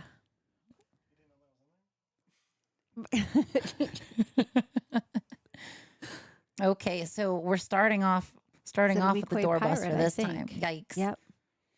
Oh. And one of Hondo's dudes. Oh, I'm seeing the droid laser turret. It's interesting that we see these. these one health units on Yep. the Aura Sing side. Well, because Aura Sing is. Well, because just no one like- else is playing them, Yep. maybe, right? Like so Philip's like, I'll play those. Yep. Like Aura Sing is the second most prevalent leader here. So it's fair to have some actually. decisions based around playing against Aura Sing. I'm excited to see which of these leaders end up in the top 8. Oh, Mhm. there we go. And get some restore, but he didn't need it. Yep. Okay. All right.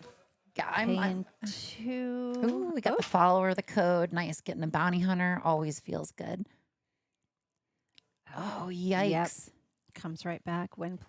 Oh, yeah, to an exhausted enemy unit. And that's definitely an exhausted droid. Oof. You know, it's been a long day. We're all kind of exhausted Well, droids here. Oh, and then that reduced him down, and there you go. Ooh, all right. So this is definitely.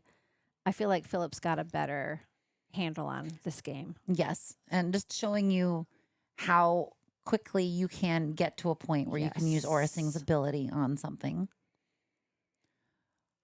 I am very excited to play my Aura Sing Thousand Twin Suns deck against one or both of you in Ooh. this room. I'm also here with right. D-Rod. And this was his idea, basically, to make this deck. So you can hold him responsible if it takes over the world of Twin Suns. Oh, and then defeated, so gets his credit. Yep. Oh, right, because that is a Yep. bounty hunter. And then also Boba deploy coming up, so more damage, possibly more credits. I like this Boba Fett. I don't know if it's a leader that I would necessarily be super motivated to build a premier version of, but there are a lot of cards I like in there. There's a lot of good bounty hunters. I feel like green obviously is the color of tribal decks, and I tend to, as you know, play the things I love, whether or not they're actually good. And I'm not a big villainy bounty hunter player, so Yeah. I kind of like his ability, and I don't see me ever playing him.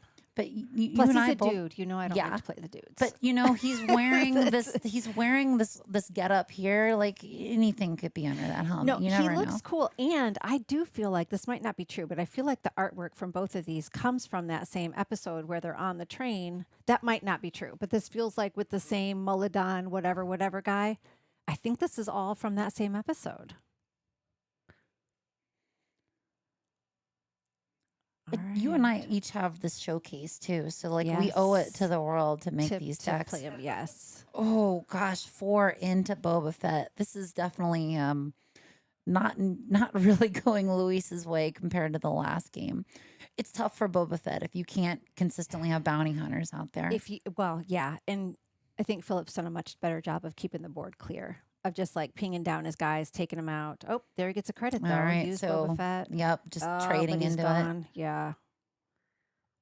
At least when you're going into Aura Sing, she's not super strong, right? Like she only hits for 3. She deploys and kills something, but that's pretty much it. So unless you load her up with mastery or something, then it's not like she's just a giant hammer crushing everything on your side. So I think it's an interesting one to play around in terms of the threat represented by a leader deploy. Because, some leaders, you are a lot more scared of their deploy than others. And because of like the potential damage they represent. Like someone sticking a Vader pilot on something, you're just like, Yeah, oh, geez, real that's going to bad. be big. Yeah.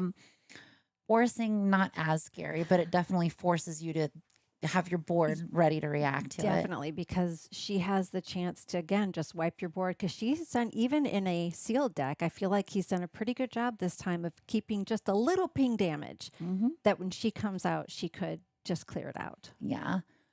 It does seem like it would be fun to make an Orsing red deck constructed and put notice integrations in there. Just chef's kiss.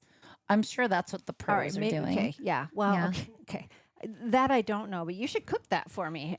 Internet, I've had to vow to not do any deck building this release, which has been hard for me. I've stayed focused, also very unlike me. But yeah, so I haven't played Orsing because I haven't allowed myself. She's pretty fun. I've only played her in draft at this point, but I bet she's good in draft, though. yeah, she is. Oh, there's Django Fett. This is some Fett on Fett violence. I know, right? But like that Django Fett doesn't have long for this world, right? Is this no, he's Underworld bounty hunter here. It's the one where he's the separatist is where he's about Dunzo. On the Twin Sons card, am I getting that right? Yeah. Yeah. Oh, all right, Luis. That's that's 10 damage on the board right now. It's 10 damage, but that's a problem for Oh, there we go. yeah. The Mylodon is so good. It really is. Is it a common? Yeah. Absolutely. Yeah. Nice. This is one of those ones when you can get a hyperfoil of it so easy, and it's just like it's real easy on the eyes. Like I'm like, oh well, I'm gonna keep on checking out that Mylodon rider over there. Oh yeah. All right, so we have some Sentinel. Did you bring enough droid laser turrets for the whole class? Come on. Just start dropping them. Oh man. I definitely opened 2 of them where there was a playset, and I know there was another one where someone got. So if you didn't hear that on the microphone, there's some of the pack openings for some of these players. There was a playset or even 4 of the droid laser turrets in the players' card pools. So that's a lot of stopping power. That's a great card to have in a sealed deck. Now, I mean, not to brag, but I did open one with a playset of Rickety Quad Jumper. Just so you know, that was, so if y'all are playing with the playset of Rickety Quad Jumper, that was me. All right, Aura came out. Yep, got rid of the Mylodon. Love to see it.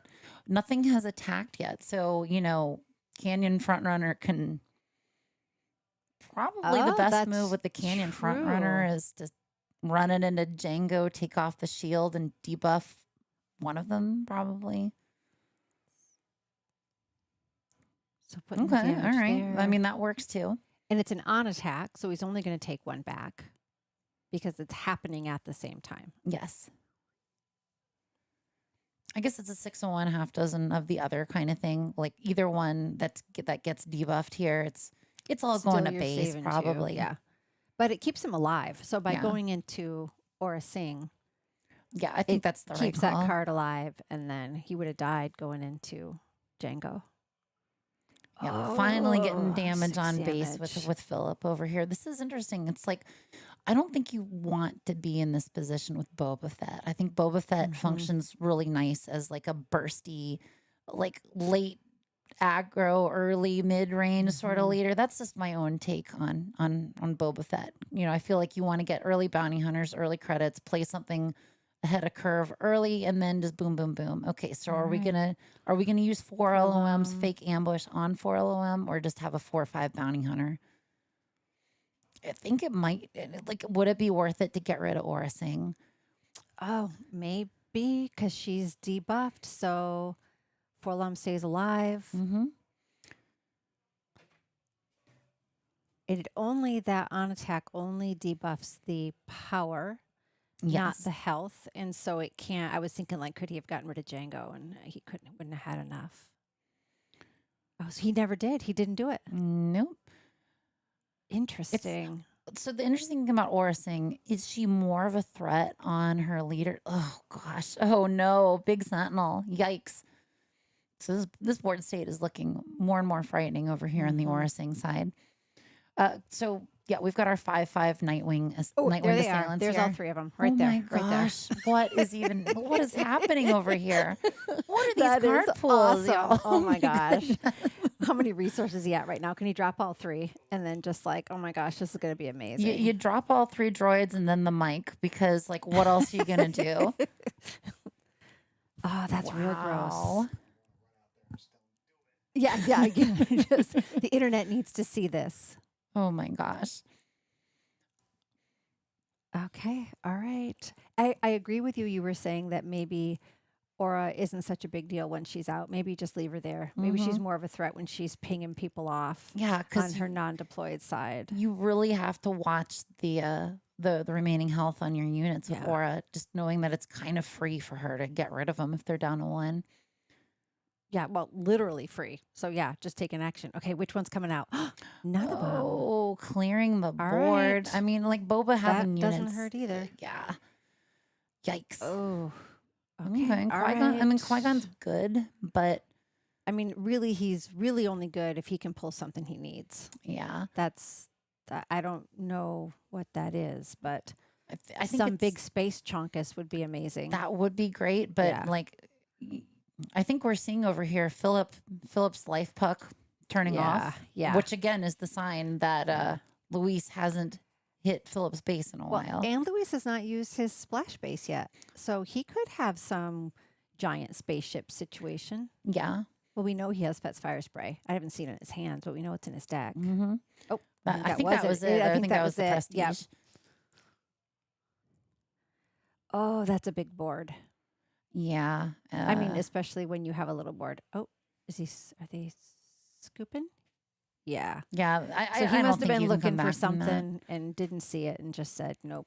Yeah. So 'cause- 1-1. Yep. Cool. Yeah. If Boba Fett doesn't get it like much earlier on, I don't think Yeah. Boba's got the gas.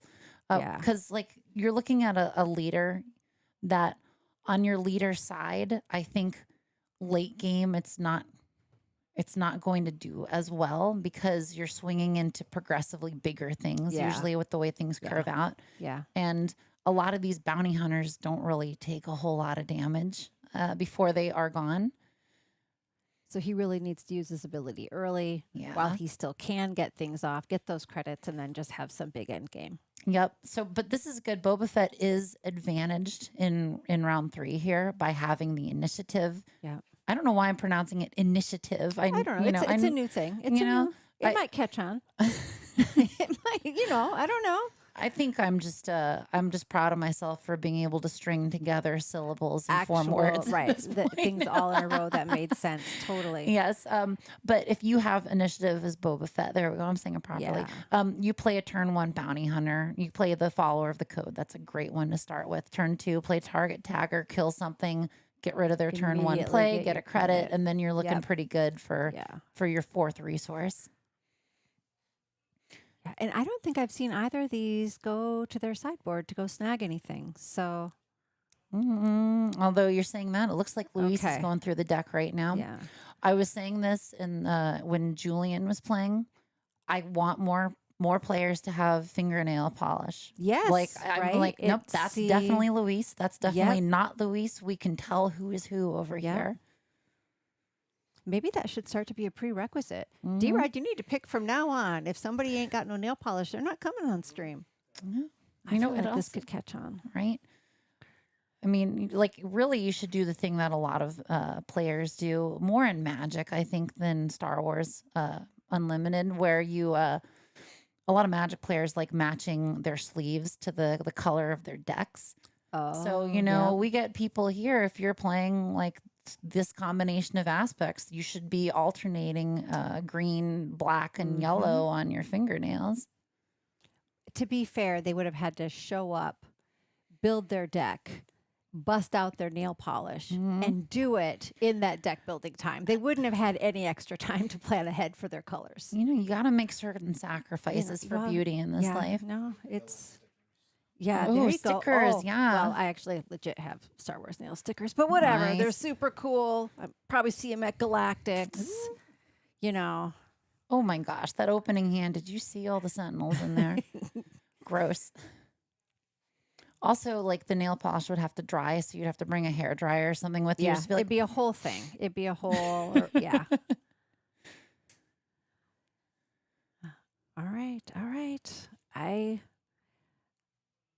feel like that last game, it was pretty early on that Orsing took control and Boba Fett couldn't get his legs under him. yeah. So if Philip, so maybe that's why he's mulliganing for something that gives him more control over that early board. Mm-hmm. I think you're right. If Boba can't do it early, he can't get there. Yeah.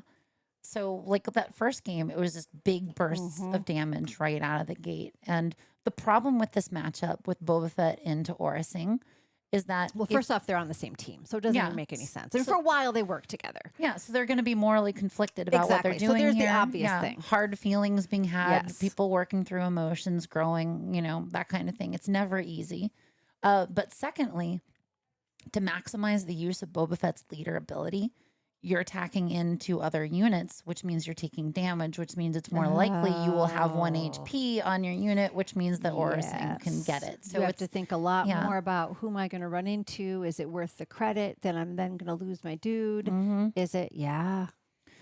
So yeah, it's tough. I mean, like we've seen the cards in this Boba Fett deck, like they've got the cards to make Yeah. this work. They just need to, get them. So if I was Boba Fett, I'm just like, okay, well, hopefully we get a bounty hunter turn 1. I mean, Doorbuster's not bad. We can see we've got the team over there that 8 cost that when played defeats something with a threshold amount of HP. And like I'd probably resource I was that. going to say, seems a little early to Yeah. hold on to that. I mean, unless you're planning on getting a bunch of credits. Yep. Hidden hand supplier. I think that's a good resource too. Like it's Yeah, a little no. too expensive for what you get out of it for when you're playing it. Do we see turn 1 canyon front runner? We see a turn 1 canyon see? front runner. If there's an MVP, you look at this Yep. Canyon front runner on Canyon front Yeah. runner violence. Yep. Yeah, I'm naming it. I'm calling it. Y'all are in the room with me. I'm calling it. Okay. Canyon front runner MVP. Okay. Today's MVP. That's what I say. And I can't be wrong because I'm on the internet. No, it's true. So Once it's on the everybody knows internet, that. it's out It's there. legit true. So Yeah, there's a digital pillar out there carved in stone, in digital stone, Canyon Frontrunner MVP of Star Wars Unlimited, Red Castle, Sealed PQ, Portland, go. Oregon, Lawless time. Remember, y'all, we're on round 5, game 3 of round 5. there we go. You still get the attack with the There's- target tagger. You don't get the yep. bonus because it's not a bounty hunter, but you're still doing the debufferino Yes. and attacking into that. You're not getting the Boba Fett proc, but you're only taking 1 back, which means that the Nice. Aura player is going to spend an action to kill the thing. Oh, they just went to base. No, They he just went to base and which debuffed the actually thing. was I think good that was a thinking, good move. apparently, since Yeah. And the person that swings first with their Canyon Yep. front runner is the person that swings best. Yep. And he can now swing, debuff the Sentinel, not take any damage. Oh, but I guess it's only going to pop the shield. Yep. Doesn't have Saboteur. Unfortunately, we did have the Deveronian Doorbuster in hand, but that's not going to help right now because you can't ambush that out. Oh, Urk. Urk is a cool one in this one, but that's not going to do anything with that shielded Sentinel. Is there any Saboteur? Is there any Saboteur ambush? Because that'd be real good. I can't Nothing's think coming of to anything mind. at the top. Yeah, I can't think of anything at the top of my head. Let's- right, We're yep, going to do a so- quick little. We're going yeah. to do a quick little check here. if there's Debuffing anything. it doesn't take any damage. Sentinel's still alive. But also, he's playing against Aura, seeing he didn't take any damage, so that's a win. I think it's a very. It's playing against Orising's ability here is just. It constantly forces you Mhm. it constantly forces you to think about what you're doing. I don't think I can multitask looking for No, this because card now right he now. has to swing in. Now it's Yeah. only going to have 1 health, and now Orsing's going to kill it. And so that just, well, I guess so he's going to get a credit out of it. So that's interesting. If I'm the Orsing player, how easy do I want it to make? How easy do I want it to be for you to kill my stuff? Because then you're also, Yeah, there's there's some strategy on all the sides. Yeah, I think the set is very fully realized in terms of how it functions in limited, which, I mean, we didn't really, did we have limited PQs with Secrets of Power? We did, didn't we?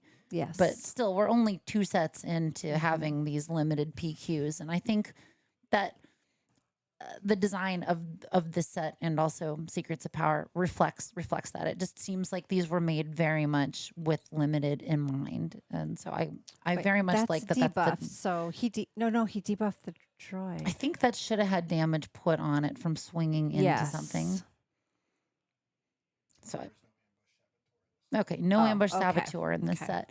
I was trying to think of something that wasn't Depa Balaba because I saw a lot of Depa Balabas in those Lando decks and the Bothell Washington PQ.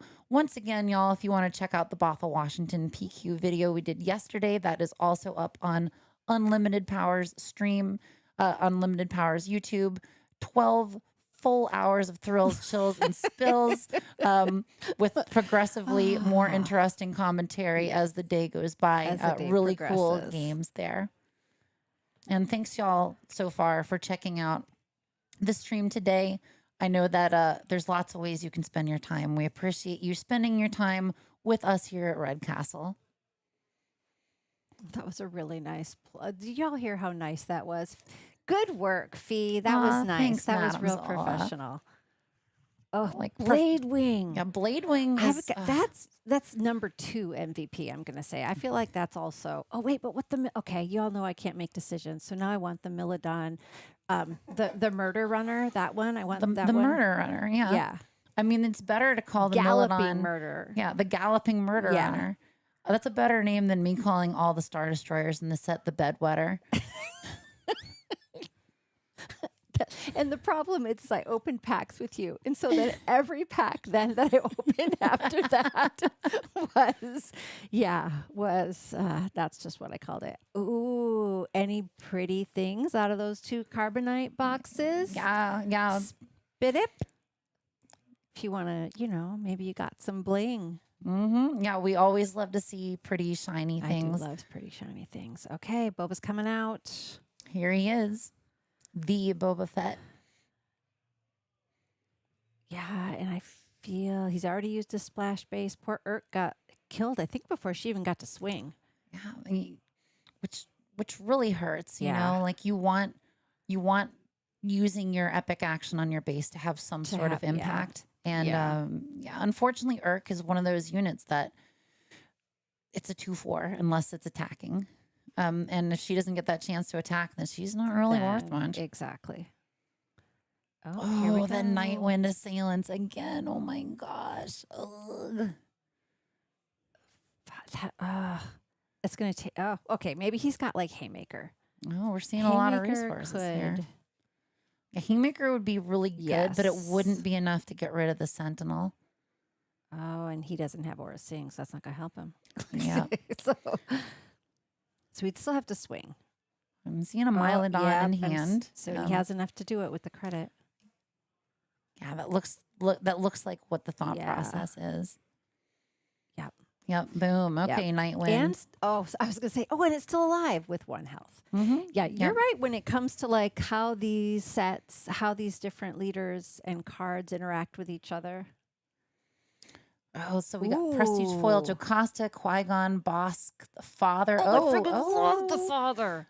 Oh, nice. Oh, the Mace Windu and Yoda. So you got a loft box and a law box. That's if there's a Bosk awesome. in there. Those 2 cards side by side, the triptych with Mace, Yoda, and who's the third in that? Yaddle?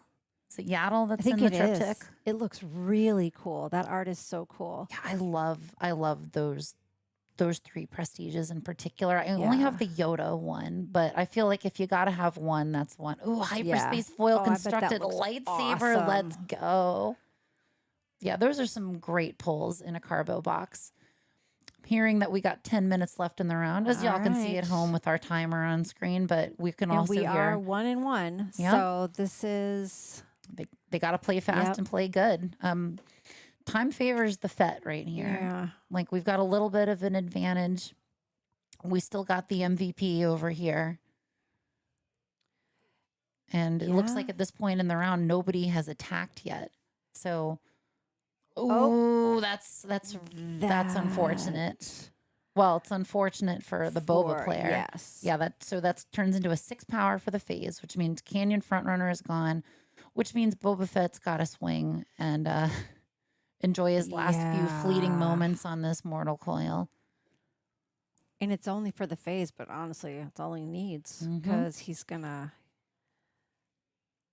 Oh, it feels like Luis is running out of steam unless he's got some magic in his hand. Well, 4 LOM is not the worst move to get a boba attack built into playing another thing. But the thing with that is I don't think the troopers would die from it right away. It would die to game state. Okay, yeah, Ooh, Qui-Gon all right, throwing down the okay, Sentinel, all right, not that's bad. a good. Maybe you go in there and get something you want. Oh, all right. What does he keep? Does he keep the fire spray? We haven't seen it make it into play yet. Nope. Yeah, I think that's the right call, getting rid of the expendable mercenary. That's something you want earlier on in Yeah. Boba Fett, because that does so much stuff that you want in a Boba Fett deck. Oh, that Qui-Gon, that feels like that was good timing right there. Yeah. That buff's only temporary. Oh, he still doesn't die though. Nope. Oh, Nope. See, Aura Singh would be I able know. to take care of that. Ping, pa-ching. Not quite yet. But next turn she would be able to. All right, so he's pushing more to base, 14-1. Mm-hmm. So what Boba was holding in his hand was a copy of the same card of the nothing left to loot, nothing left to fear. And it was like I could feel him looking at it and being like, oh, I wish I could play this to get rid of yours. But because it's temporarily buffed, then no dice, Oh, it's not unfortunately. gonna work. So he's still holding it. Mm-hmm. So he could use that to get rid of the troopers over there. And he's going to have to pay, how much does that cost? 5. He's going to have to pay 7. Oh, right. He Because couldn't he's have used played his it. splash base. Yeah. I know that Boba Fett and yellow is a great combo with if you're doing constructed. Ugh. I know. Now It's do you gross. use it on getting rid of the Sentinel, or do you use it on getting rid of the 4/6 over there? Ugh. Or do you just play a Sentinel? No, you don't want to play that Sentinel in the Boba hand. I see he's got the Nightwind Assailants there. If he plays that Sentinel, it's immediately gone from Aura Singh. This is tough. I don't know what the right move here is. Oh, all right. Maybe you should just go space. Just. Oh, Okay, it is he's nothing doing left it. to All fear. right. Okay, so Boba's got the +2/+2 All right, for so the it phase. makes him a 5/8. Yep, but getting rid of the Sentinel, yeah. So this means Oh, because it is defeat. It's not Mhm. deal the damage. It's defeat. yeah, exactly. So now our troopers can no longer take him out. Yep. So This this was a phase. good move. Yeah. Swinging into the trooper into Boba Fett here. This means Aura's going to be able to finish him off. It does mean Boba gets 6 more damage to base, but it also means Oh, that's a good swing. yes. But Luis spent every resource be getting able the to nothing do left it. to fear on there. Yeah. Aura Singh can attack into Boba Fett, and Boba Fett will die due to game state, but doing 5 back to Aura. So that leaves Aura open for an ambush from the Mylodon Rider in Yeah. Luis's hand. But this is like Luis isn't going to be able to close this game out this phase. He's not going to be able to close it out Yeah. next phase because he can't play anything else. Yeah. So Aura's going to have a couple of turns here to develop the board. Yeah, And but at this point, I mean, she also only has 5 minutes and a few more turns. Like, can she really get there? yeah. Oh, this is interesting with the claim. So there's a He lot of still answers had in 3. Yeah, he still had 3 resources. So what is worth the initiative here? We've got Blade Wing, which obviously answers Luis playing Well, anything. We've yeah, got the you wait to yeah. see. Yeah, let Luis drop something big and then blade wing it. Now you've turned him back another turn. Mm-hmm. And he's also got the Aura Sing deploy waiting there. Yeah. Because we know Boba Fett wants to play units. A lot of Boba Fett's units. Oh, that's Oh, a dead yeah. Boba Fett. So if Luis wants to repopulate the board and plays anything that has 5 or less health, it's just going to be It's gone. gonna- yeah. Yeah. Like Orasing is going to get rid of it. And the problem is he needs to play stuff. He needs to close this game out because if Orasing is left unchecked and somehow can get a whole bunch of damage in the next few minutes, well, then, you know, Luis is not going to get to do the draft later on today, probably. And I think he must have resourced that fire spray. All right, so clear zone, Okay. which doesn't get him closer to things on the board, but also if he just stalls for 4 minutes, Mhm. that's the other way to win. Yep. Just, as Fee is shrinking shorter Yeah. on her chair. It's, I- it's fine. I, It's you know, fine. I have a way of wrapping my legs around these sorts of desk chairs until they dump me over in unceremonious sorts of ways. All right. Yeah. This is maybe you just dirtle for 3.5 minutes. Yep. I mean, that'd be rude. I mean, that's rude. Also, internet, don't do that. yeah, like But we don't want to be don't in this slow yeah, play. Slow playing is just kind Yeah. of being a jerk, you know. Like I say don't you're being a see- jerk for yeah, your and- politicking in Twin Sons, like I do. Exactly. Plus, Luis, I don't see Luis as he's not going to be a slow player. So that's No. not going to be Like you're Boba not Fett you know? here. Exactly. Not Yeah. our people. All right. I love that Street Gang Recruiter made it back. Mm-hmm. I opened so many of those this set. I think I like opened a play set of hyperspace foil. Really? Like I didn't need that at all. But all right, what's he going to go get? Mm. And it has to be an underworld. Yep. And let's see. He's going to. Does he have Underworld over there? There's a lot of underworld cards, and that's it. That's fun. That's an interesting card to put out. Okay, yeah. yeah. So finally provoked the Orasing attack. It's too bad that Luis did not have 4 resources because being able to play the expendable mercenary is pretty good because it's a card that Orasing might not want to immediately kill with the deployability, but it didn't really become a thing here. But we're coming up real close to time. So, and suddenly, I mean, I guess that's only 11 damage, but that's, 2 rounds of that. Yep. Just pile of resources. Get out of here, you. Yeah, and this stinks to like have to clear out that board Yeah, but and like, not be able to just, oh no. Okay, all right. Oh. This is very cool. Like this is very down to the wire. And Interesting trading into it. Oh, and it wasn't a bounty hunter that defeated the unit, so he didn't get a credit. Correct. So he did defeat someone, but not with a bounty hunter. So, Yes. all right.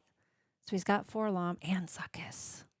And then Aura's got let's A see whole here, bunch. 13 on the board Yes. right now. But again, we've got just over a minute Oh left my in this gosh. game. And we got a big sentinel over here in Luis's hand. We've Oh, he got has to 4 drop LOM that. over here. Yep. So like we can clear out Aura's board at least a little bit and delay other stuff Yeah.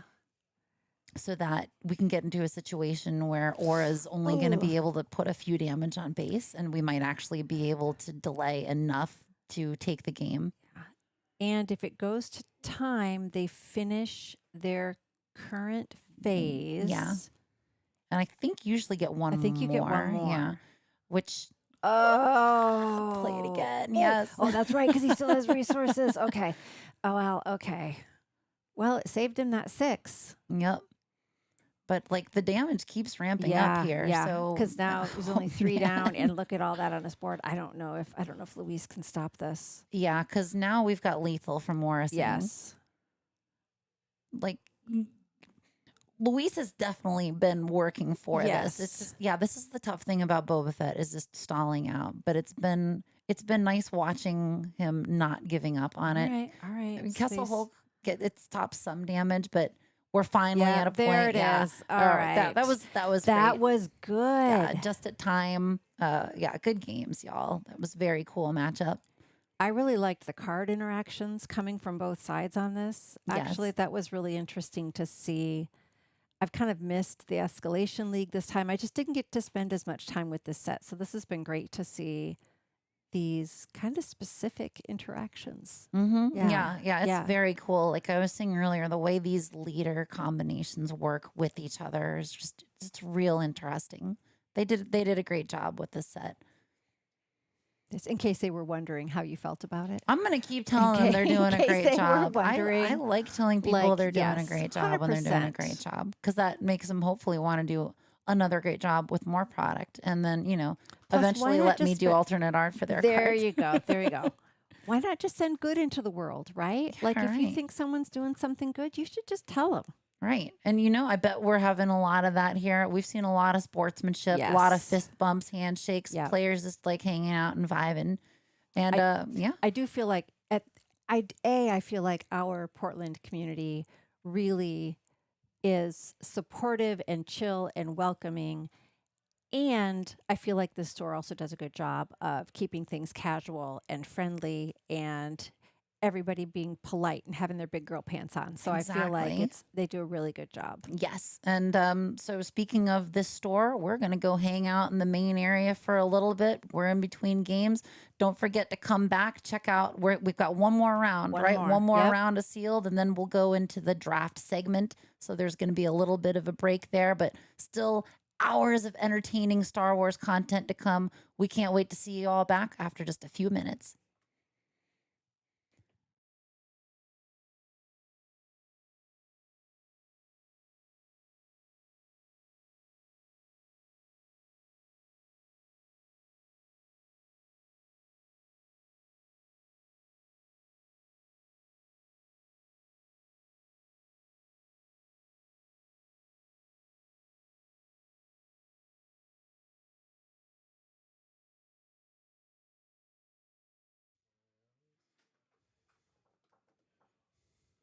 All right, everyone. Welcome back to our final round at Swiss here at the Red Castle Sealed PQ in Portland, Oregon, hosted by Unlimited Power.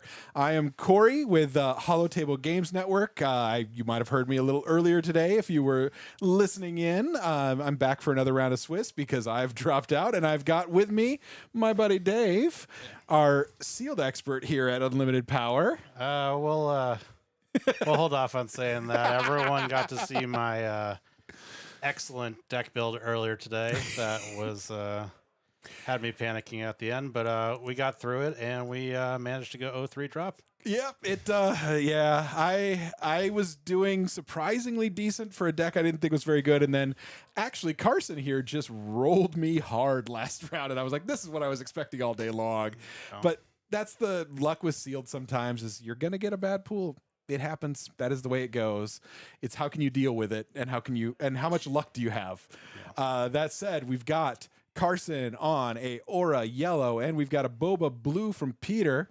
This should be a fun matchup. As I said, I just saw this Carson's Aura yellow. It's a gross deck. It's got some good stuff going. So I'm curious to see what we get here. What's your thoughts? Well, I mean, it's already a bit tough for Peter. He seems to be already on the back foot.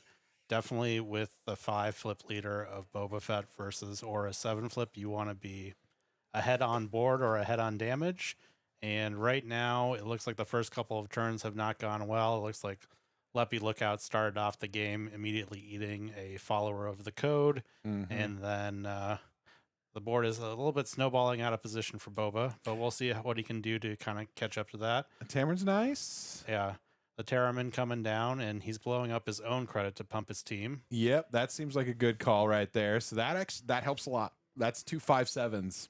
Those are hard to deal with. So Yeah. you get some value out of there. I would say, yeah, there's an interesting thing about this set that I do like is there's some very, very good 1 health leaders, but Aura is or 1 health units, but Aura is a good hard counter for those then, so she can easily kill all of them. Yeah, definitely some of the standout cards have been like Leppy Lookout, also the droid laser turret. Oh, the I droid, would yep. say Leppy pretty much blanked in this matchup, but Mhm. I do think that the droid laser turret still has a place even against Aura. Yep. A lot of times you can sneak it in after the flip, and it can do a lot of work. Yeah, Droid is really a strong card in Sealed, especially, but even in Premier, it's done very well. Big fan of that one, and yeah, that's one of the things I do appreciate is there's a lot of counterbalance in this set, especially Sealed. Like this has been one of the best feeling limited sets, I think. I don't know. You play heavy limited. Is this one of your favorites? It's one of mine. It definitely is one of the more complex one. One of the things, though, that has been pretty tough, though, is sometimes your sealed pools can be very difficult to navigate or unmanageable. Yeah. I really wanted to play a villainy deck today and just Nope. couldn't do that. It had like the Stranger, IG-88, a bunch of great rares, and just had no 2s and 3s to get to there. So that's the tough. Aura leader would have had to do a lot of work. Yeah. Which would have a Lost in the Forgotten. That I would say, going back to the game here, that I think we've got advantage Aura right now. Aura's that later flip. She's a kill spell when she flips of anything 5 health or less. And Boba has no board right now at 6 resources and only 2 damage on base. Yeah, but it looks like the Houndstooth is going to be able to come down. That That's is a good card to be playing right now because that 8 health is not going to be vulnerable to Aura. Yeah, that's huge. Main issue, though, is it can't take off the Valiant, or the range trooper, because when the attack ends on the Houndstooth, it has to have more attack than the defending or than the card that you kill. So yeah, that's the big one. So right now, I would say definitely advantage Carlson, but there is still opportunity to come back. We've got very little damage on both bases at the moment, which that's not a bad thing to see for if you're the Boba player. You might be able to come back yet. yeah, and Carson did just spend Lost and Forgotten, so hopefully this Houndstooth will be able to stay out on the board for a while. That'll be super helpful too if he can get 1 or 2 units killed by the Houndstooth, or at least prevent the cards being played by Carson. That could be a big help in getting him back into this game. So it looks like the Bounty Hunter team is coming in. This is the one that lets you search the top 5 for a Bounty Hunter card. Always definitely a little bit better in draft where you can kind of sculpt your deck over it, but we'll see if Peter's able to get any hits on it. It looks like there is some consideration going on, so he's probably found at least. Oh no, nope, nothing. Oh, that hurts. Yeah, that's always the worst and that's with Sealed that it will happen. I will say, yeah, like the Houndstooth is really nice too because it can kill Aura. Because it's not restricted to non-leader unit. Oh, interesting. Yeah. So sees how much I've seen Houndstooth in play. Yeah, you don't see it very much. You see it basically sealed only, but. Yeah, that aspect of that is pretty darn nice against a Aura. And honestly, a lot of the leaders this set are 3 attacks. Some of the bigger ones are not. Obviously, Vel is a 4. And let's see, who else is the 4s? Vel's a 4, Chewie's a 5. So you got some bigger ones, but there are a lot of 3s. Mm-hmm. Yeah. And there's that Finn. Carson ran me over with that Finn repeatedly last game. Yeah, he's definitely been one of the best cards. Definitely in this format. Him being an ambusher is great, and if you can get 1 or 2 shields off on it, you're in pretty good shape. It looks like okay, no, he is getting. Yeah, he's going to kill the Aura, which makes sense. That's what you want to do. Get at least a unit off the board, because the problem is, Carson has so much damage right now that Peter needs answers immediately. Yeah, and that's something. It's kind of quickly getting out of control though, because if Carson puts them to 4 or does 4 here, he's going to be at 24. Yeah, it'll be at 24, and that's a single swing with either unit. Yeah, it looks like that Peter might have had a Lost and Forgotten in his hand. Yep, but it's tough when Carson's going so wide here. That's the other thing Carson ran me over with, is those Vigilant Scouts and that Restore 2 over and over again. That was brutal, and those are a card I think people do sleep on because, the 3/5, he's not as good as Hona, obviously, but it's still getting that Restore 2, and that can be a big swing over the course of a limited game for sure.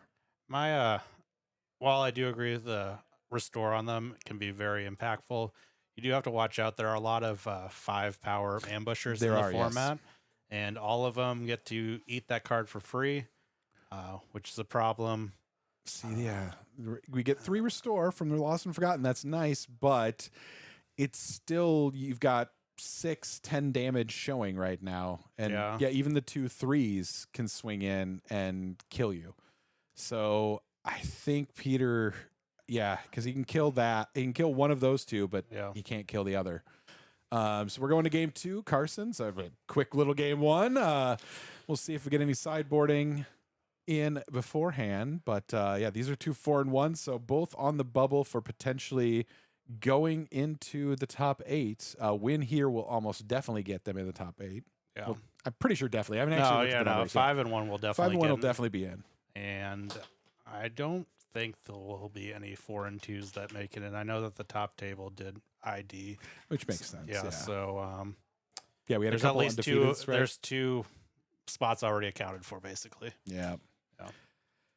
Yeah, it's been a fun day here. Again, we got to shout out Red Castle for hosting this. They put a lot of work into these events and really appreciate everything they do. It's fantastic. If you're ever out in the Portland area, highly recommend checking out Red Castle. Really nice little game store here, and wonderful community that they've built around this game store. I mean, they play Star Wars, a couple nights a week. I know they do Twin Suns. They also do a league pretty consistently every set, or maybe even 2 leagues. They did 2 this time. Yeah, they're doing a Twin Sun sealed league right now, that's a lot of fun. Like, heck yeah. Yeah.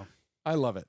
And we always appreciate when they can do a limited PQ for us, because this was the only one in the Pacific Northwest this Yeah, we got really shafted on those seals. Well, or the limiteds. Yeah, everyone I guess wanted to play Construct and Eternal this set. Yeah, I don't know why. Because again, I mean, as I said, I do feel like I agree with you. The sealed can be really problematic at times because there's a lot of luck in that. But like draft wise, man, this set is so much fun to draft because the splash bases just change everything for drafting. Yeah, and I think there are like a lot of leaders that are very viable in draft. In sealed, you generally want to go for higher power level cards. Yeah. So, we're probably seeing a lot of auras, a lot of Vels today. Yeah, we got actually the stats just for everybody. We'll run through it. We got 16 Vels and 10 auras out of the 49 players. So those were a lot of those. Then we had a few Heras, a couple Boba Fett's. We had 2 Hans. So there was one other person that played Han along with me, which I do argue that Han is slept on a lot. That Saboteur is very powerful. Well, something to think about is at the sectors that recently happened at Palm Springs, there was only 2 players that registered a Han pool in day 1, and both of them made day 2. Yep. So there is definitely the possibility for him to do it. I think a lot of times you're looking at him as like mainly just a stat stick. Yeah. And, an unblockable 4/5. He does run into the issue of, having that 5 health, which is very perilous on the 5th resource turn. Yeah, the 5 health is tough, which that's one of those, if you, especially if you can spike a couple masteries, then suddenly he gets really good because a 7/8 is with Saboteur is a terrifying thing. Yeah, even like the staccato, if you end up being red. Yep. Yeah. I did have one of those. A little baby mastery. Yeah. The problem was I get it on and then he still gets run over by a Finn and I'm like, Yeah, I mean, there's a reason why I think Finn's probably one of the best cards, him being the 6 power ambusher. It's really hard to play around, even when you are playing Vel. Yep. Like, there's a lot of 5 toughness units, and then if you do end up putting a credit on, or put an encounter on it, you ramp them into the 6 resource turn, and then if they have the Finn, you're just off the board. Yeah, it just becomes yeah. That feels bad now. Yeah, it's a lot of Hunas have died to get you this information.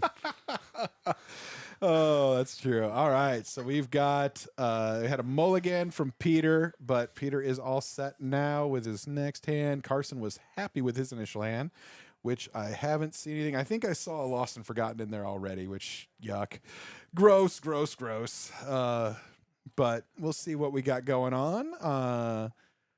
And I think we are kicking it off with Peter going first. He's going to put out a Partisan. good. The Partisan. 2-3 with Raid 1 and another Leppy. Oof. Yeah, so let's see if Peter has a clean answer to the Leppy. Yep. Be great to have an incapacitate or a kill switch right now. I mean, obviously not ideal to burn your kill switch early, but Yeah. it's probably better than getting 2 for 1 off their turn 1 play. That's the big thing, is that Leppy's going to be able to swing into the partisan and live, and that's not good for Peter. But he's just going into base. That tells me he does not have an answer for it. Yeah. So Carson's even waiting to see if he puts another threat down. Did he just claim? Oof. Yeah, that's gonna be a tough start for Peter here. Yeah, that's brutal. He had to claim, so And I'm guessing he just did not have a 3-drop, which that's always looks tough. like we got Bosk, Django, Target Tagger, the 4/6 for 4. So we'll see how it goes right now. So he does have some good threats coming. The con is obviously like now Carson's also got that Toydarian to start getting some of that restore in and bringing back that life. Yeah, or even just get Peter completely off the board right now. Yep, or clear the board. And there's the Vigilant Scouts again for more restore. Yeah, it'll be interesting to see if Carson decides to take a more aggressive approach to this. This was definitely something you saw where it's Oh, he's just going to trade it. Yep. I mean, it's It's probably not a the bad safest idea overall. Yeah, 4/6 is a big body to deal with, and you don't want your opponent to be able to choose when he wants to kill it off. If you can get it off the board, it's not a bad idea to clear it. Because, Carson's also looking, well, I can restore 2 with this now, so I'm going to be back to 0 again anyway. And also, if he does not clear with the Toydarian, that like offers Peter basically a free eating of the thing, and then it becomes a 3-for-1. Yep. And that's one way to kind of get yourself behind in limited. Here's the Bounty Hunter. What is it? Bounty Hunter. What's the name of it again? It's Bounty Hunter something. Team. So Something. Hopefully Peter hits this time. He did. He got a Dengar, which that's not a bad pull at all. You don't feel bad about Dengar. Yeah, Dengar can definitely lead to some pretty explosive starts in the Boba Fett thing. Being able to double up on the credits made is pretty good. Carson tapping out for the Canto Bite, though, may mean that Peter gets a free kill with his 5/5 if he decides not to attack this turn, which I would definitely consider doing. I mean, it stinks to have claiming. Yeah, it stinks to have your Boba Fett eaten like that, but he will take out the Canto Bite, make a credit with Boba Fett's ability, and then also limit the amount of credits he gives to Carson. Yep, that's the big thing, and that's the right call. 100%. You gotta be able to take care of that Sentinel in one single swing. Yeah. So we'll see what he's got. So he's going to swing there.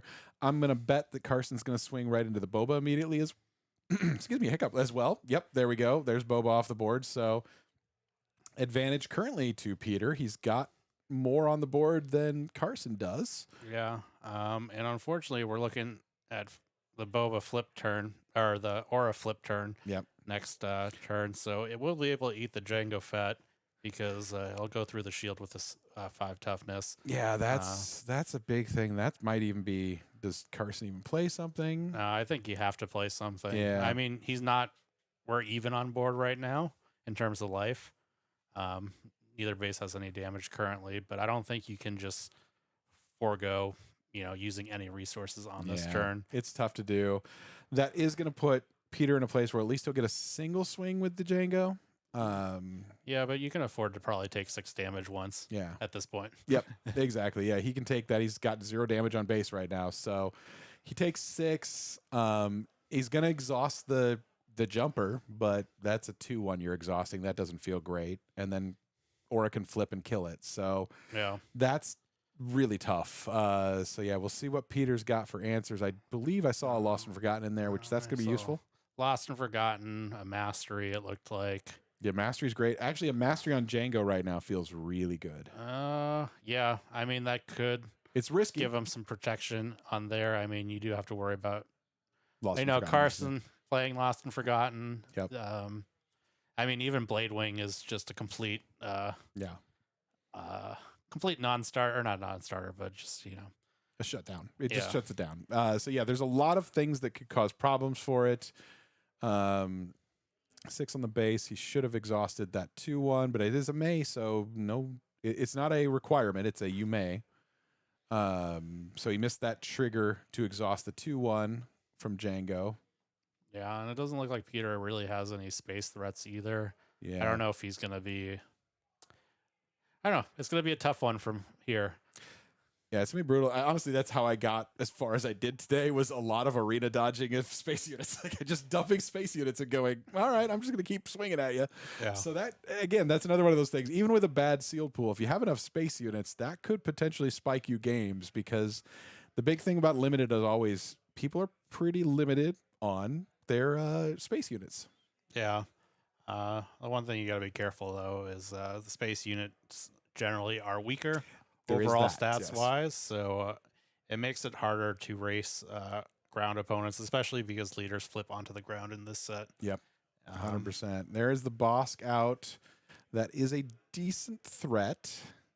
Yeah, and it looks like he does have 3 for the But mastery. if there is needed. a Bith Brute. Yeah, it looks like a mastery. So I is think he's gonna going to be put coming mastery on down. that. Yep.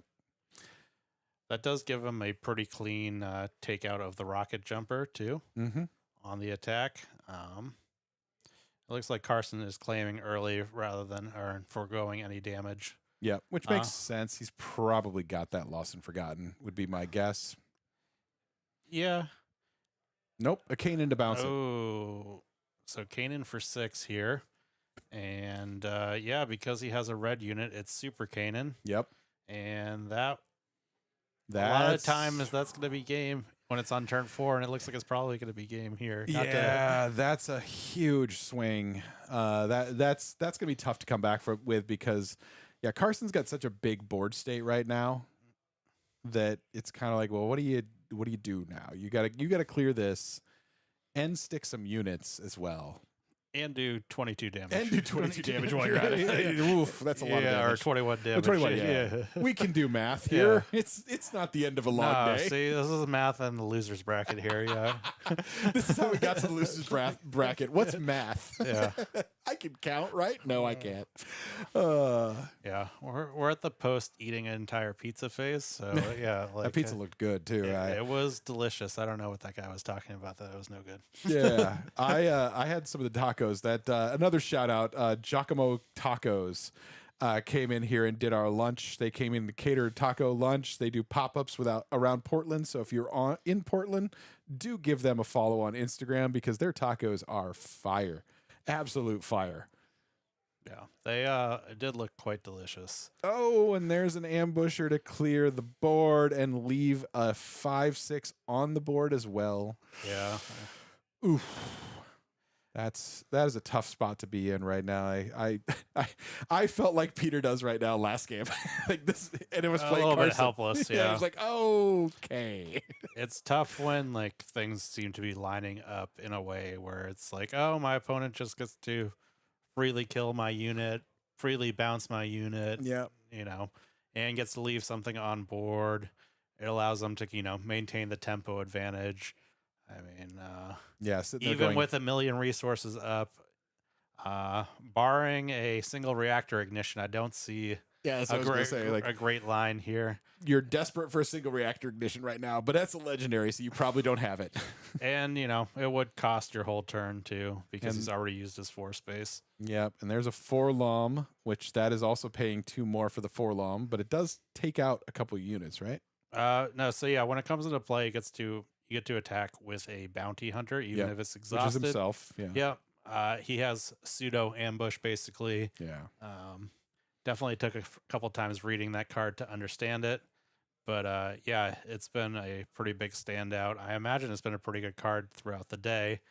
But Yeah, Forlom is a good card. I like Forlom a lot. There's the 4/6 back again, which that survives either of the swings, so that is a positive right there. That gets him a board state, which yeah, is gets really him what you back need. onto board. We'll see. I mean, both players seem to have like a grip of cards right now, so that Yeah. is it'll be interesting to see who has the better late game. There is the Houndstooth there, a Governor's Shuttle, it looks like, an Incapacitate in Peter's hand. Fortunately, he can't take out the 5/6 with the Incapacitate, but we'll see if he's able to, kind of stabilize the board. Maybe the Houndstooth will be able to kind of get to space and, maybe pick off some units along the way. Yeah, is that also a Zuckus in his hand as well, I think? I think I saw something green that looked like a Zuckus, potentially. We're trying to get, it's always a guess when you, Yeah. you can't always see the hands where they're kind of just half flashing them. Yeah. So No, it's a Syndicate Spice it's a Syndicate Runner. Spice Runner. That's not as good. Yeah. I mean, Governor's Shuttle's nice, though. That's a good one because that gets Aura off the board. The con is Aura can kill your 4/6 the next turn. it looks like Peter has to sacrifice something. Yeah, he's going to make a sack. He could sack. He's going to sack that. That's not a bad idea. Yes, your 2/4 shuttle's not doing a lot, but it's going to at least survive. All right. And It he looks needs like board. the Spice Runner is coming down. We'll see if he's able to hit on this Underworld unit. They're definitely... Oh, this set is interesting because there are a lot of units that are just Bounty Hunters Yeah. or just Underworld. And I'm not quite sure how that happens in the Star Wars universe, but... Yeah, it's weird, but yeah. Well, I always say like that is such a hard card too because it's only the top 3. Yeah. It's really easy to miss on the top 3. It's also a 2/2. Yeah, and it's a 2/2. It's like yeah. you could have made it, given it a little better stats. Yeah. I don't know if you could have, but it just feels underwhelming. Yeah, And yeah, it doesn't really trade with anything. It's definitely more of, I don't want to say a late gameplay, but it's something that you fit into later turns rather than early play. yeah. His turn 1 is like, especially if you drop a 2/2 and don't hit a bounty hunter, you're like, that sucks. Yeah. I feel bad now. And they're like, hey, I'll just eat it with my 3/3 or my 2/3. Yep. Or my Canyon front runner, And Carson dropped the 5/4 ambusher, but no ambush, which probably not a bad idea. Like you don't care about the 2/2. He's just like, I'm just going to put out threats that is going to be hard for you to kill off. Yeah, and also doing that, you don't want to ambush in because he did show you the Ruthless incapacity. Duo. Oh yeah, Ruthless Duo also. Yeah. So it would have been a free kill there on the 5/4 if you had done. Speaking of the Ruthless Duo, hello Ruthless Duo. I can speak, I swear. Yeah. So yeah, that gets the 2. So now he's gonna take it out. Yep, that makes sense. You don't want to give him a 3/5. What I will say is, Carson is not really applying that much pressure right now. Yeah. Which is tough. As I said, maybe there was an opportunity earlier in the game to kind of start pushing some damage. I know Carson, though, is definitely more of a control player He is. overall. Yep. And so maybe he felt like, I don't know how I lose after my opponent misses their Oh, and Finn. Oh, gross. Yep, there it is. There's a problem. Yeah. No, I agree. I think Carson he knows he's got a really strong top end in this deck, so he's playing on that. But yeah, with the size of Carson's board state, to only have 10 on base right now is rough. Yeah. And I mean, he does have 10 damage represented now, which is very scary. If Peter does have a couple ground sentinels, though, that can really muck up. Yeah, ground sentinels get in the way. Houndstooth, unfortunately, can't kill either of these units, so it's still not helping Peter to stave off the damage. So he does need something to answer what we're seeing. Like he's got to get the Finn off the board first and foremost. You can't let him keep swinging and getting shields and like that. Like that's rough. Yeah. It would be really great if Peter did have like a nothing left to fear here. Yep. That way you could pump up the Houndstooth, kill something, and then also possibly kill something with the attack. Yep. But he's got a Canto, the Sentinel, the 3/5 Sentinel. Like that gives Canto you Bite Security. Canto Bite Security. Thank you. Or Blight. So that is Blight not or bad. Bite? No, it's Bite. Oh, is it Bite? It is Bite. Okay. Yeah. Canto Bite Security. So that gets him. It's going to block 2 hits. It's also going to get him a credit each time. So that's not bad. Oh, well, it's going to block 1 hit. Sorry. Or Okay, it's gonna and kill it. now we're actually cooking because Cameron's That's going to be able to put a good. 1/1 counter on the Houndstooth too, Yeah. and be able to remove the. Oh, But a Lost and Forgotten. Ooh. yeah, they're. I mean, that was the right play. That was what Peter needed. Unfortunately, Carson had the exact answer he needed. So Yeah.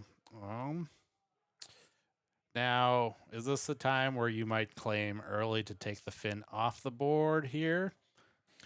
I mean, I don't know if the 2 damage is really doing a whole lot for you, the Governor Shuttle. I think you know that Carson is going to aura to kill your Canto Bite, so you can swing freely because it's a 4. It's a 4.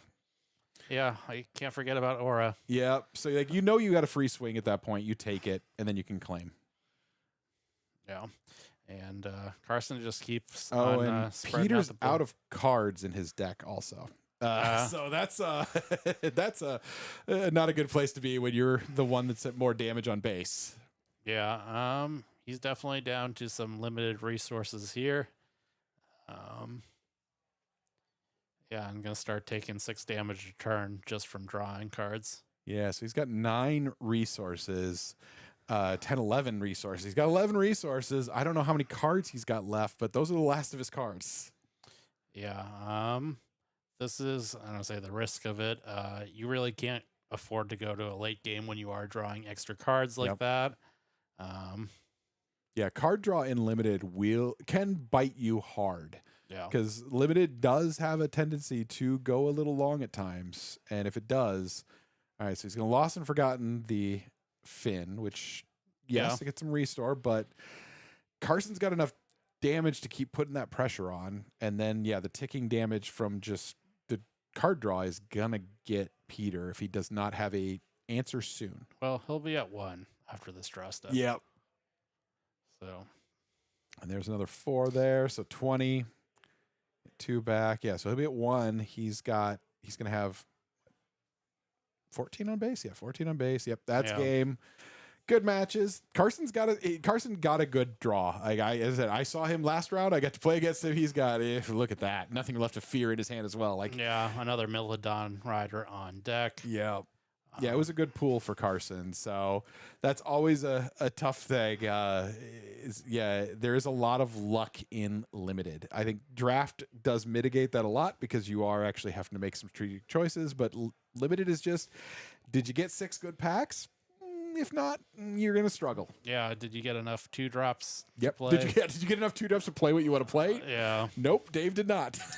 Well, I did find the color combination with the most 2-drops. Unfortunately, it was a weak leader and not a whole lot of endgame for it. So. Yeah, that's the story of limited. But again, we've still been having a great time today and really thankful for everybody that's come out. Thankful for Red Castle for hosting us, for Dave with a limited power putting this on, for Fee and Jen both doing commentary as well, along with Dave here.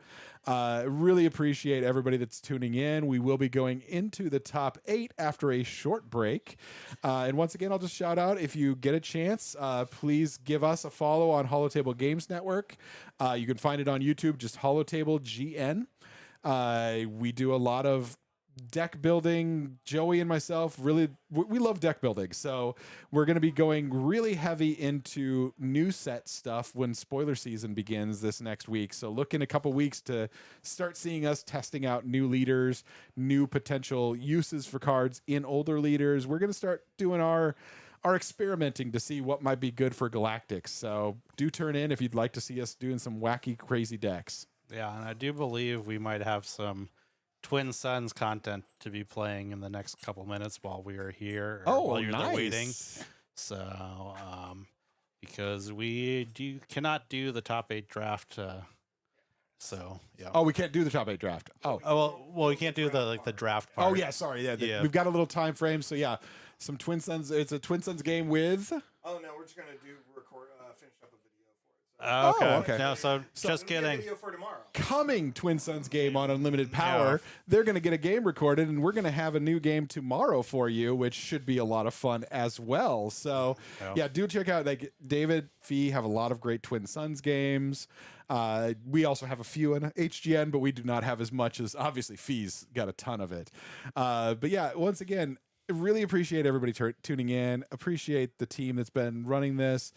Love me some SWU, and glad to see a good PQ pop off in the Northwest, and we hope to see you guys at more in the future. Yeah, have a good rest of your day. Excellent. Thank you. Appreciate it. Is it still running? Okay.